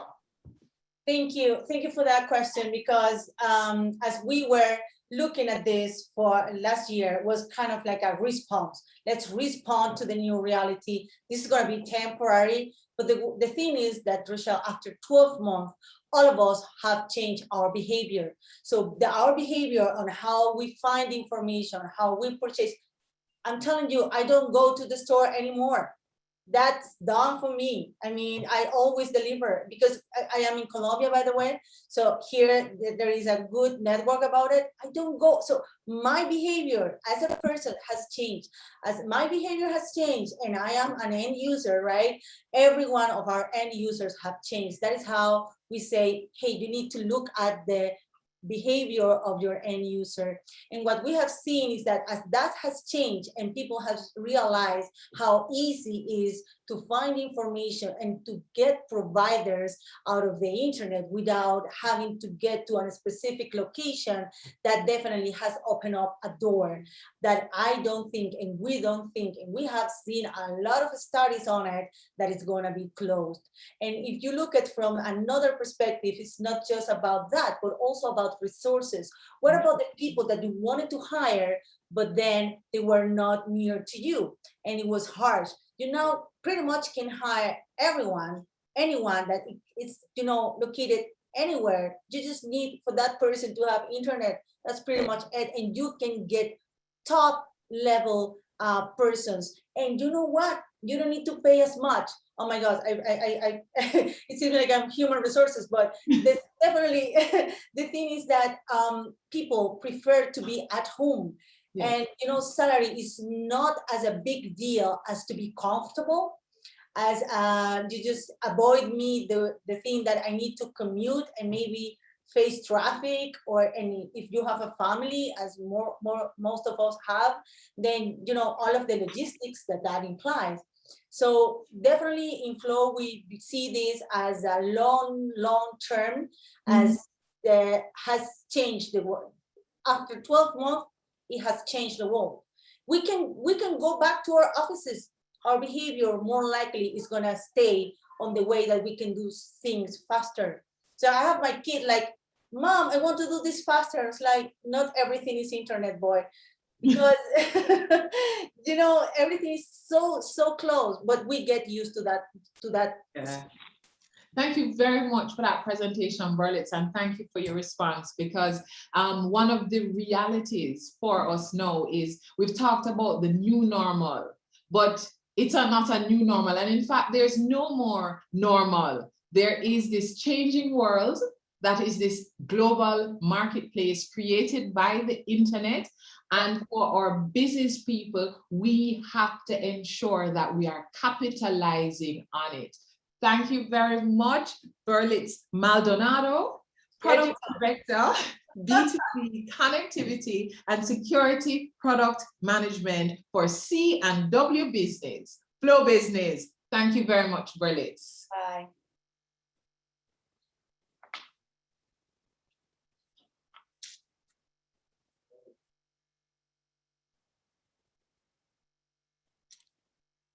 C&W Business introduces Flow Business. We're here to keep Mark's company and businesses like yours growing and thriving. With tools like website creation and e-marketing pro, Mark now has an online store and custom email marketing with promo through Google Ads. He also has access to our digital help desk, providing 24/7 expert support. Our whole suite of smart solutions is designed to fit your needs. Save more and browse our products and offers online. Spark your innovative spirit with us.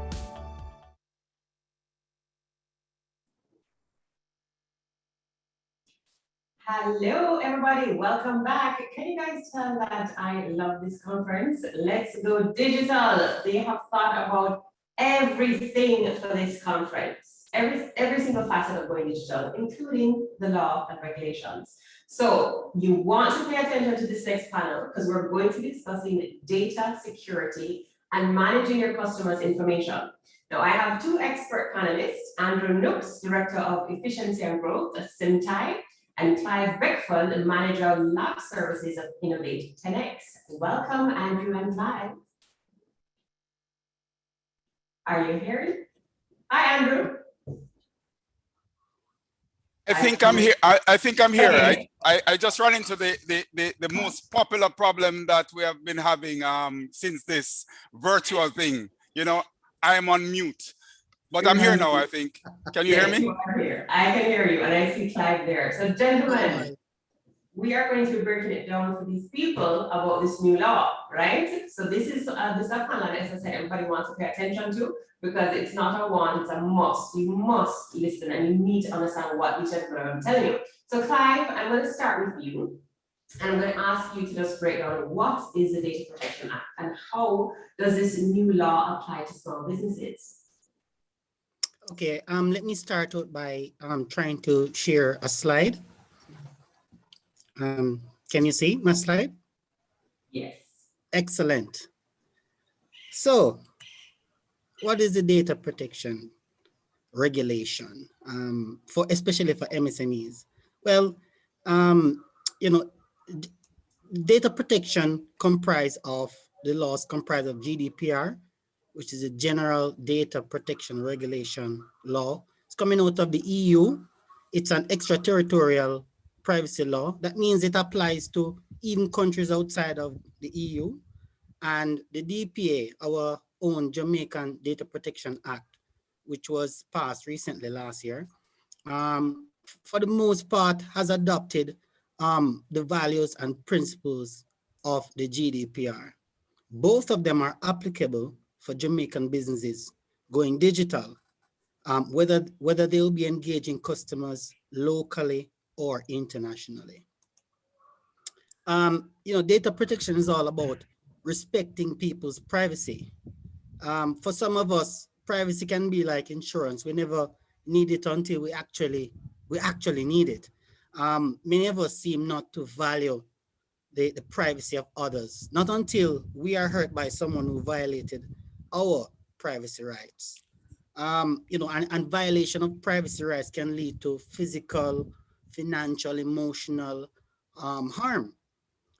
You know, one of the popular things that you know, when people start talking about their privacy, you know, some people may say, why do you need privacy? You know, what are you doing wrong? Do you have something to hide?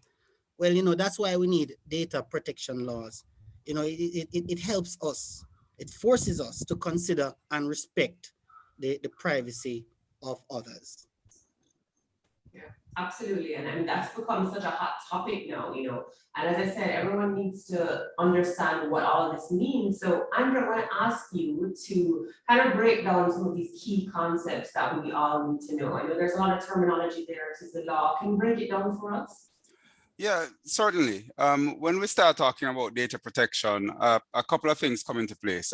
We talk about data subject, and the data subject usually is you, the individual that's providing the data. We talk about the data controller, and that is a company that will determine how the data is being used. And for in this context, would be the SME, the MSMEs, you know, in this context. You know, because you're the ones that are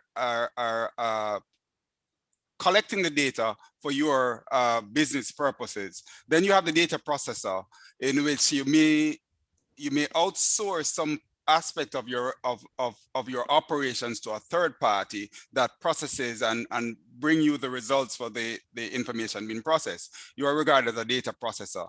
And in this context, we'll talk about privacy. We're talking about a specific set of data, which is personally identifiable information, and that is information about you.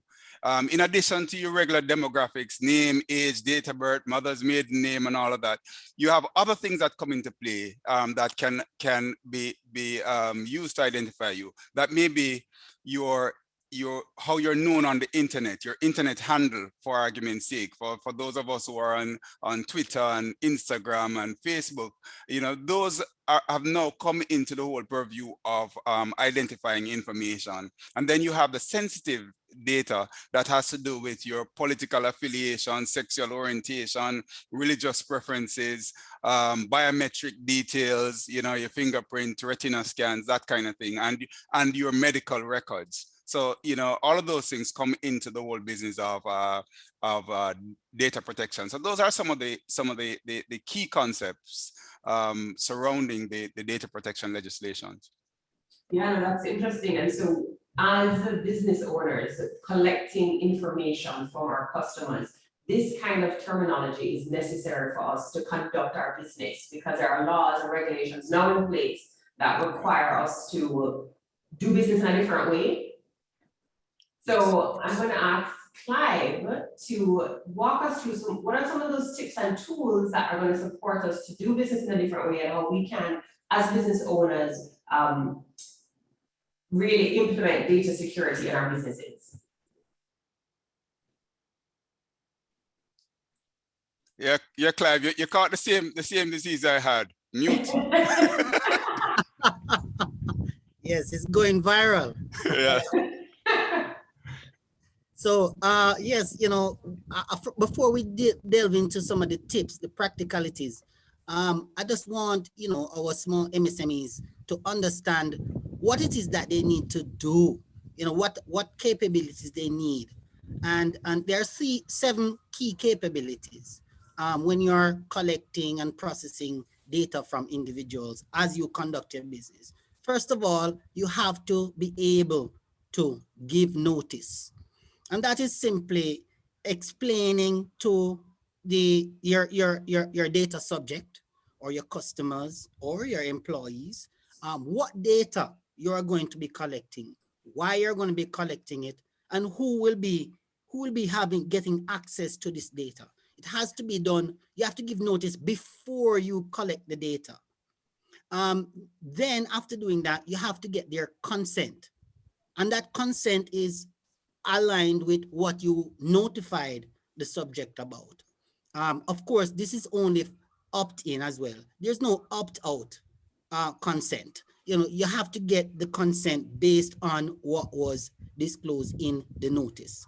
Once you have that data, you have a responsibility to limit how that data is used, so that it is only used for the purposes for which you had notified the data subject. Of course, one popular example is, you know, for online banking. When we sign up for online banking, we provide our email to be able to connect to the online banking platform, not to receive cross-selling messages, etc., etc. the bank would have to find a way to engage us, to say that they want to send us information for other products, and then we would consent to it before we receive that marketing material. Once the data is with us in our hands, we have to secure the data. It has to be protected. It has to be secured with various technologies. And that would also include doing different audits to ensure, and checks to ensure that the data is indeed secure. And again, the next point is to provide access. The data owner or the data subject at any point, at any time, they have the right to ask you to show them what data you have collected for them. What data are you controlling for me? And you must have the ability to provide them access to that data. Also, especially in relation to the GDPR, Europeans, they can require you to delete that data. No, I want you to erase all of my data. I'm a European citizen under the GDPR Act. And then, of course, the final one is accountability. You have to be able to keep evidence or records that you are compliant, you are able to, and you have been doing all of the various capabilities that were listed before. Yeah. And of course, all of these are not necessarily absolute, because then there are conditions where there are exceptions. And Clive spoke about the right to be forgotten and all that. Now, if you have a contractual obligation to keep some information, if you owe the bank some money, then you can't just go in and say, hey, tell you what, forget about that money I owe you, forget about this loan and everything. GDPR says you can forget about us, But there's also the whole business of when we're thinking about things, the retention of data. We have a tendency to keep information for much longer than we need to, and we have to be mindful that this doesn't only exposes our clients, it also exposes us as a business, because there are fines that comes with data breaches and everything else that we have to be mindful of. So, those are some things that we have to be aware of. I encourage everybody to familiarize themselves with the data protection legislation. And if you're using third-party services, especially those that are not within the Jamaica's jurisdiction, and you're passing data to them, you also have to be mindful of the impact that can have on our local citizens and what the law says about sharing data across jurisdiction. Yeah. So from a business standpoint, if you're a business and you're collecting information about your customer, your clients, and you have employees who can access that data and take it and move it around, that you could be in breach if you don't have protocols or systems in place to protect that data.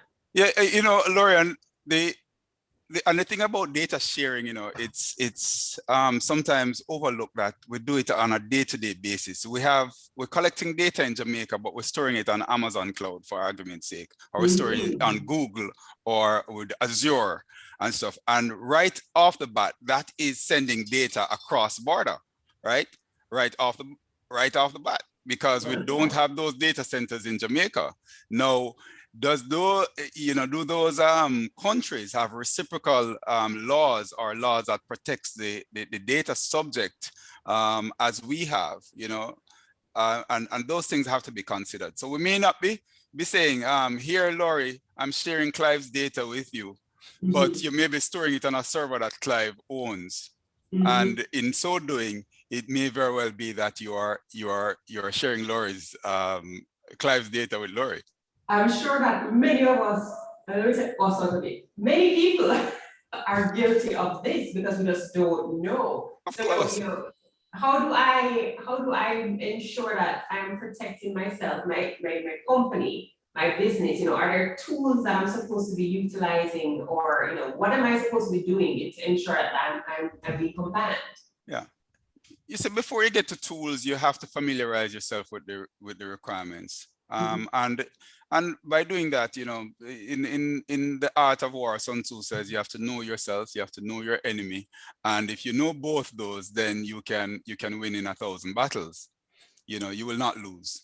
And by knowing yourself is knowing your business, knowing your business processes and what you absolutely need to drive that business process, and only collect that.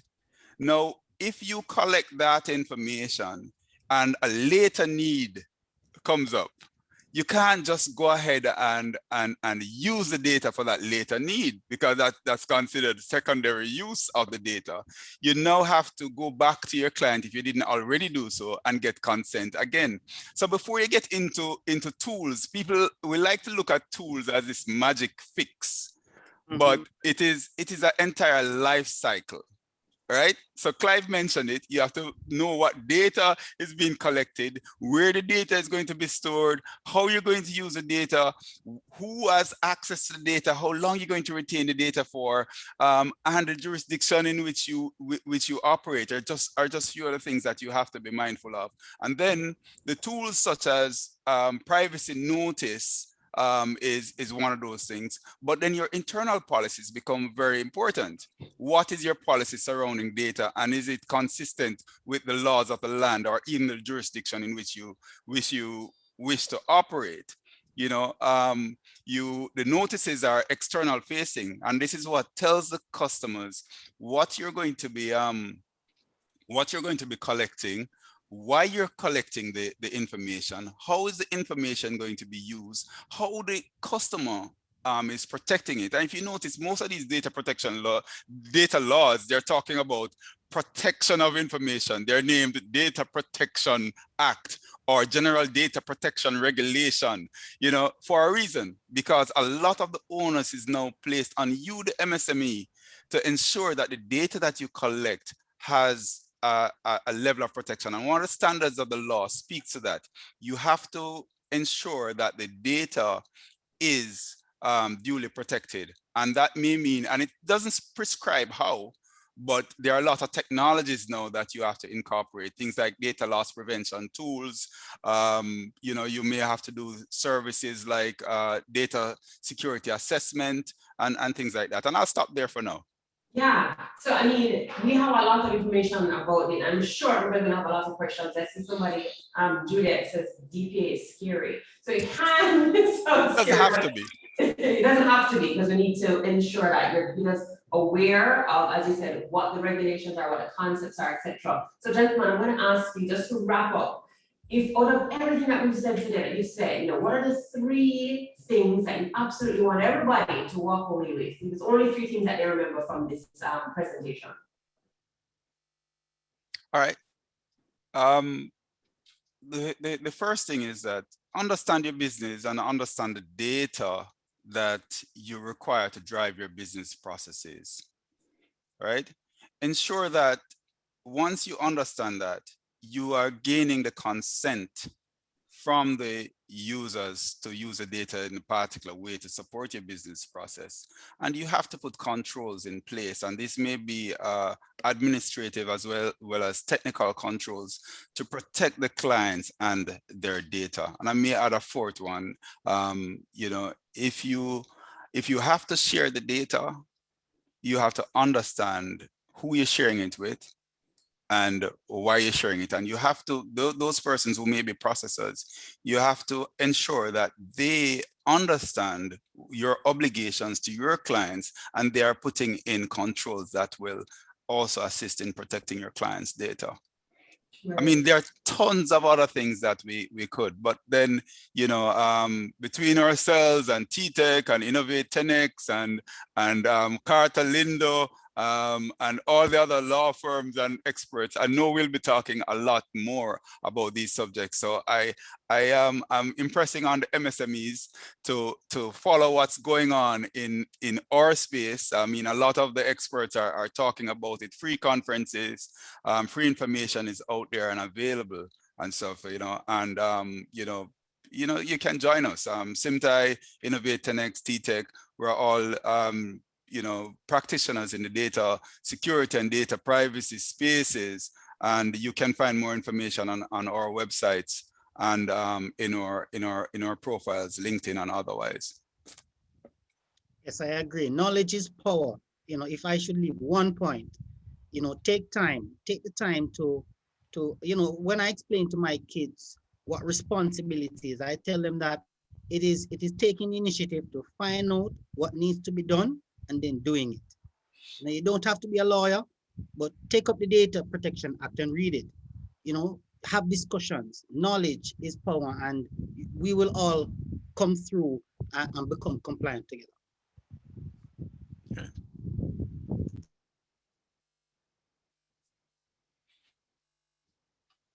Thank you very much. Thank you, Lorianne, for ably moderating the session that saw us hearing from Andrew Nooks of Simtai and Clive Beckford from Innovate 10X. I saw the chat firing up. Some persons were a little scared about the Data Protection Act. So I like how Clive wrapped it up. He says, knowledge is power. You're scared of not what you know, you need to be scared of what you don't know. So today you got that much more information about the Data Protection Act. Also, if you want additional information, we do have a memo available on smallbusinessportal.com that provides some very useful information about the Data Protection Act. And we'll be doing additional episodes because we want to ensure that you are fully aware of this legislation. And Clive, when you're saying you don't have to be a lawyer, stop knock food out of the lawyer, then mouth, stop it. Now, listen, at this time, I know it's a Friday afternoon. For those of you in Jamaica, we have a curfew, so you don't have anywhere to go. So we have information here for you. And the next person up is Christopher Record. And you cannot leave because Chris is going to take us on the digital journey roadmap, the pathway from basic infrastructure to advanced digital. After Chris, we're going to have an e-commerce platform. Again, you must be here for this. Then we're going to be talking about things like websites, emails. You must be here. So I saw somebody ask earlier about point of sale and inventory management. We're going to have a session on that. So just get comfortable, get those note papers out. It's technology, so those of you who take notes on your devices, because there is much more to come. Suggesting too that if you're on your device and it's not plugged in, plug it in because you don't want to miss. Now, Chris Record is another veteran of the technology industry, and you can see from the color of his hair, he is indeed a veteran. He is the CEO of T-Tech, and he has put together a presentation, the Digital Journey Roadmap. Chris, thank you very, very much for being a part of this conference. Looking forward to your presentation. Over to you. While Chris is setting up, and I've been getting WhatsApps asking who is the winner of the spa retreat weekend. And I'd just like to say, Rowena Cole, enjoy your weekend at Spa Retreat in Negril. Congratulations, Rowena Cole. Chris, over to you.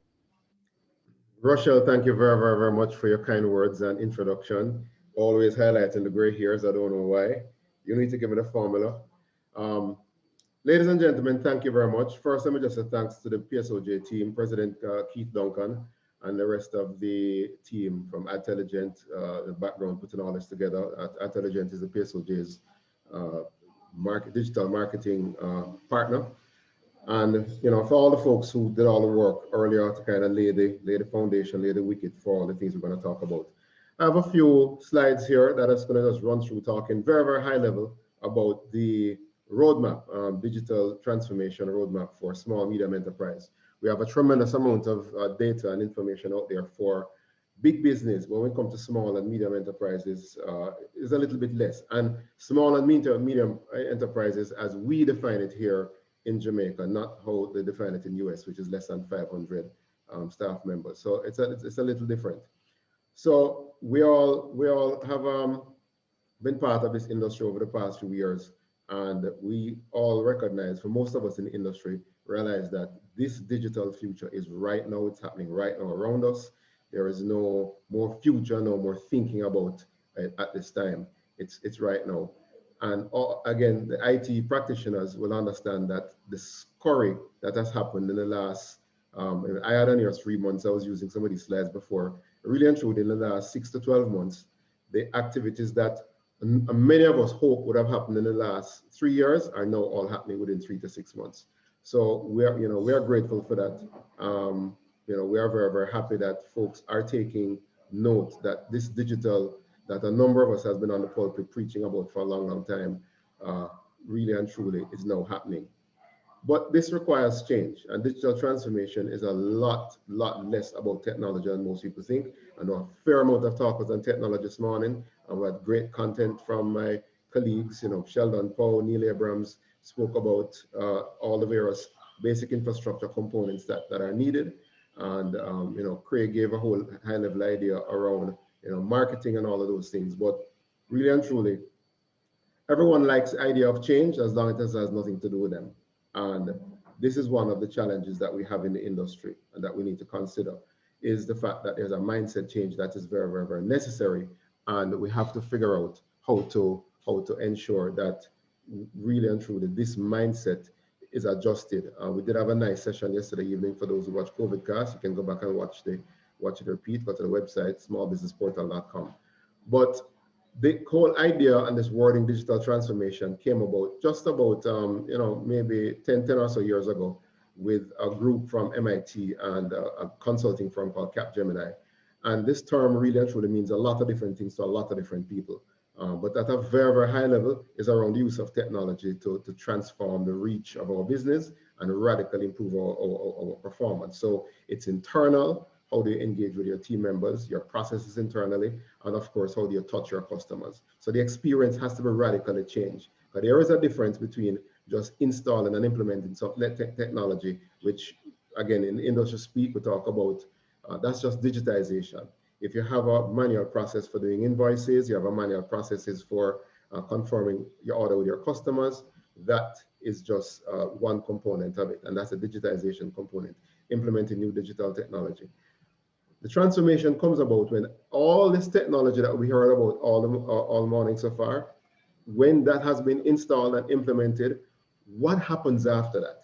Does the customer have a new experience with the organization? Can they call you and say, boss, I don't know what you're doing, but all I know that the response time has been amazing. Or, wow, normally I get this thing in 5 days, but I turn up, 1 day later. What have you actually transformed and changed? Not just digitizing a process that already exists, making life easier for you alone. Have you touched the customer? And I know Sheldon gave some examples. Now, for us in the space, myself and a colleague of mine, a friend of mine, Trevor Forrest, 876 Technology Solutions, have been writing a set of columns in the Jamaica Observer.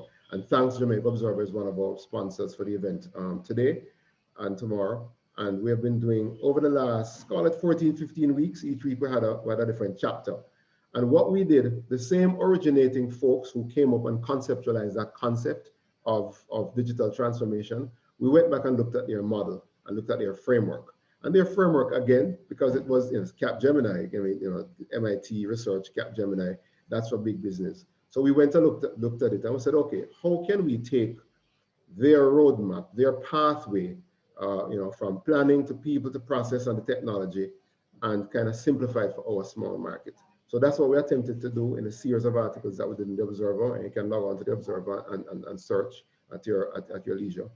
But in further deep dive into the MIT study, we realized that they do have some components of roadmap, of their digital transformation roadmap, that actually can work for small and medium-sized business.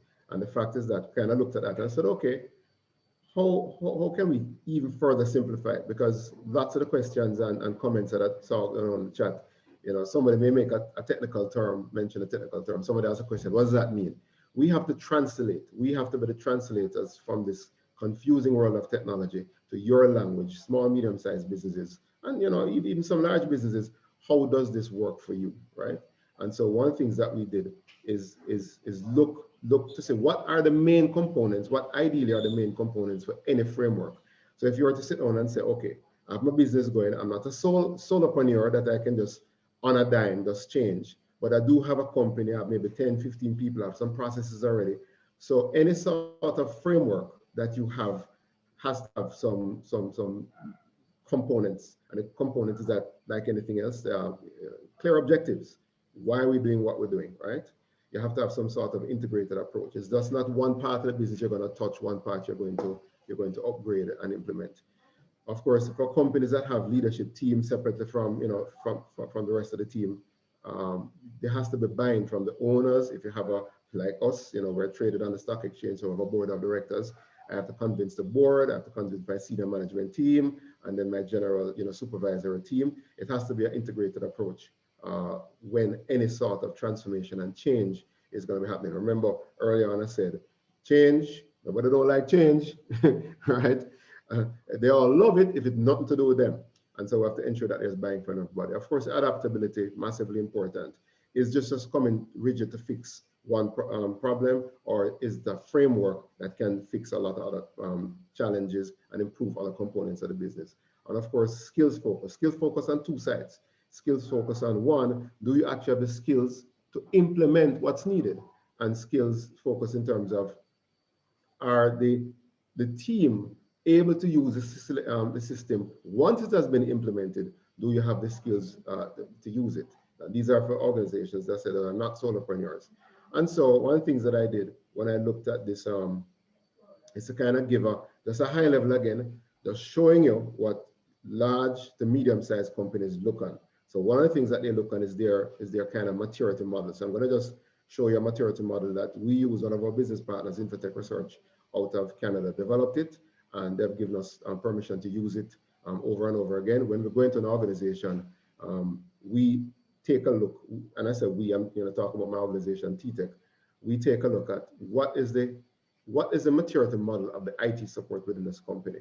And the model is either, are they struggling? Is it, are we getting complaints? Are the executive getting complaints that nothing is working here? Is the IT department actually supporting the business? Are they helping to optimize business processes? Are they helping to expand the reach of the business, selling to more customers, selling to more markets? And now, most important, the basis of a lot of the conversation that we're having here around going digital and around this whole concept and idea of digital transformation, are they transforming the business? So at a high level, this is kind of an assessment that is done, and we have the tools to come in and do an assessment like this. And it's, it's very, very, very, very, I would say sometimes it's heartbreaking to the IT team sometimes, and sometimes it's very enlightening to the IT teams that they're actually doing a lot better than they are. So there's an interesting component. So when I looked at all the things that were there in the market, and I then dressed back and say, okay, if I was to create a framework for a small micro business, what would it be? And I tried to come up with something very catchy. And so this was it. I came up with realization, digitization, transformation, right? And just kept it very simple. There's a point you're going to realize that I need to change. And what are the things that happens when you need to change? Why do I want to change? What strategy? What's going to be my focus? How much will I need to invest? Do I have the right people and team to make the change? Do I have the right people and team to actually use the change? And then now, after that decision is made, now the next thing is, okay, all right, the digitization component. Remember I said what digitization is throwing the technology at the solution. That's not the transformation.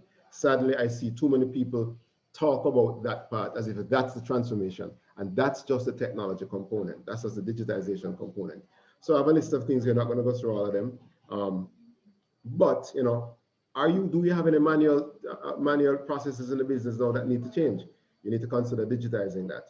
Are you still issuing paper invoices? You need to consider digitizing that. Are you? How do you engage with your customer? I know Adtelligent and folks spoke about that engagement with customer, and there was a case study earlier. But if you're currently doing all that manually, you need to consider digitizing that. And of course, is the systems integrated within the organization? So there's a whole host of opportunity around digitization within the organization before you can now get to that transformation experience. Having done all of that work, is my team now happier with what we have put in? Are my customers now happier with what I've put in? So this at a very, very, very high level is this whole idea of, some sort of a pathway, some sort of a framework, some sort of a roadmap to digital transformation. As I said, there's a host of systems and processes at the back end of all of this that will help us to inform your business your small and medium business to take it to the next level. And so, you know, there is a reason why some people struggle, right? And I saw this great research put out by Fujitsu, and the head of the corporate executive officer, Duncan Tate, quoted this, you know, that no, it's not just applications alone. You have to have the people, right? And it's not just great people, you know, you have to have the right culture, because if people in the organization are giving the boss ideas to change and the boss is not changing, then you have a problem. But the key thing here for me, when I read this research, the PAC research by Fujitsu, I saw where he said, no business, no matter how big, how influential or powerful, can hope to stand alone and succeed in the world of tomorrow. And guess what? That same exact thing also pertains to small and micro business. We have to start to partner, right? We have to start to partner. Andrew Nooks a while ago at Simtai mentioned all the various other companies that are out there doing work. My own wife is partner in a company called Design Privacy that T-Tech partners with to do data protection and to do DPO as a services type work. And we partner with Simtai. You know, last year we had our own presentation series like this. Simtai was one of our presenters. So folks, we have to learn to collaborate, and your strengths and my weaknesses might balance out each other. And so it's very, very, very important that at the end of this transformation, we can offer something new to the customer. So I hope I was able to give you a very high level roadmap as to this pathway from, you know, you have started to do some digitization and what you transform, and give you a little idea as to what I consider my small and micro business framework, which is realization, digitization, and transformation. Thank you very much. And if anybody have any questions, you can put it in the chat or send me an email at info@ttech.com.jm, and I'll answer. Thank you very, very, very, very much for this opportunity. And again, thanks to the PSOJ team and to the AFFP team for making this happen. This was a great day. Thank you. Awesome. Thank you so much, Chris, for that talk.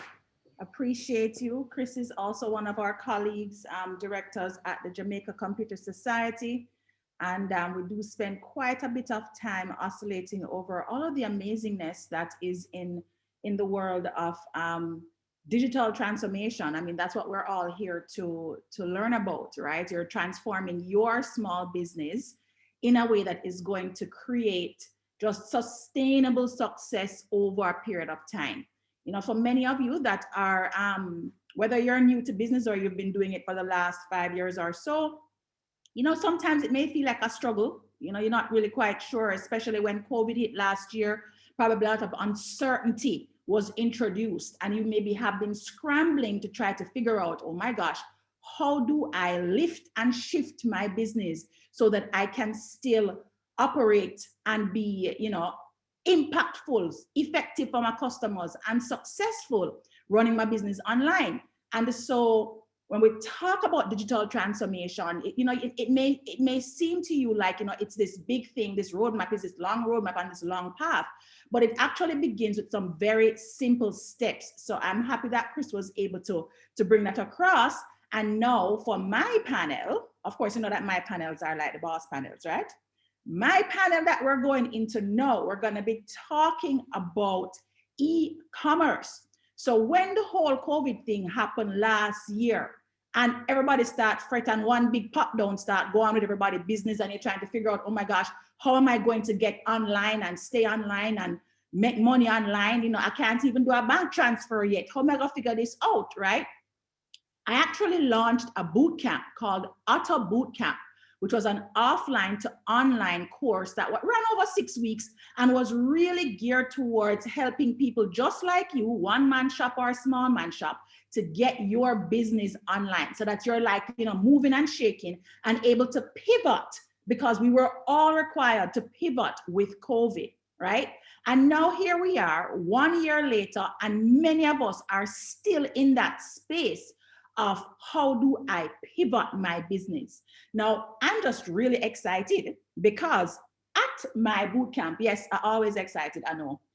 At my bootcamp, I was lucky enough to have partners like NCB who we have as partners here at the PSOJ conference. I had those partners as well at my boot camp to come on and talk about the amazing solutions, like simple, easy solutions. You think we're first world when you're done with it, right? That are available to help you to get your business on that e-commerce train, and not in no little dibby way. I'm talking about proper shop, whether or not you have a website, get you up and running for a small amount of money. Yes, you have to invest in your own success, but to get you up and going. And I worked directly with actually Gregory Peart, who is here from NCB. Boy, Greg and I have gone through so many of these presentations and workshops just for you guys, like literally. We even did one for JCS. I think we did a business continuity workshop for JCS as well, right, Gregory? So Gregory and I are very accustomed to any other questions you can throw at us, right, about this. And he is going to be coming up first to talk about the solutions that NCB has available. And not only are we going to be talking with one of the providers, but we're also going to be talking with one of the persons who is now Janelle Pantry-Coke, who is an MSME and has some of the same pain points you have had, and is going to talk to us about her journey. So Gregory, I'm telling you, you better bring the thing in, like what you always bring the thing in, a boss, right? Gregory, I'm going to turn it over to you to talk about some of the e-commerce solutions that you guys have at NCB. So make sure you're tuning in, guys. Make sure you're listening. Well, thank you very much, Stacey. And I tell you, Chris' wife must be very happy right now. I heard when he plug her business, and my wife must be saying, I wish my husband was as good as Chris' wife. All right. So today I'll be sharing with you very quickly on the different e-commerce solutions that NCB has to offer. And essentially, you'd want to ensure that you take note of everything that's happening, because we're going to cover some real solutions that you need for your business to COVID-proof your business. And we're going to tell you about the benefits, tell you about what you need to do and how you can apply it in your business. So firstly, what's e-commerce? Essentially, is accepting payments online. That's it. So how do you move from offline to online? Or do you ensure that if your customers are in the online environment, that you're also meeting those customers there? Because if you're not meeting the customers there, then your competitors will be meeting those customers. And so if you have an e-commerce solution, you'll be able to go global. You'll be able to accept payments in multiple currencies, and we'll credit it to either your Jamaican or your USD account. And we commit to fast settlement. All transactions done up to 4 p.m. each day will be credited to your bank account next day. If a transaction is done in Jamaican, it's credited to your Jamaican bank account. If it's done in US, it's credited to your US account. And we have a number of options. So we have 4 options that I'm going to go through fairly quickly, but with quite a bit of detail. And what I'll say is that, as Stacey mentioned, we had heard about the pain points of customers. There were 3 key pain points that they mentioned. One, they would have invested heavily in a website, they built it, and then nobody came.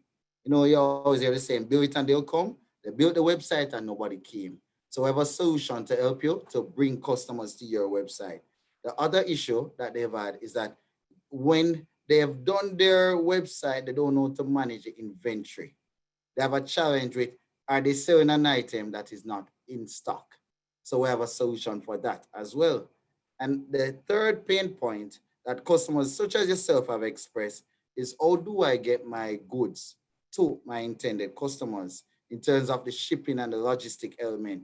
We have a solution for that as well. So I'm going to share with you 4 ways, and which one is best for your business will be determined by the type of business you offer as well as the size of your business. So we can have a further conversation to help you refine and determine which one you choose. But I'm going to move through right now on the first 2 of the 4 options. So payment buttons. What is payment button? Essentially is a way that you can send a link or an image to one of your customers via WhatsApp, via Instagram DM, via Facebook Messenger.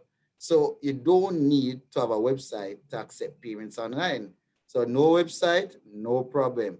You can use the payment button to accept your payments. And in the same way, very safe and secure way that you'd have accepted it on your website, you can accept it through the payment button via any medium, whether it's email, WhatsApp, Facebook Messenger, Instagram, and to be credited to your account the same way, right?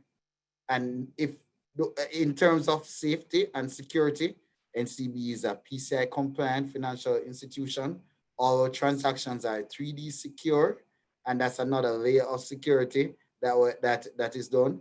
And then we also engage our third-party providers to do penetration tests, you know, almost like test the system.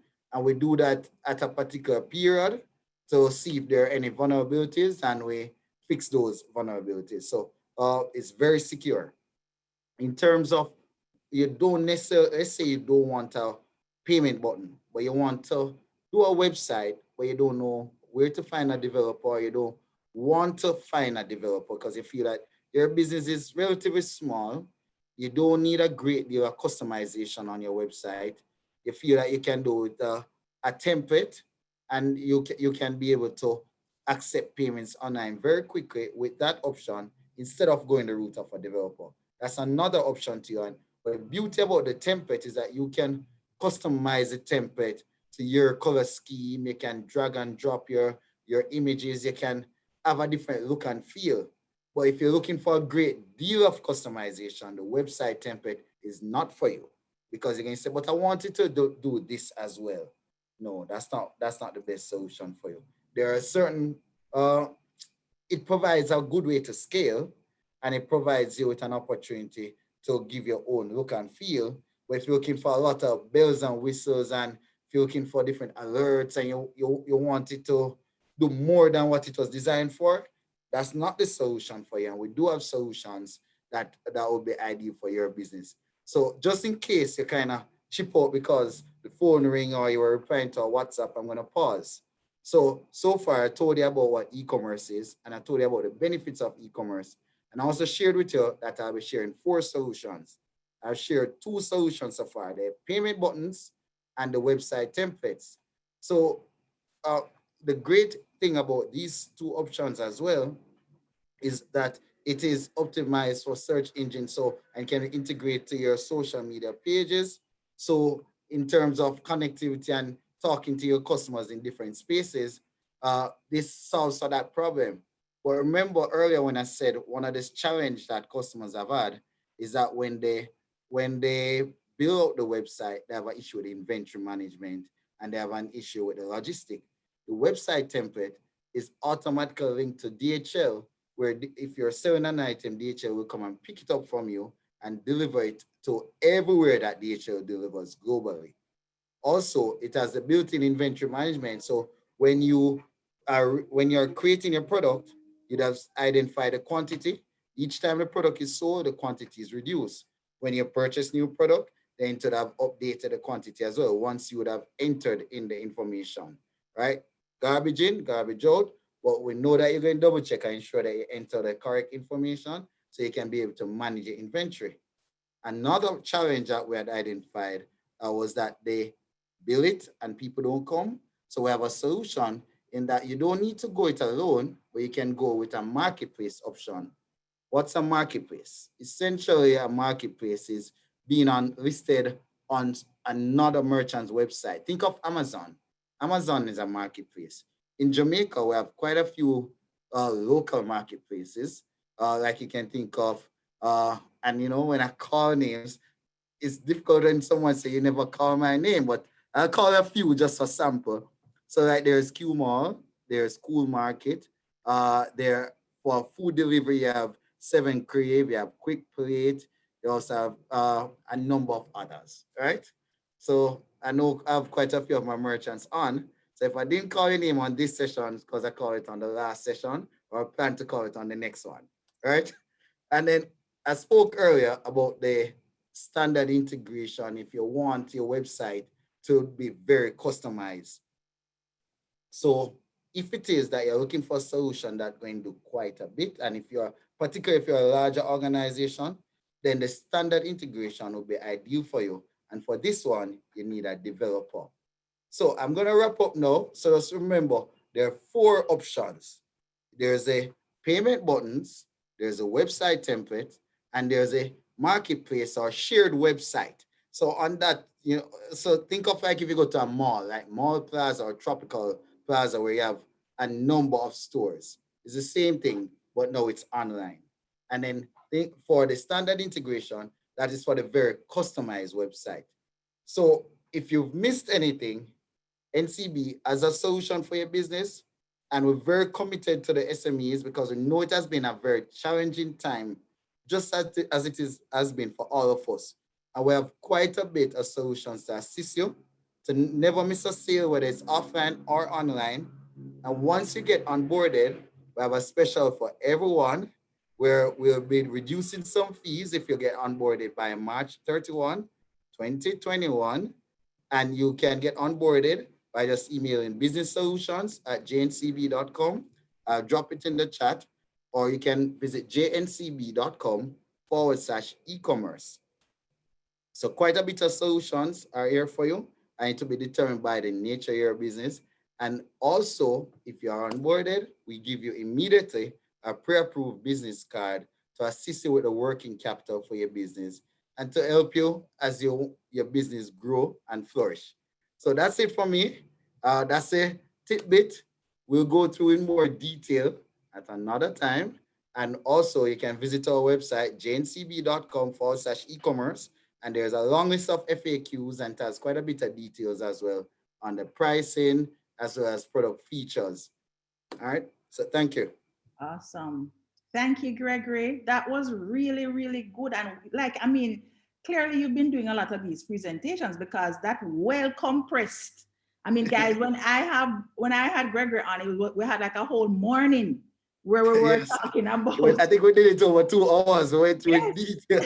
But we had a few minutes this morning, so to ensure that I compact. Love it. And we talked about the 4 primary ways that our SMEs can integrate with NCB. And I just want to make sure that we have them right. So we have, if you're a larger company that's a bit more established, you can get the standard, with a developer build out payment gateway.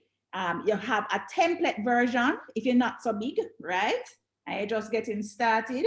We also have the payment buttons, which is the simplest way, right? When persons have like a little thing, they can just have them payment button integrated even on like Instagram or any of those platforms.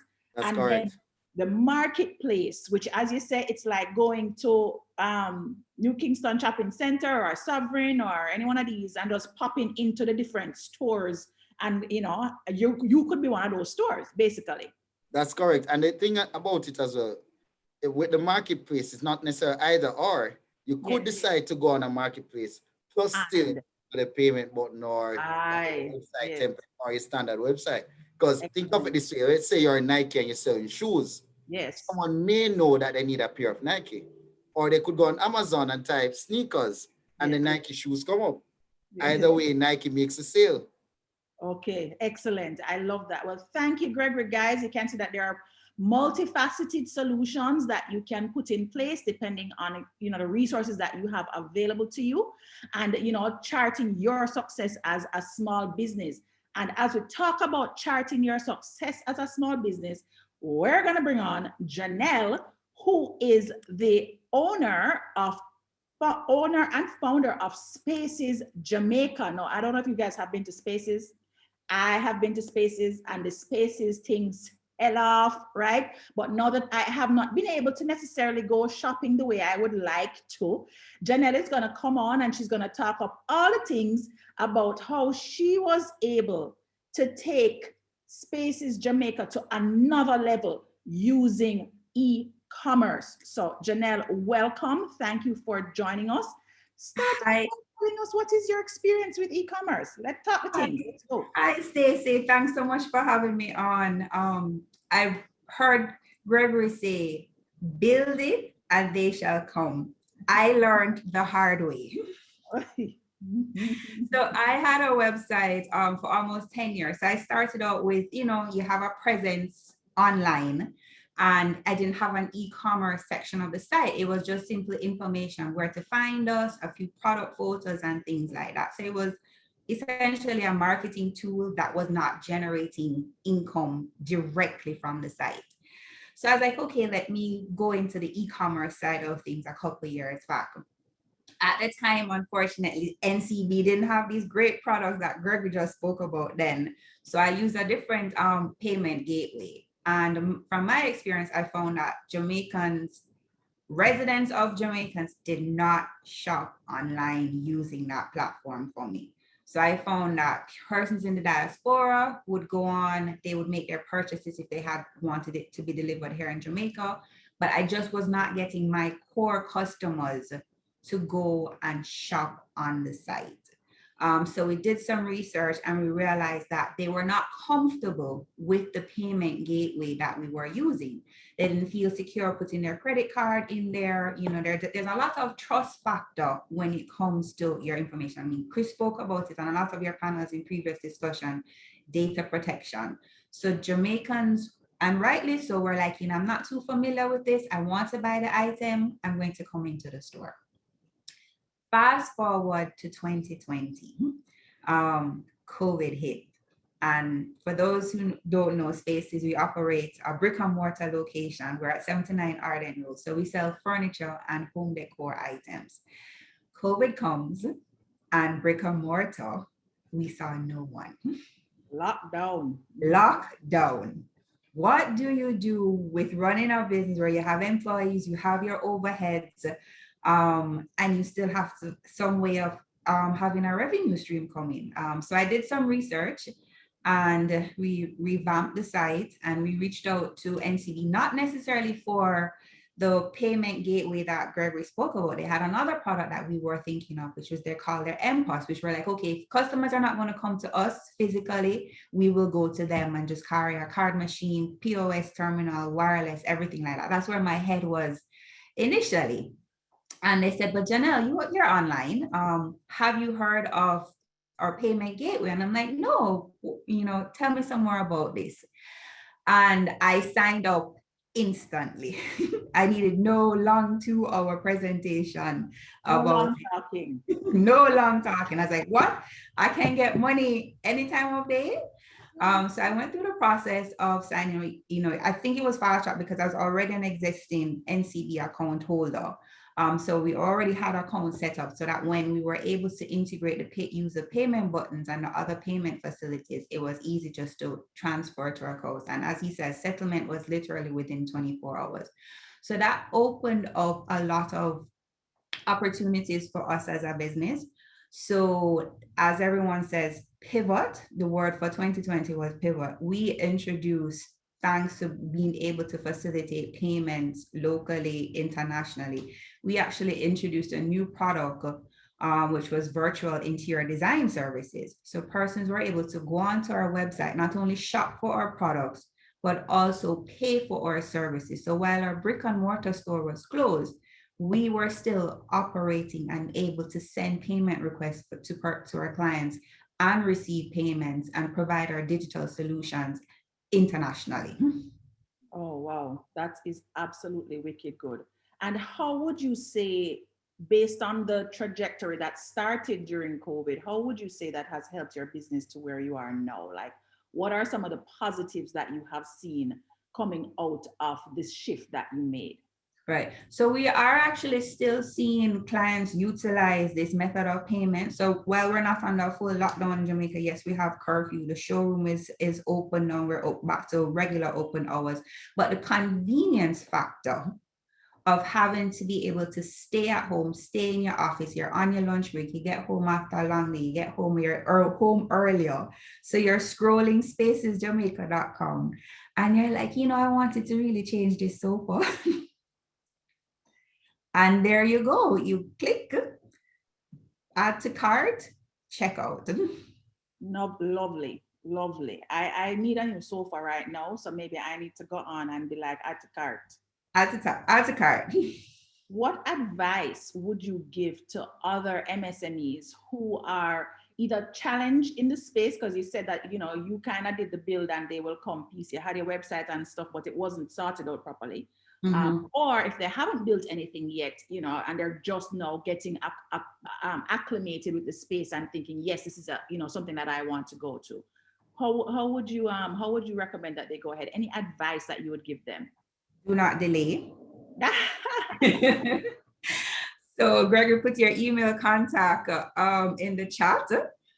So I would say do not delay. That's the first thing. I mean, the efficiencies of going digital, transitioning from a paperless, cashless, it has made one, accounting easier for me too. We don't have to send to the bank, just having all our transactions, and predominantly now we are seeing since COVID, probably almost 90% of our transactions have gone cashless. Yes, there are some fees that go along with that, unavoidably, but the fact is, whether you're selling a product or a service in today's market, your customers are using their smartphones, they're on their tablets, they're at their desk, and convenience is the way that once we have gotten used to this way of doing business, we're not going to go back. We're just going to go forward. So I would tell anybody, do not delay, whether you get on an online platform mall, whether you go and you use free templates that are out there, or you go on the NCB, use the NCB templates that are out. Do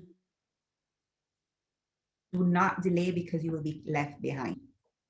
Okay, excellent. Thank you so much, Janelle, for that. And on that point, Janelle, I actually want to circle back to something that I shared earlier when I jumped on to introduce the e-commerce panel. Janelle talked about not delaying. And for some of you, you get a lot of this information and you may feel like, boy, it's just a lot. I actually saw some comments in there talking about how much information this is. I don't even know how to build a website. I think we have a session coming up about that. And we have all these different tidbits and pieces. I shared with you all that last year. One of the things that I did was I actually launched an online e-commerce course, Auto Bootcamp. And at the time, it was a 6 weeks process you had to go through. But just for the participants of this conference, I literally have a code that I have put together for you guys where you can access the conference right now for a significant discount. And it covers pretty much end-to-end the things you would need to learn that will help you to understand when you go to an NCB, this is what I'm thinking about. When I'm going to worry about building my website, this is what I need to be thinking about. So I'm gonna drop that link in there for you guys now. I know we have some other speakers coming up, but I'm sharing it with you guys because the boot camp is a great way for you to pull all these pieces of information together and be able to apply it on your own time. There are actual experts like a Gregory coming on. We have experts like Simtai that they spoke about security. They have a course in there. You have people like Lysandra Rickards that have a course in there talking about business model canvas. So all these different courses for a very less than $50 US, guys, you get the full course. All right, so I'm going to drop that link in for you and I'm going to turn it back over. So Janelle, thank you. Gregory, thank you so much. And I wish all of you epic success in running your businesses online. So Rochelle, thank you very much, Stacey. Thanks for having us. Take care.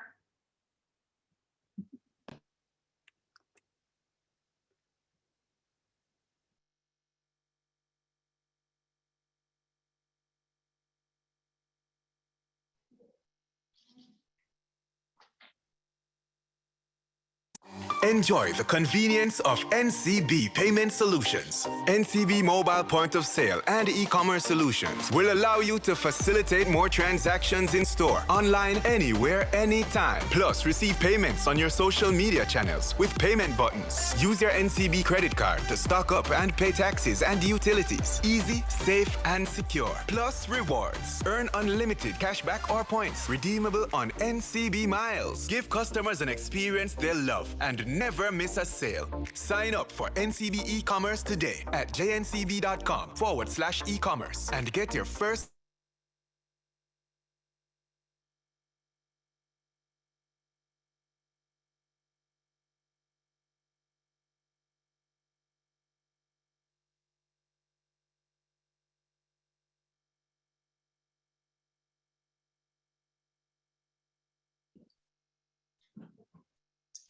Hello, everybody. What a great panel. We learned so much from Gregory Peart. I mean, every time I hear Gregory, I just want to sign up right away. So we've been complaining that we do not have the e-commerce solutions. The e-commerce solutions are with us. We're complaining about the payment platforms. The payment platforms are with us. And it's always good for us to hear from each other. So thank you very much, Janelle, for sharing, because now we understand that our journeys are so similar. And we've heard from Janelle how her business has pivoted. In fact, I'll just use this opportunity to see if you've been paying attention, because Janelle's presentation actually reinforced a point that Chris made in his presentation. He talked about the 3-step process for SMEs, that framework for SMEs, and he used 3 big words in there. Please, let me know if you want to win a prize. Just let me know, because maybe if you remember those 3 steps, you could win lunch for 2 at Terra Nova with your masks on for sure. But we could have lunch for 2 at Terra Nova if you are able to remember the 3 points that Chris made. Oh, they are coming in. Make sure you spell it right, though. Make sure you spell it right. So producers, please tell us, let us know who the winners are. Stacy, thank you very much. And let me just give a quick testimonial. Go on right now, log on to the link that Stacy just put in the chat. If Stacy, you could put it again. That Auto Boot Camp cannot be missed. It must be.